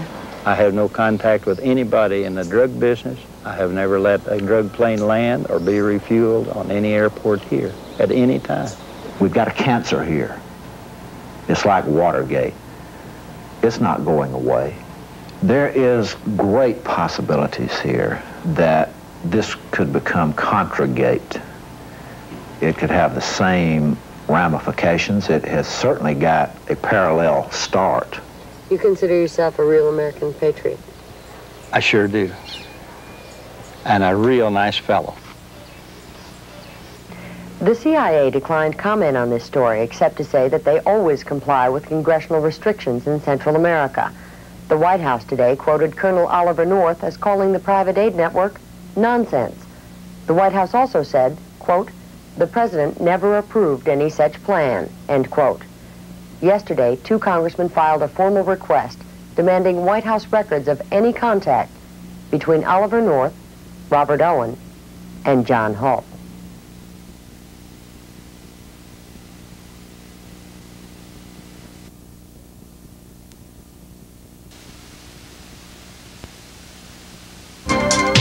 Good evening. Welcome to West 57th. Our first story tonight contains new and startling information that indicates the American government got involved in smuggling drugs to supply the Nicaraguan Contras. That's right, drug smuggling organized by the CIA to support the Contras. Congress is already investigating the covert network set up by the White House and the CIA to secretly supply the Contras with guns and money. But tonight you'll hear from 3 men who say, as incredible as it sounds, that the government, through the sale of marijuana and cocaine, helped fund that secret war. The basic scheme, confirmed in 36 interviews, was simple. Fly weapons down to the Contras, using the same planes and pilots, secretly fly drugs back to the United States, then sell the drugs and use the proceeds to buy more weapons for the Contras. To keep the Contras armed and fighting, according to the Tower Commission, the White House started the secret weapons network in 1984. Those organizing the gun shipments included former and current CIA operatives. But what wasn't in the Tower Commission report is that among those recruited to fly weapons to Central America were known drug traffickers. We're talking about millions and millions of dollars. Do you really believe the government decided to get into the drug business in order to pay for the Contras? The American government. As incredulous as it may sound, I believe that not only decided to get into it, I think they orchestrated the whole thing. Mike Tolliver is a pilot whose principal occupation has been smuggling drugs. He's currently serving a 3.5-year sentence in a federal prison in Miami for a conviction unrelated to the secret flights he made for the Contras. He says he was approached in 1985 by longtime CIA operatives to run what they called supplies. It was military supplies, and I didn't have to be a real dummy not to figure out what that was. What did you figure it was? Guns, ammunition for the Contras. And that as an extra added bonus, we could either freelance on the way back. Meaning what? Well, meaning we could bring back our own cargo, and they would arrange it, or we could bring back their cargo without ever having to worry about interception, arrest, anything like this, that everything was taken care of. What kind of cargo were you talking about? Drugs. What kind of drugs? Whatever you wanted, marijuana, cocaine. Whatever you want to come back with, fine, we can make sure you don't get hit We can by make sure. customs. It was my understanding that they would make sure we wouldn't get caught. They would provide not only the cargo, but the landing areas, crews, everything. For drug runs? Yeah. They would also provide the drugs if you wanted. Absolutely, which indeed they did. Why would the CIA allow drug planes to come into the United States loaded with coke for the U.S.? Money. George Morales, the leader, here in the 1983. George Morales is a world champion boat racer. He is also a world-renowned cocaine trafficker whose empire extended from Colombia to Miami. Morales was indicted for running cocaine in 1984. He says the CIA used his indictment to pressure him into providing planes, pilots, and $3 million in cash to the Contras. He, too, is in federal prison awaiting sentencing on the 84 charge. So you're saying drug planes were allowed into the States as long as somebody was kicking some money into the Contra coffer? Definitely. Is this like just a one-time occurrence? No. Somebody snuck in? No. Frequent? Yes. Routine? Yes. Believe it or not, the entire business is compartmentalized. I'm like a teamster. You know, I'm in transportation. You got people that are in loading. You got people that are in offloading. You got people that are in distribution. People that are in sales. You know, it's like an IBM situation. Tolliver says he had 2 meetings with this man, Rafael Quintero, a veteran CIA contract agent who was coordinating secret weapons flights for the covert network. Then Tolliver made 2 flights. In March of 1986, he was instructed to fly to Honduras. He landed at the airstrip at Aguacate, a Contra resupply base set up by the CIA. We had about 28,000 pounds of military supplies, guns, ammunition, things like that. And when you landed in Honduras, no checking, no customs, no inspection? Well, I didn't think the customs people were going to be out there in the jungle, to be honest with you. What kind of cargo were you bringing back? 25,000 and change pot. 25,000 pounds of pot? Marijuana. Same plane. And same people you believe set you up with the arms? Exactly. Oh, of course That it also was. set you up with the 25? Sure. 25,000 pounds of pot? And change, yeah, that's what the piece of paper they gave me said 25, I think 360. So what do you do with that 25,000 pounds of pot? We take off from Tegucigalpa, Honduras, and we leave. To? South Florida. Where in South Florida? We landed at Homestead. Homestead? Air Force Base. You brought 25,000 pounds of marijuana and landed it at Homestead Air Force Base? That's correct. With whose clearance? I was given a discreet transponder code to Squawk about 2 hours south of Miami. I received my instructions from the ground for traffic separation and told them what my destination was. What did you say? I told them that we were a non-scheduled military flight into Homestead Air Force Base. What happened when you landed? We landed about 1:30, 2 o'clock in the morning, I guess.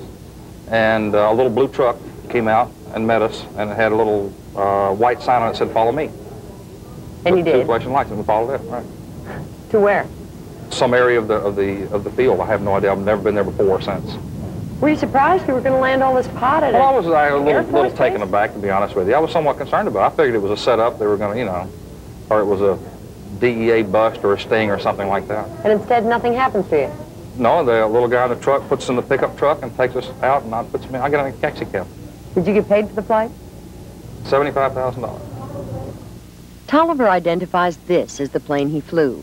The plane traces to a company that was hired by the government to fly humanitarian supplies to the Contras. At the same time, Tolliver made his flight. How do you know the CIA was aware of these drug planes entering the States? They actually saw the transaction. They saw the drug transaction? Yes. You mean like unloading a plane full of coke, or Yes. what? They saw that? Yes. Here in the States? No. Where? Out of the state. Central America. Yes. According to Morales and 7 other sources, weapons from the United States were shipped here to northern Costa Rica, only miles from the Contra War. They say the planes landed at several airstrips controlled by this man, John Hull, a CIA operative placed by the Tower Commission in several meetings with Oliver North. A half-dozen sources call Hull a key player in North's secret weapons network. They say it was under Hull's direction that the guns were taken off the planes and the cocaine loaded on, destined for the United States. There's never been any drug movement through this zone or through any of our farms, because on each farm the foreman has a log of every airplane that lands, of all the movements that's made there. And we have kept these not for me, but for the Costa Rican narcotics people.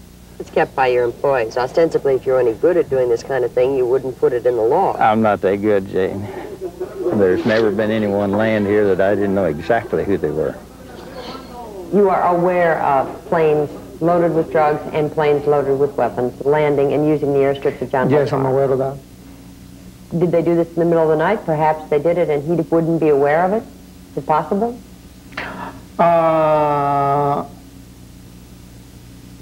Basically, in the middle of the day. Middle of the afternoon? Yes. Broad daylight? Yes. How much was he getting for each landing when you would come through with a drug plane? That I'm aware, $300,000. I took 2 loads, small aircraft loads, of weapons to John Hull's ranch in Costa Rica and returned back to Florida with approximately 1,000 kilos of cocaine. 1,000 kilos of cocaine? Yeah, 500 each trip. Gary Betzner was one of George Morales' top pilots. He too was in federal prison in Miami on an unrelated drug conviction. His sentence is 15 years. Like Morales and Tolliver, he has little to gain from talking about these drug flights. None of what they say here will shorten their sentences for their other convictions. Who would load that cocaine down in Costa Rica? Who would accept the weapons? Who would load the cocaine? Most people that were hired by John Hull or working for him would load the aircraft. In both cases, John Hull was there. And he physically saw the weapons coming in? Physically saw the weapons coming in. Did he physically see the cocaine going out? He physically saw the bags. How did you know you were landing at the right strip? Because I was communicating by radio. And they were expecting you? Mm-hmm. So you called in? Mm-hmm. You said, this is Mr. Betzner, and I have No. I just called in and I went, and a whistle came back, right? And I said, I'm 20 minutes out or whatever. I said, okay. And I landed. Where did the cocaine come from? The cocaine was there when we offloaded the weapon because they had the fuel on the same truck with the coke. The second trip I went down, I didn't go back into John Hull's place. I went into another strip that was maybe 10 or 15 miles east of the place, with a little better strip. What exactly was in the plane that you flew from Fort Lauderdale? Well, there was some C4 explosives, M60 machine gun. It was stacked all the way to the ceiling. How many pounds of weaponry? I would estimate around 2,500 pounds. Well, I understood right away it wasn't the private guns that went down that were that important. It was what was coming back that could buy much larger and better and more sophisticated weapons. And it was unaccounted for cash. When you were first approached by the CIA and the Contras, how was that approach made? What did they say to the best of your recollection? When was it? It was right after my indictment in 1984, March 1984. They came to my office. Before that, I have a few meetings with not high-level Contras. So you'd been doing business with the Contras? Yes. But all of a sudden, somebody bigger shows up at your office here in Miami? Very, very big, yes. What was the rank? What level CIA person? Well, he is the contact directly with the CIA and the Contras. He was sort of the advisor. He worked for the CIA to begin with. Do you know George Morales? Yes, I know George Morales. Octaviano Cesar is the man Morales says recruited him to run guns and drugs. Cesar is now an official for a Contra group in Costa Rica. So what you wanted from Morales was planes and cash? Aid, any type of, because if you didn't have the plane, you needed the cash to go and buy the planes. You needed the planes so you can bring in the supplies. In addition to Morales, 8 separate sources confirm his CIA connection. What is your relationship with the CIA? Your personal relationship? None. Never? None.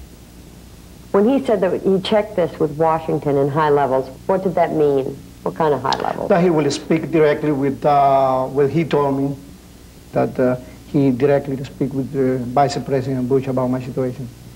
About clearing up your indictment? Yes. On drug dealing charges? Yes. He told you directly that he'd spoken with Vice President Bush about taking care of your problem? They did. Also, William Casey. How do you know that the CIA person that says, look, help us out, give us some money, give us some air support, let us use some of your planes, train us some pilots, we'll help you with your indictment. And by the way, you know, I've talked to Vice President Bush and CIA Director Casey about your problem. How do you know he wasn't just a boaster, just a baloney artist? I knew what relationship he had with Washington people, and he's very well known, not only by the United States, but also the government of Costa Rica. Yeah. He says that he agreed to pay $250,000 a quarter to the Contra cause and to donate planes if you offered protection and help for him in terms of his drug charge. That's absolutely false. Absolutely false. Where did the money go?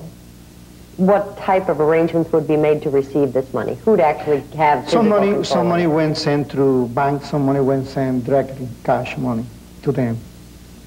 You would hand over cash to whom? To the Contras themselves. In what form? Pack it up in a suitcase? Yes, boxes, suitcases, bags. Of cash? Yes. How much in one load? I mean, how much would you pack into a bag or a suitcase or a box? I don't recall. Thousands? Yes. Tens of thousands? Yes. Hundreds of thousands? Yes. In one single trip to a bank in the Bahamas, George Morales and Octaviano Cesar brought back $400,000. U.S. Customs records confirm this. Octaviano Cesar signed the declaration. If you were to guess how much money the CIA raised by hitting up drug dealers for drug money, how much would that be total in 1984, 1985, 1986? A lot of money. What's a lot of money? Directly and indirectly, a lot of money. Millions of dollars that I'm aware of. Given your experience, who do you figure arranged all of this? What's your best guess? My best guess would be that it would have to be someone in either the top three slots of the CIA, as I know their organization. It has to be someone that high up. It has to be. Why? Because who else can you get that's going to know, number one, the inner working of thing, but they can pick up the phone and say, let this happen. Who did pick up the phone to say, let this happen? We can only tell you who says they didn't. The Air Force says it has no record of Mike Tolliver's flight into Homestead Air Force Base. The White House denies knowledge of drug smuggling, but points out they can't speak for Oliver North. Oliver North refuses so far to speak. Vice President Bush says he never heard of George Morales or Octaviano Cesar. And the CIA says, quote, it strictly observes U.S. law. Drug smuggling is against the law, end quote. Mike Tolliver, George Morales, and Gary Betzner will testify before Congress next month.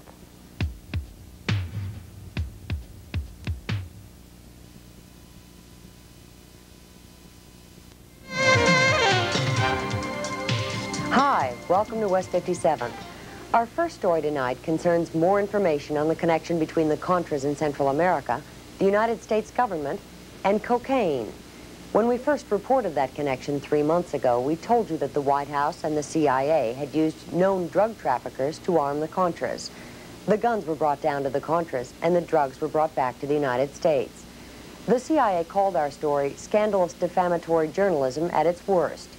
The current congressional hearings investigating the Iran-Contra scandal have not dealt with these drug charges, even though many of those accused of drug trafficking worked for Oliver North in the network he set up to supply the Contras. But now there's another committee, just across Capitol Hill, that's taking the drug connection much more seriously. The Senate Foreign Relations Committee has recently started its own hearings behind closed doors. One of the operations that committee will likely look into is the subject of our report tonight. It's an operation that raises disturbing questions about how the American government kept the Contras supplied with guns and money when it was illegal to do so, and who the American government tapped to do the dirty work. The operation involves an obscure little shrimp company that has a strange relationship with the State Department, the CIA, and the men who worked for Oliver North.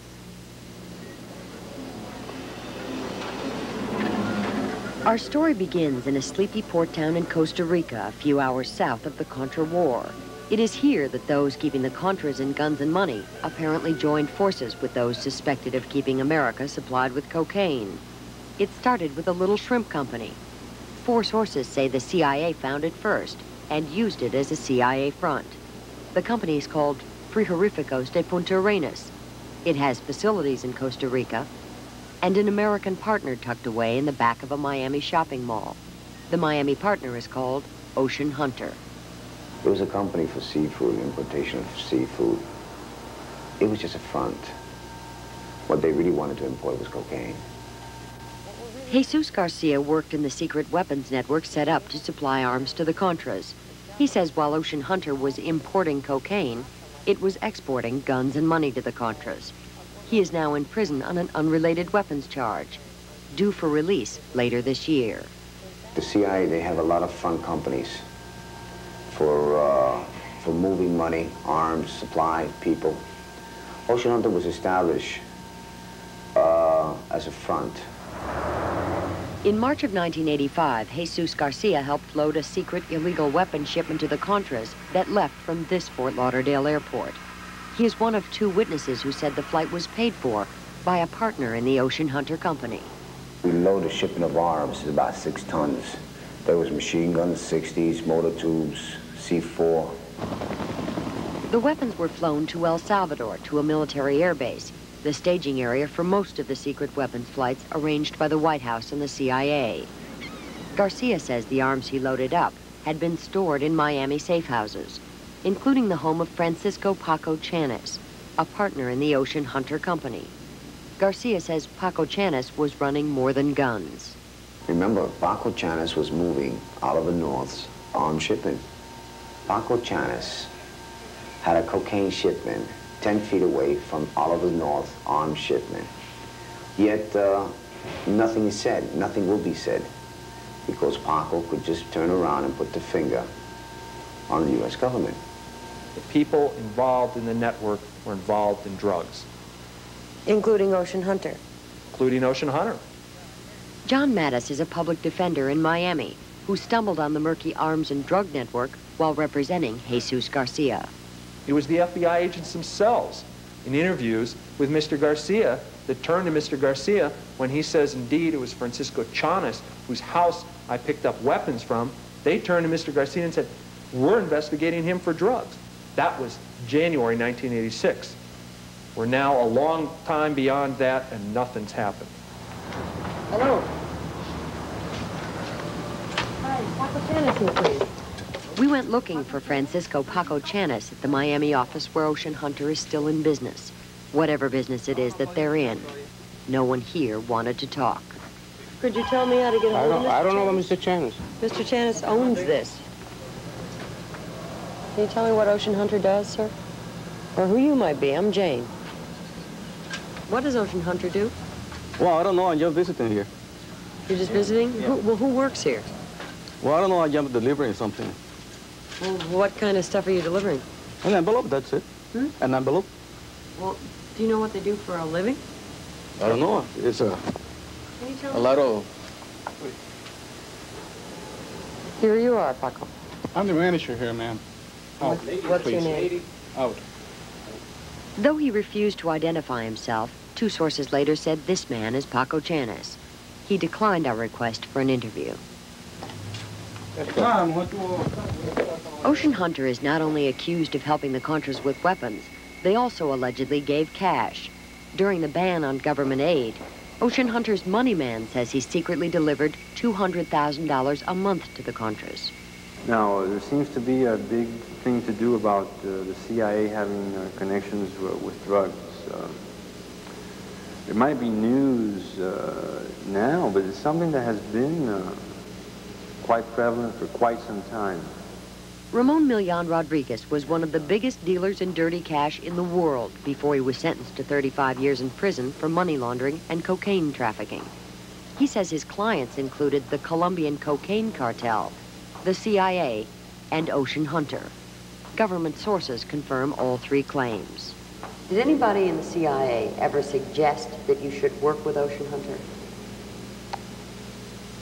An individual with alleged government connections, which I cannot say what agency of the government he dealt with it, I don't know, asked me to look favorably on this company.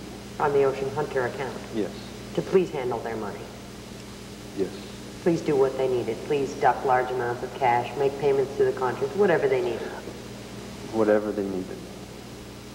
Congressional sources identified the individual as this man, Felix Rodriguez, a veteran CIA man who became a key player in Oliver North's network.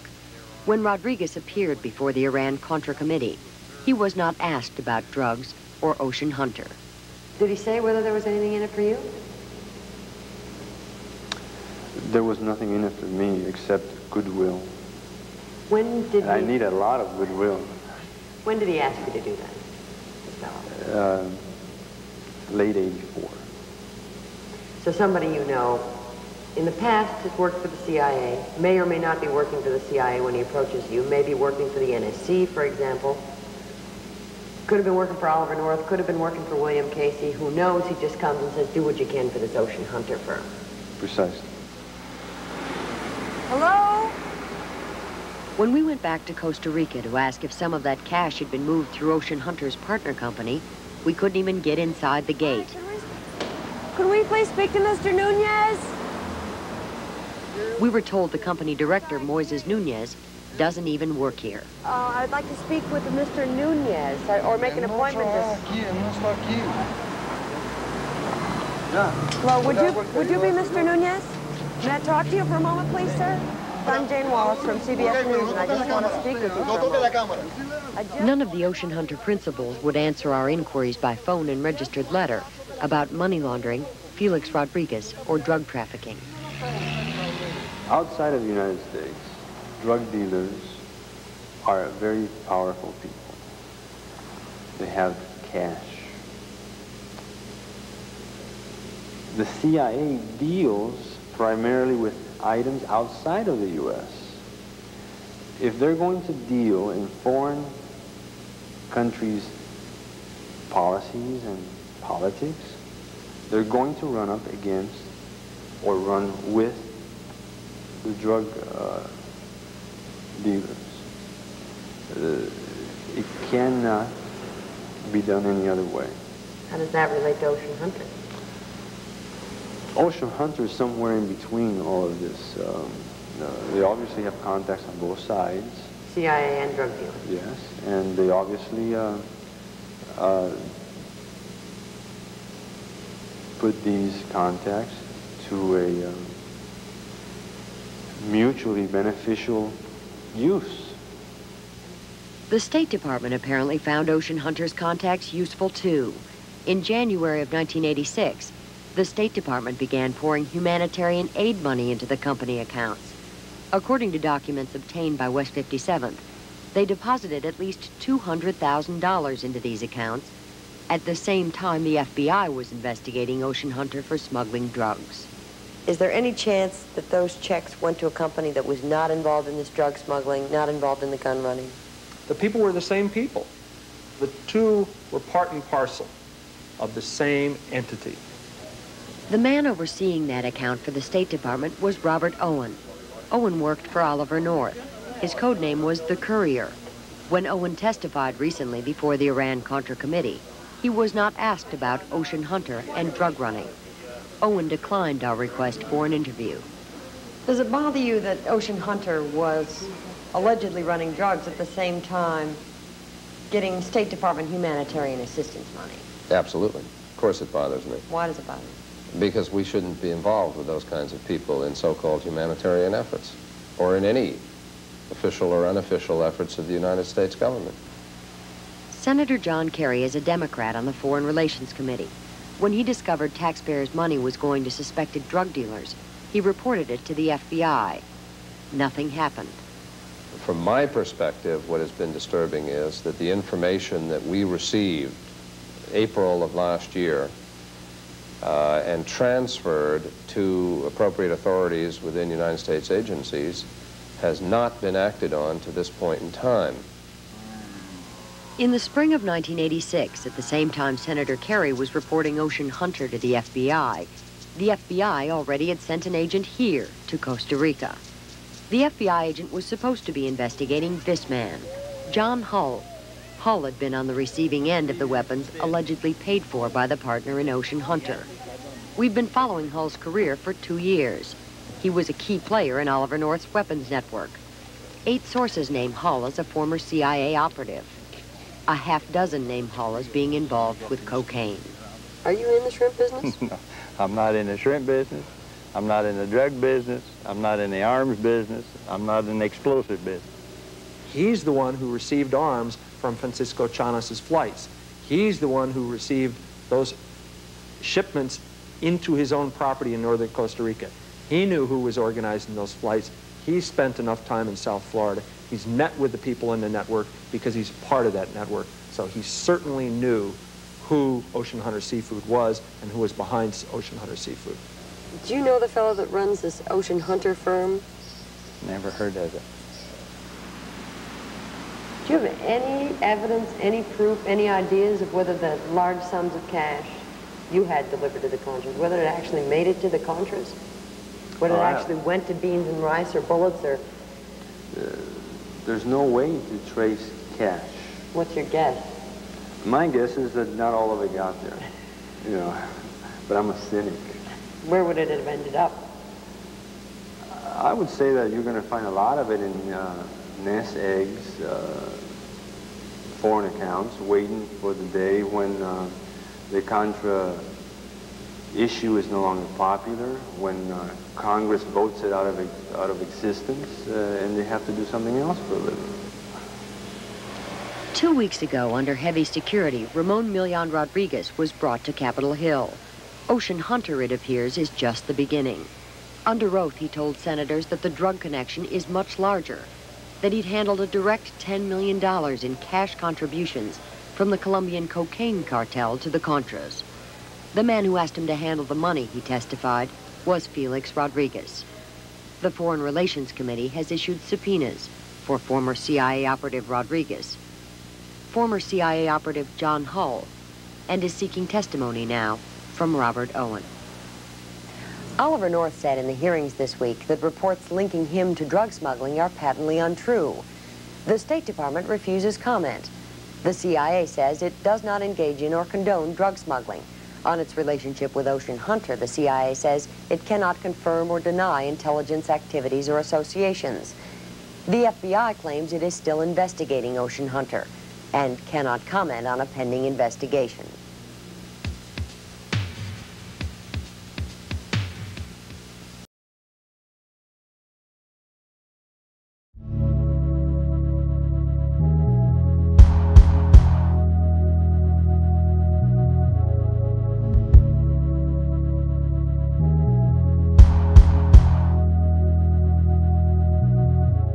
Like his father, Nelson Bunker Hunt was an ultra-conservative, and the Dallas Morning News advertisement was placed under a title that echoed Facts Forum. It was called, quote, the American Fact-Finding Committee, unquote, who described themselves as, quote, an unaffiliated and nonpartisan group of citizens who wish truth, unquote. And it accused JFK of all sorts of treasonous acts against America, including, quote, why have you ordered your brother Bobby, the Attorney General, to go soft on communists, fellow travelers, and ultra-leftists in America, while permitting him to persecute loyal Americans who criticize you, your administration, and your leadership? We demand answers to these questions, and we want them now, unquote.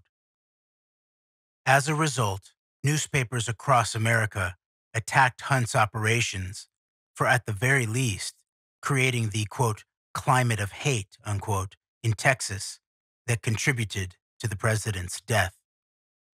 And Hunt and his sons became targets in the FBI investigation that would then become part of the Warren Commission.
The rise of a religious anti-communist fundamentalism really began to rise from the ashes of McCarthyism.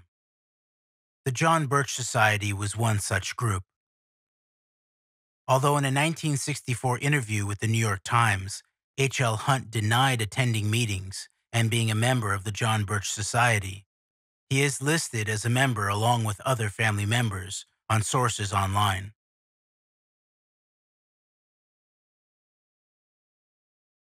Hunt expressed his admiration for Robert Welch, founder of the John Birch Society, and acknowledged that he had met Mr. Welch and talked with him by telephone.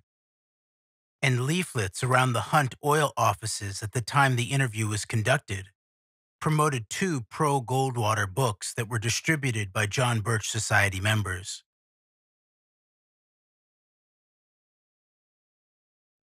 Another connection to JBS comes via General Albert Cody Wedemeyer, former Chief of Staff to Chiang Kai-shek, and an advisory board member of Hunt's Lifeline. Wedemeyer was a member of the John Birch Society Advisory Council. Another member of Hunt's Lifeline Advisory Board was General Robert E. Wood, former chairman of Sears Roebuck and Company. Wood was a leader in the old right American conservatism movement from the 1920s through the 1960s. In the fallout from the successful CIA-backed 1954 Guatemalan coup, he founded the American Security Council in September of the same year. Dan Smoot was also associated with Robert W. Welch Jr.'s John Birch Society and wrote for the Society's American Opinion bi-monthly magazine. Nelson Bunker Hunt was a financial backer of and served as a member of the Council of the John Birch Society.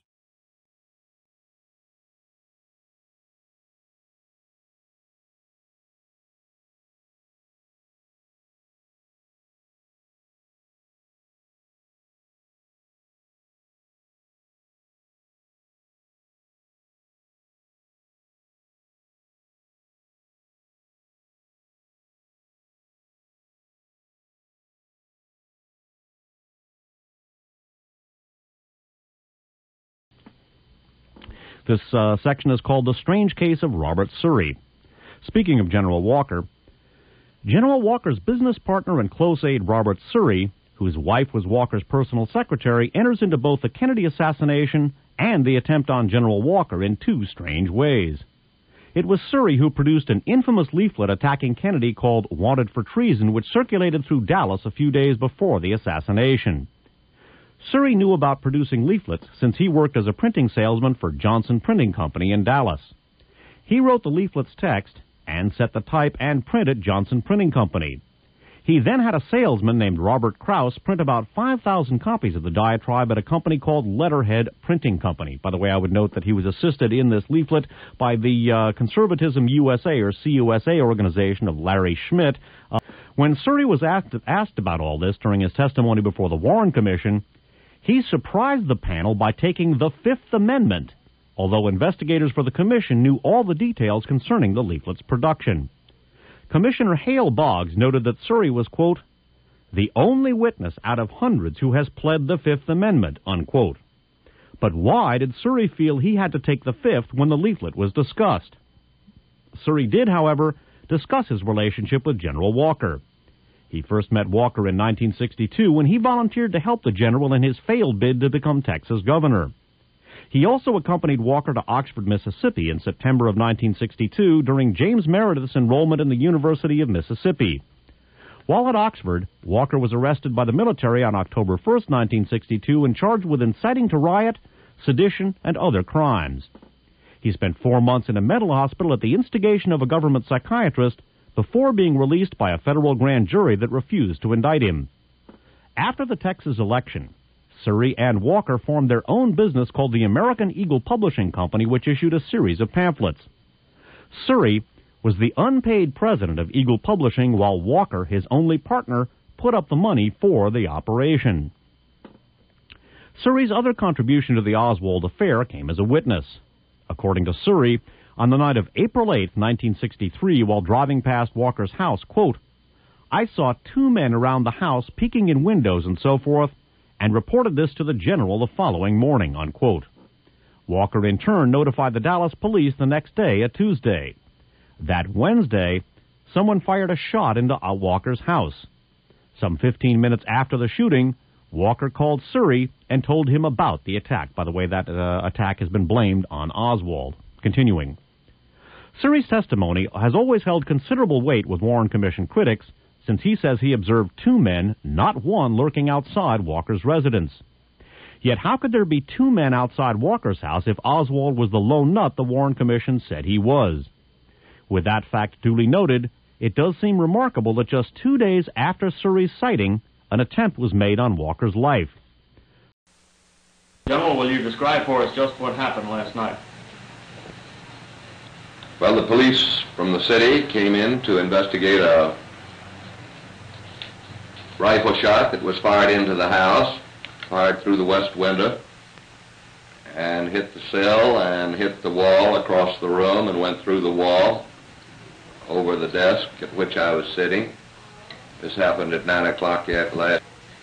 Well, there's an enemy within this country, and of course it's the same enemy that represents the position that we should do away with the House Un-American Activities Committee, that we should destroy our local police forces, and that we should do away with our military forces. These are the, you might say, the anti-Americans as far as our traditions, heritage, and Constitution are concerned, and there are plenty of them in this country, in spite of the federal government's position that there is no threat from within. There is a threat from within, and this is just further indications that there is a threat to our individual rights and liberties.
Surrey was surely questioned by the Dallas police after the attack on Walker. Could Surrey, acting either on his own knowledge or from his police sources, have been Deutsche National Zeitung's source for the allegation that Oswald fired on Walker if the paper did indeed print the news well before the rest of the media? This possibility becomes particularly important to investigators since it turns out that Surrey was himself an avowed Nazi. Even more astonishing, he became a leading sponsor of George Lincoln Rockwell in 1964. Bear in mind Rockwell's connections to both Guy Bannister and Lee Harvey Oswald. And this next section is called Codenamed Max Amann. In the spring 1995 edition of The Historian, Frederick Simonelli, who is now finishing the first biography of George Lincoln Rockwell, reports that Rockwell's last major patron was Robert Surrey. Surrey was such a Nazi that he took as his code name Max Amann. The real Max Amann had been a sergeant in the headquarters company of Hitler's regiment during World War I. In 1921, Hitler brought him into the Nazi Party, where he became the party's business manager. Amann became the director of the Nazis' publishing house, which may be why his name appealed to Surrey. Simonelli also reports that Surrey's wife was Walker's personal secretary. When the general declined to join Surrey's embrace of Rockwell, Mrs. Surrey refused to work for him anymore. But how could Robert Surrey become Rockwell's last major patron when he was himself poor? Although he said he held some shares of the Johnson Printing Company, He was just a salesman there. Nor did he have any money to invest in the American Eagle Publishing Company, as did Walker. Finally, when Surrey was asked at the Warren Commission hearings why he was appearing without a lawyer, he replied, quote, "I cannot afford to bring counsel," unquote. So how could Surrey, who testified before the Warren Commission on June 16, 1964, then become Rockwell's patron? One logical answer would be that Surrey was fronting for other behind-the-scene players. But if so, who were they? And for that matter, when did Surrey become a Nazi? Was it in 1964? Or had he Nazi affiliations dating back even earlier? Without examining this question closely, it is impossible to be fully confident of Surrey's actions during 1963. Finally, it should be noted that Walker and possibly for a time Surrey had been involved in publishing the American Mercury out of Dallas. The American Mercury, once H.L. Mencken's journal, was run for some years by a New York-based writer named Russell McGuire. After his death, Walker became the Mercury's publisher and editor from December 1964 to September 1965, when it was taken over by the American rightist publisher Willis Carto.